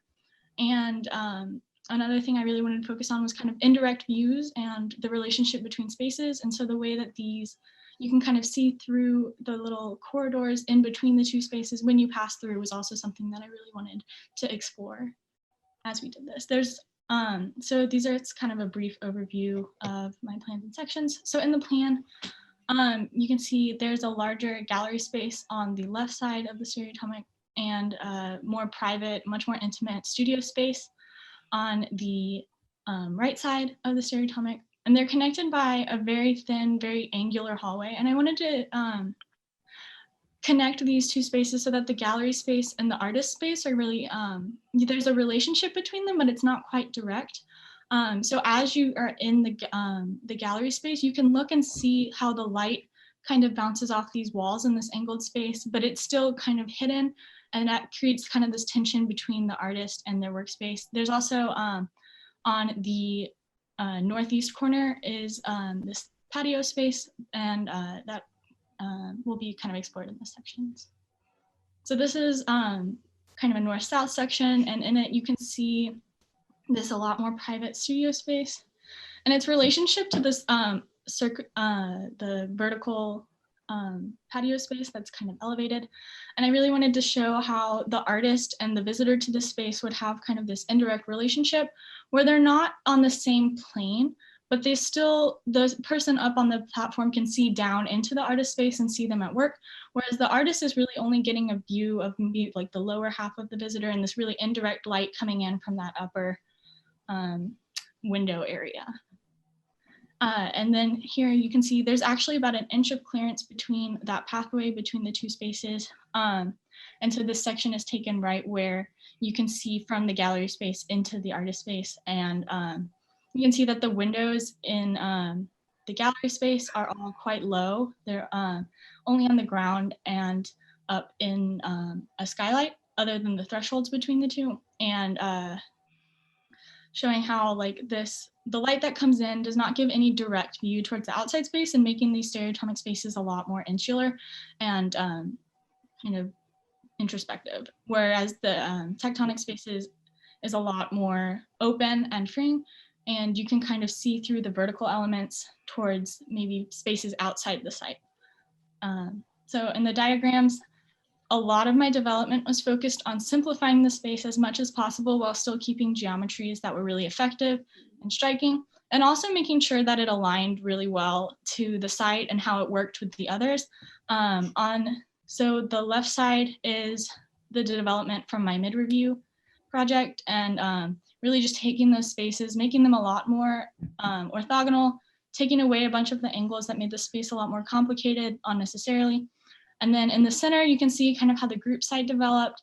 When it started, my project formally was quite similar, and how the tectonic and the stereotomic were aligned with other projects in the area. So I decided to flip things around and mess with the plan of my structure to really explore how these would work both spatially with the other projects and also with the sun.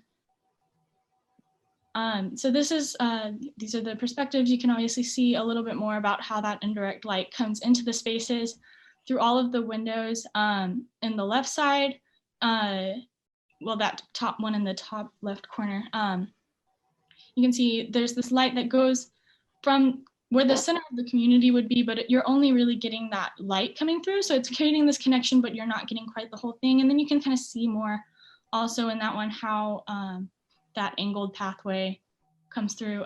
In the center one, this is just the stairs on the outside. You can see a little bit of that low window into the gallery space, and the tectonic, how I was really playing with the vertical elements and how those things could be broken up or completely like made into a completely planar surface, and how that would affect the visitor's view.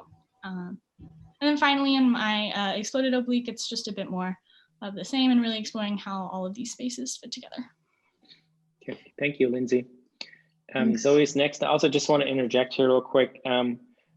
Since reviewers have to leave at 2, we're gonna hold comments until after the final group. So let's just go through and present, and then have collective comments. And I want to say something maybe that will speed things up, which is that Lindsay, that's an excellent project, but your drawings are, they really tell the story, and so. You don't need to talk y'all don't need to talk as much. We're pretty good at reading the drawings. And so I'm just saying, in terms of getting feedback, we don't need that much of a verbal explanation. Again, it was an excellent project, but the drawings do the talking for you. Okay, thank you. Zoe. Can you guys hear me? Yes. Okay. Hello, everyone. So my project is the bottom of the center. And this is just showing the lines that I used to help guide my own design based on what the other group members did. Yeah, and this is just a view of the group plan oblique. You can go to the next one. So here you can see my plan oblique, and you have the tectonic towards the right, and then the stereotomic towards the left. And you can see the fenestrations in there. And I'm going to talk more about it once we see the plan in sections. Could you go to the next one? This one? Yeah. Is there something out of order? Yeah, I think this was out of order. I'm sorry. Okay, Yeah, we so can this come is back the to it. plan. So my project, I really wanted to focus on separating physically the two, the private space and the communal space. So the space on the right here is what I would call the gallery space, which is not physically connected to anything apart from a few fenestrations overlooking towards the stairwell, as well as a big fenestration looking out towards Kelly's project towards the east. Meanwhile, the rest of the stereotomic and the other room is connected throughout this long series of spaces. So to get into that workspace at the end, you have to go throughout the whole stereotomic while finally getting to that room, which is only for the artist himself. And here's a plan that cuts through the entire project through the stereotomic as well as the tectonic. The right space right here, you can see a sort of skylight that comes down onto where an artwork could be exposed right here, which gives it a sort of a spotlight. And on the left, you can see a desk as well as a small shelving area. And there's also an indentation in the back wall, which is a place for the artist to work. Here you can see the indentation I was just talking about, where the artist can work and sit down with a fenestration looking out towards the south, where there's no other disruption from other structures. So within that space, you don't see any other structures or any of the rest of the neighborhood, which works well as an individual space where you get no distractions. Here is the diagrams showing the progression throughout the midterm until now. And then in the middle is the final cut plan with the sun in different positions to show its effect on the building. These are the perspectives. I chose the first one at the top to show an overall look on what the structure looks like. And you can see the big fenestration looking into where the gallery space is. Then the second one at the top is showing a inside view to that space where an artwork is displayed. And you can see that fenestration that looks out onto the stairs in the back, which connects it to the rest of the building. Then at the bottom left, you can see an interior courtyard, which separates and connects the two stereotomic and the tectonic buildings. And it has a tiny sitting area with two fenestrations connecting the two rooms. And then the last drawing is, the last drawing is just a hallway leading to the workspace for the artist from the tectonic. Thank you, Zoe. Yeah, I'm just going to interject again. Remember what Professor Snyder said. The drawings are very clear, guys, which is really nice. So you don't have to comment on everything. We're really getting tight on time, and we want to make sure that there's time for the reviewers to make comments. Okay, Kelly, on that note. Kelly, are you there? Yeah. You're muted, I think, Kelly. You're muted. Okay, sorry. Can you hear me? Yes. Okay. My project is located in the southwest corner and is titled A Place for Art. You can go to the plan oblique. I was really inspired by the idea of public and private space and how they intersect. So here you can see how the tectonic frames the stereotomic and is branched out towards the neighboring site. In the plan, that is more clear on how the site branches out towards the neighborhood, and the private space, which is in the bottom left corner, is secluded and branches out away from the public space. In section A, you can see how I intended the space to be used with the gallery space more open and a more intimate space for the painter. In section B, it displays the connection between the tectonic and the stereotomic and how the tectonic might be utilized, as well as how the lighting gets into the gallery space. For the diagrams, I included some site and how my neighbors kind of informed how I took my initial form and the iterations from my midterm review into the orthogonal mess.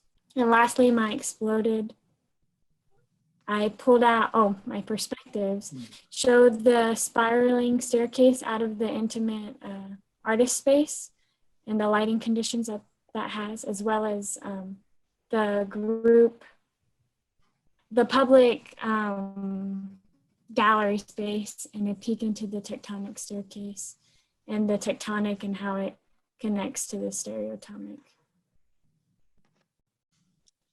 And lastly is my exploded, which I pulled out my tectonic walkway just so you can see the staircase that leads to the gallery and the seating area there, as well as highlighting the stereotomic interior spaces. And that's it. Thank you, Kelly. Hopefully that was quick enough. No, Yeah, it great. was. Thank you. Let's continue with the final group so we can get everyone to present. And then have time for a few comments at the end. So And then- guys, really, Group one. yeah, let the drawings speak for themselves. We don't have time for my shenanigans here, I know that. Yeah. Give me 1 second here.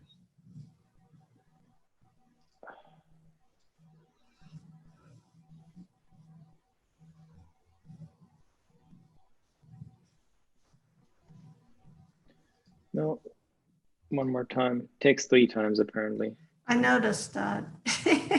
Yeah. There we go. There we It does go. take 3 times.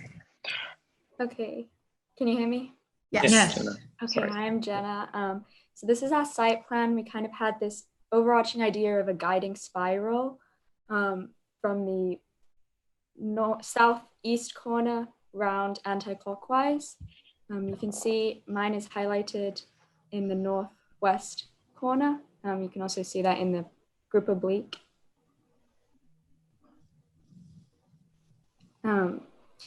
And I titled it A Place for a Musician with the aim to create a rhythm between interior and exterior through the procession. So in this in the plan oblique drawing, you can see the entrance is underneath the overhang of the stereotomic, and the procession ends directly above this. And I kind of thought of this analogous to a musical scale, since it is a place for a musician, as you start at one note and you end at the same note but an octave higher, or in this case, a level higher.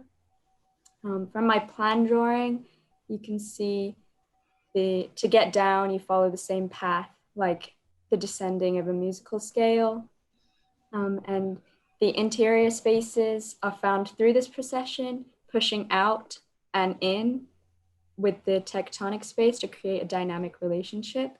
In my first section, you can see how the interior tectonic wooden flooring pushes into the workspace on the left. This is to create a different acoustic quality of absorption for the workspace in comparison to the resonating quality in the performance space. In the second section, you can see it's a performance space with the stage, and in this section, you can also see the vertical circulation through the tectonic space.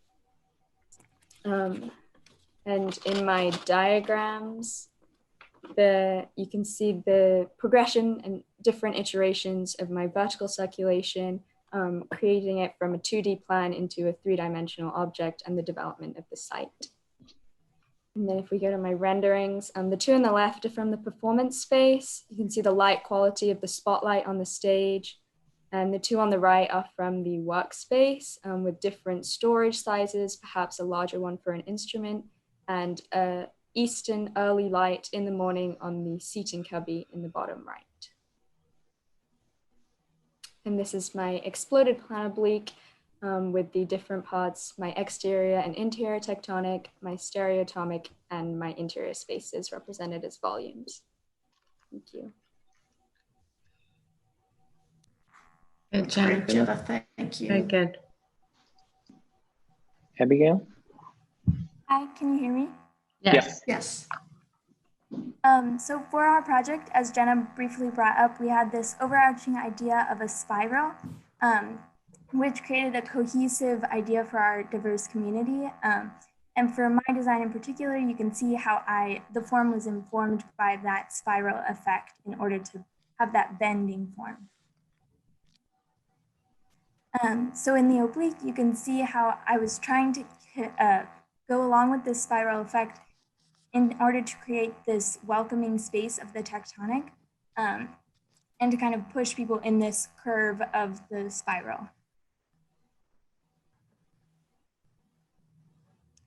So overall, I would say there were two main factors in my design, and that would be the contextual connections, which was kind of the neighbors and the spiral concept, along with the idea of progression within enclosures and connectivity of spaces. So here you can see the tectonic is more of an open space that engages with this courtyard that it faces and provides a lot of southern natural direct light. And then here you start to see the relationship between the two. And in plan, you can see the interior spaces and how movement goes along with those. So to the right, in the more gallery space, more extroverted, only slightly more enclosed than the tectonic space in order to create the more extroverted and welcoming gallery space, while the interior or the introverted private studio space on the left actually has kind of this circulation that goes up but then turns back in order to go along with this more introverted contemplation within that space. So here you get a look into that private studio space again. And what I really wanted to show with this section was how the space doesn't necessarily connect or explain a lot about the exterior when you're inside of it. I wanted it to be a very, very isolated place of solitude for creation of design versus the tectonic, which is next to it, that you can see and engage with both the courtyard space and the stereotype. And then here you get a sense of the space in the gallery, which has a very different relationship with the exterior because it more so interacts and has a relationship with that exterior form and with the exposure of the stairs and even the exposure of southern light coming from the tectonic side, while the studio space gets northern light from above that's indirect.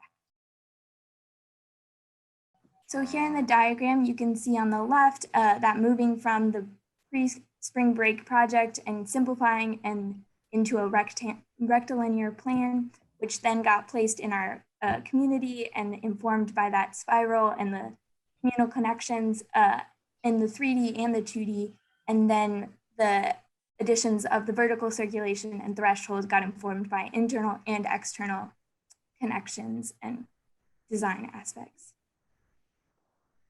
And then with the perspectives, I wanted to show inside of each of the three main spaces and how that kind of progression of connectivity and enclosure works throughout the three spaces, as well as light. And then in the exploded oblique, I used it to kind of show these more formal spaces and how the inner and outer tectonic relate more in the structural way, while they're still kind of a whole altogether, and same goes for the stereo. Thank you. Great, thank you, Abby. Thank you, Abby. Shrishwal and Marcelo and Amy, we still have you left, and I'm really concerned No, about Rebecca. Rebecca, yeah, sorry. Rebecca. Really concerned about the time. So I think you guys, if you can just say a couple sentences about your overall concerns, and then we can just look at the drawings. Does that sound okay with everybody? Yeah. Okay. Yeah, that's okay. Yeah, because Rebecca. All right. Hi, I'm Rebecca, and that's my project on the top right corner. As you can see, it's aligned to the construction lines, which relate to neighboring projects. And And then the group oblique shows how the sloping goes along with the rhythm of the spiral that we established in the beginning, like Abby and Jenna mentioned. I titled it A Painter's Cove because I wanted to exemplify the hierarchy that the spiral establishes between like low and high, and that translates into private and public spaces. So the oblique shows the, it's okay. The oblique just shows how the procession of the, you have options when it comes to the procession. You can either go upstairs, inside, or around the site. In plan, one can see the circulation throughout the spaces and how it goes from the smaller studio space, which connects through a gallery to the larger, through a hallway to the larger gallery space, and which then opens up onto the site and allows for movement throughout the neighborhood. This section shows how each space is occupied. So there's a smaller studio space, which has some storage nooks whose shape informs the opening. Then the gallery has angled walls that allow for viewing of artwork, and it also has a seating area. The second section just shows a better perspective of the studio space, which has an angled window that allows southern light to come in a diffused manner so that it's not directly hitting the artist. The diagrams again show the process of how it was simplified down to a rectilinear form while still maintaining the procession that I had established in my midterm project. And then there's a second diagram, which just shows how the spiral shaped the overall site as well as the sloping of my project and established some forms that were repeated throughout the project. And then the perspectives just show, again, how the space is experienced, and it also shows the leveling of the tectonic, which goes along with the hierarchy of high and low. And then the oblique I used to show the components of the tectonic because there's like an inner and outer frame. And then you could see the opening and how it lets out onto the site. Okay. Ready? So mine's on the south corner. In the next drawing, you can see the courtyard space in the center, and mine sits in the corner. And my space is a space for a sculptor. And this, can we go onto the, yeah. And here, there's an artist space on the bottom left corner, and then on the top right corner, which is a little bit lower. This is where the artist space is, and the tectonic sort of is like a pathway that connects the two and opens up into this outdoor gallery space.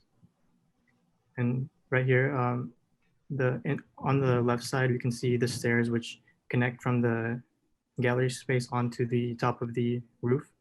And on the right is the separate artist studio, which is kind of isolated from the rest, but still connected. And here, this shows the threshold from the gallery space to the tectonic, as well as the outdoor space where there can be sculptures and the roof seating area. And this one shows the two separate spaces, and this highlights the height differences, which the public space is more open for the actual art pieces, and the right side is the artist space, which opens up into that main courtyard that we talked about, the group courtyard, to like gain inspiration from other people. And this shows like my transformation from the midterm project, and the middle is like the neighborhood context, and the right side shows the transformation of my forms. This, with the perspective, I want to show the story of the artist. The right side is that window that I talked about, and this shows the artist at work and the light hitting the artist. And then the middle image shows the artist going into the art space, but how it's also connected to that exhibit space. And on the right side is a sculpture inside of the exhibit space. And here, this kind of summarizes everything. The stairs connecting onto the roof, the two separate stereotomic spaces, and the tectonic space, which connects the entire project. Thank you, Shirley. Marcelo. So mine is shown on the south side, and it's representative of the center of the spiral, which is kind of shown by the tectonic pulling away from the main stereotomic.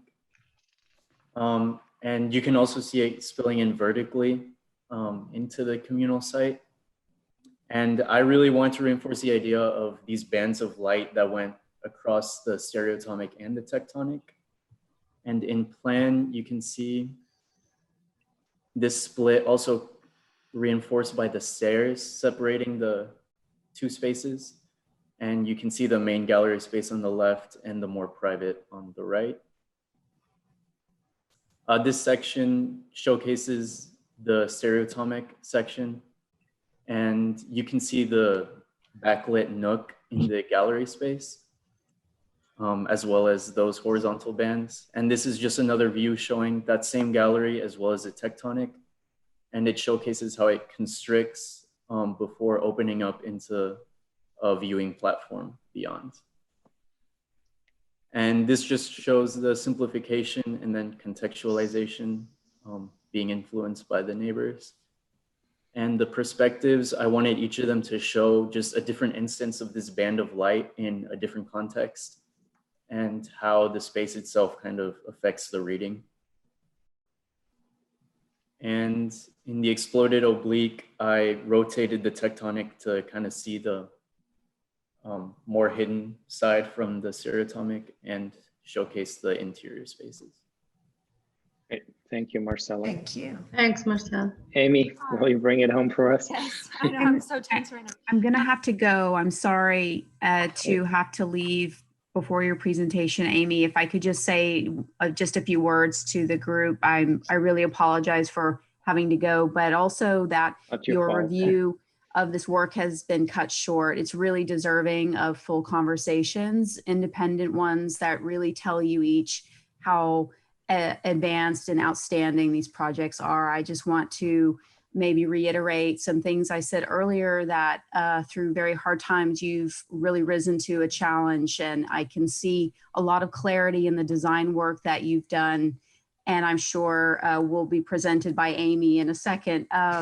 And so I just really want to commend you on that. I really appreciated about the groups that there was a cohesiveness in terms of a design strategy. I think with the last group, there was a clear sort of anchoring of the corners. And in this group, you all seem to be adhering to an idea about spiraling and how you carry that out. So I commend the fact that you're actually all your abilities to collaborate and communicate with each other. And I just want to maybe encourage you that as you think about these projects, that maybe you capture a view from one of your spaces to what your neighbor's doing beyond. So remember, the collective and the neighborhood strategy doesn't stop after you do your overall master planning, but maybe from some of the interiors that you've been so thoughtful in producing and creating. So I have to sign off, but congratulations, really a big kudos to all of you and to the instructors. This is really outstanding, excellent work. Thank you. Thank you. Thank you. Professor Briska. Amy, do you want to go ahead and quickly present your project? Okay, just really fast. We've already talked about the spiral that you can see in plan and how our our buildings kind of angle towards each other. But then in the oblique, it kind of shows how the spiral also translates in the height of the site. So it starts with mine as the lowest site, and then it spirals up till Marcelo's, which is the highest, which creates a unique site condition for me, having both the lowest and highest elevations of the overall site. So I named this for a sculpture, which is pretty self-explanatory. But I felt that the carved out nature of a stereotomic form lent itself nicely to sculpture. And also the fact that my site, or my sculpture, my building is set into the site, it's carved out, which is also kind of sculptural. We can keep moving on to the floor plan, which you can read how you enter the space. Of course, like everybody else, I have the gallery and the study space, which is accessible through an interior threshold instead of accessible through the outside. In this section, you can see the fenestrations, section A. Thank you. You can see the high fenestrations that are also at an angle for diffuse light and also reduced visual distractions. And then in the second section, you can also see how those spaces are connected and how I carved out nooks for display, as well as some shelves, desks, and seating areas that are also still quite sculptural in the way that they're formed. The diagrams, like everybody else's, show how we came from the midterm model, simplified, collaborated, and then expanded on our ideas. And then the renderings show the exterior view from the entrance on the left there, and then the top right is the gallery space, and the bottom right is the tectonic space. It just shows different light qualities. And then finally, the exploded shows a little more of the vertical circulation and how it's embedded in the site, but it's also kind of part of that stereotomic mass. And it also shows a motif I have of that L shape on the top of the vertical circulation that also translates into the small retaining wall that I have that butts up against Marcelo's site to hold back the higher elevated site. Thank you, Amy. Thank you. Thank you for bringing it home. Apologies. I know Professor Schneider, you have to leave too. I don't know if you just have a couple of comments. You may hear something in the background. My daughter has got class, and so she's Zooming, and I guess the students don't know, but we live in a very small 4-room house, and so it's very intimate. But so if you hear something, it's her taking her class. So yeah, it's I mean I couldn't agree with Dangel more in terms of her comments. I wish I could speak to every project. Obviously we don't have time to do that. I don't think we even really have much time to have a larger discussion. So I'm just to I apologize for chapter 1, Clay. So I'll try to keep the last comments as brief as possible, which is that I mean, without duplicating everything that Dangel said, because I agree with all of her comments completely. I think I hope the thing that you all don't lose and that stays with you is as you know, within our culture, the things that we consume, that being that we understand the world basically as a collection of objects, is that what's most powerful about your work is the interaction that you've had between the different projects and the ways in which they've talked to one another. And that is something that's critical, that you don't want to lose. It's far too commonplace, not only in the profession, but also in our school, and that each person looks at their own project and they kind of looking at your own navel. And that's, the opposite of what an architect should be. So I'm very happy to see that. I'm guessing, being that there's rumors that you had a Schwabian in your group, you probably looked at Weissenhof Siedlung. If you haven't, that might be something that you want to look at from 1927. Lots of energy, high production. Like I said, I've got a lot of hope for this class. It's a particularly strong class, and I hope you all continue to build upon that and actually reach your potential. That's something that is that we talk about, reaching potential, and something that is rarely achieved because it's just easier to say it than do it. And so I really appreciate the fact that you all are doing it.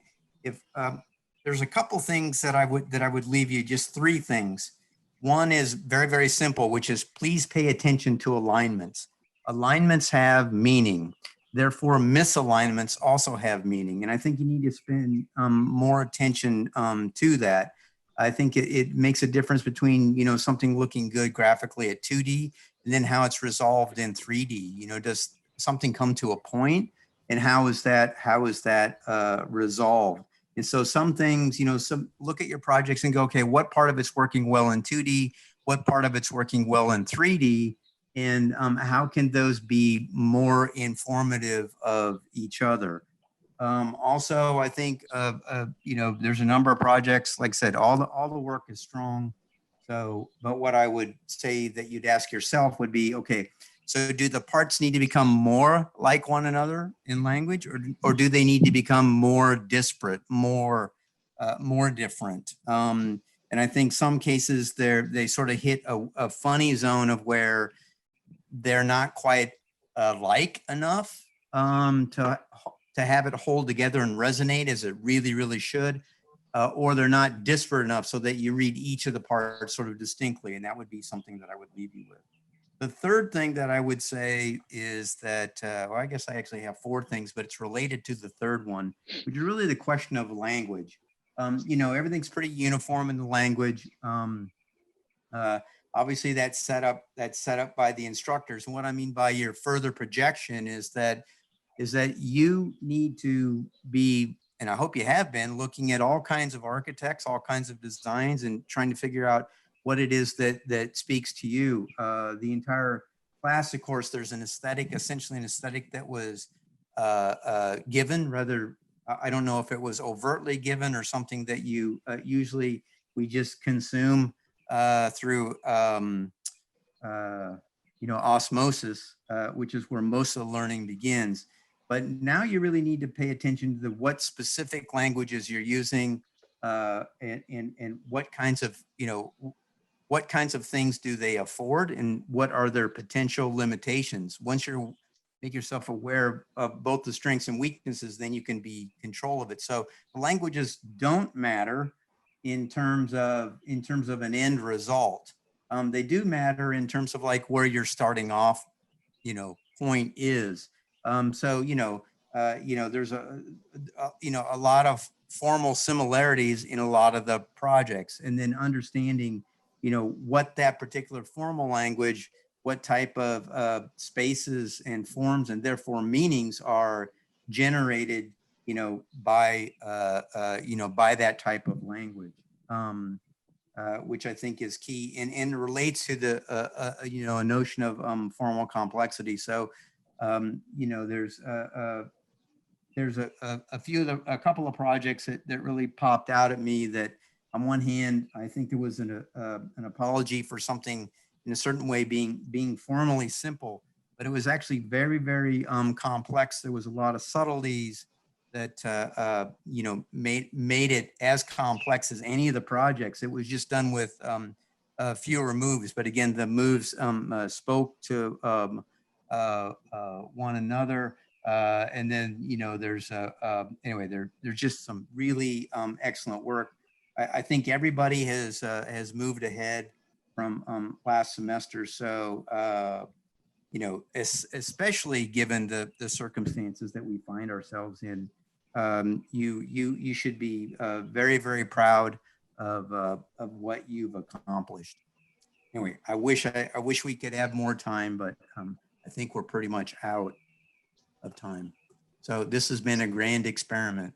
Thank you for participating. Thank you, Vince. Thank you, Vince. I really appreciate it.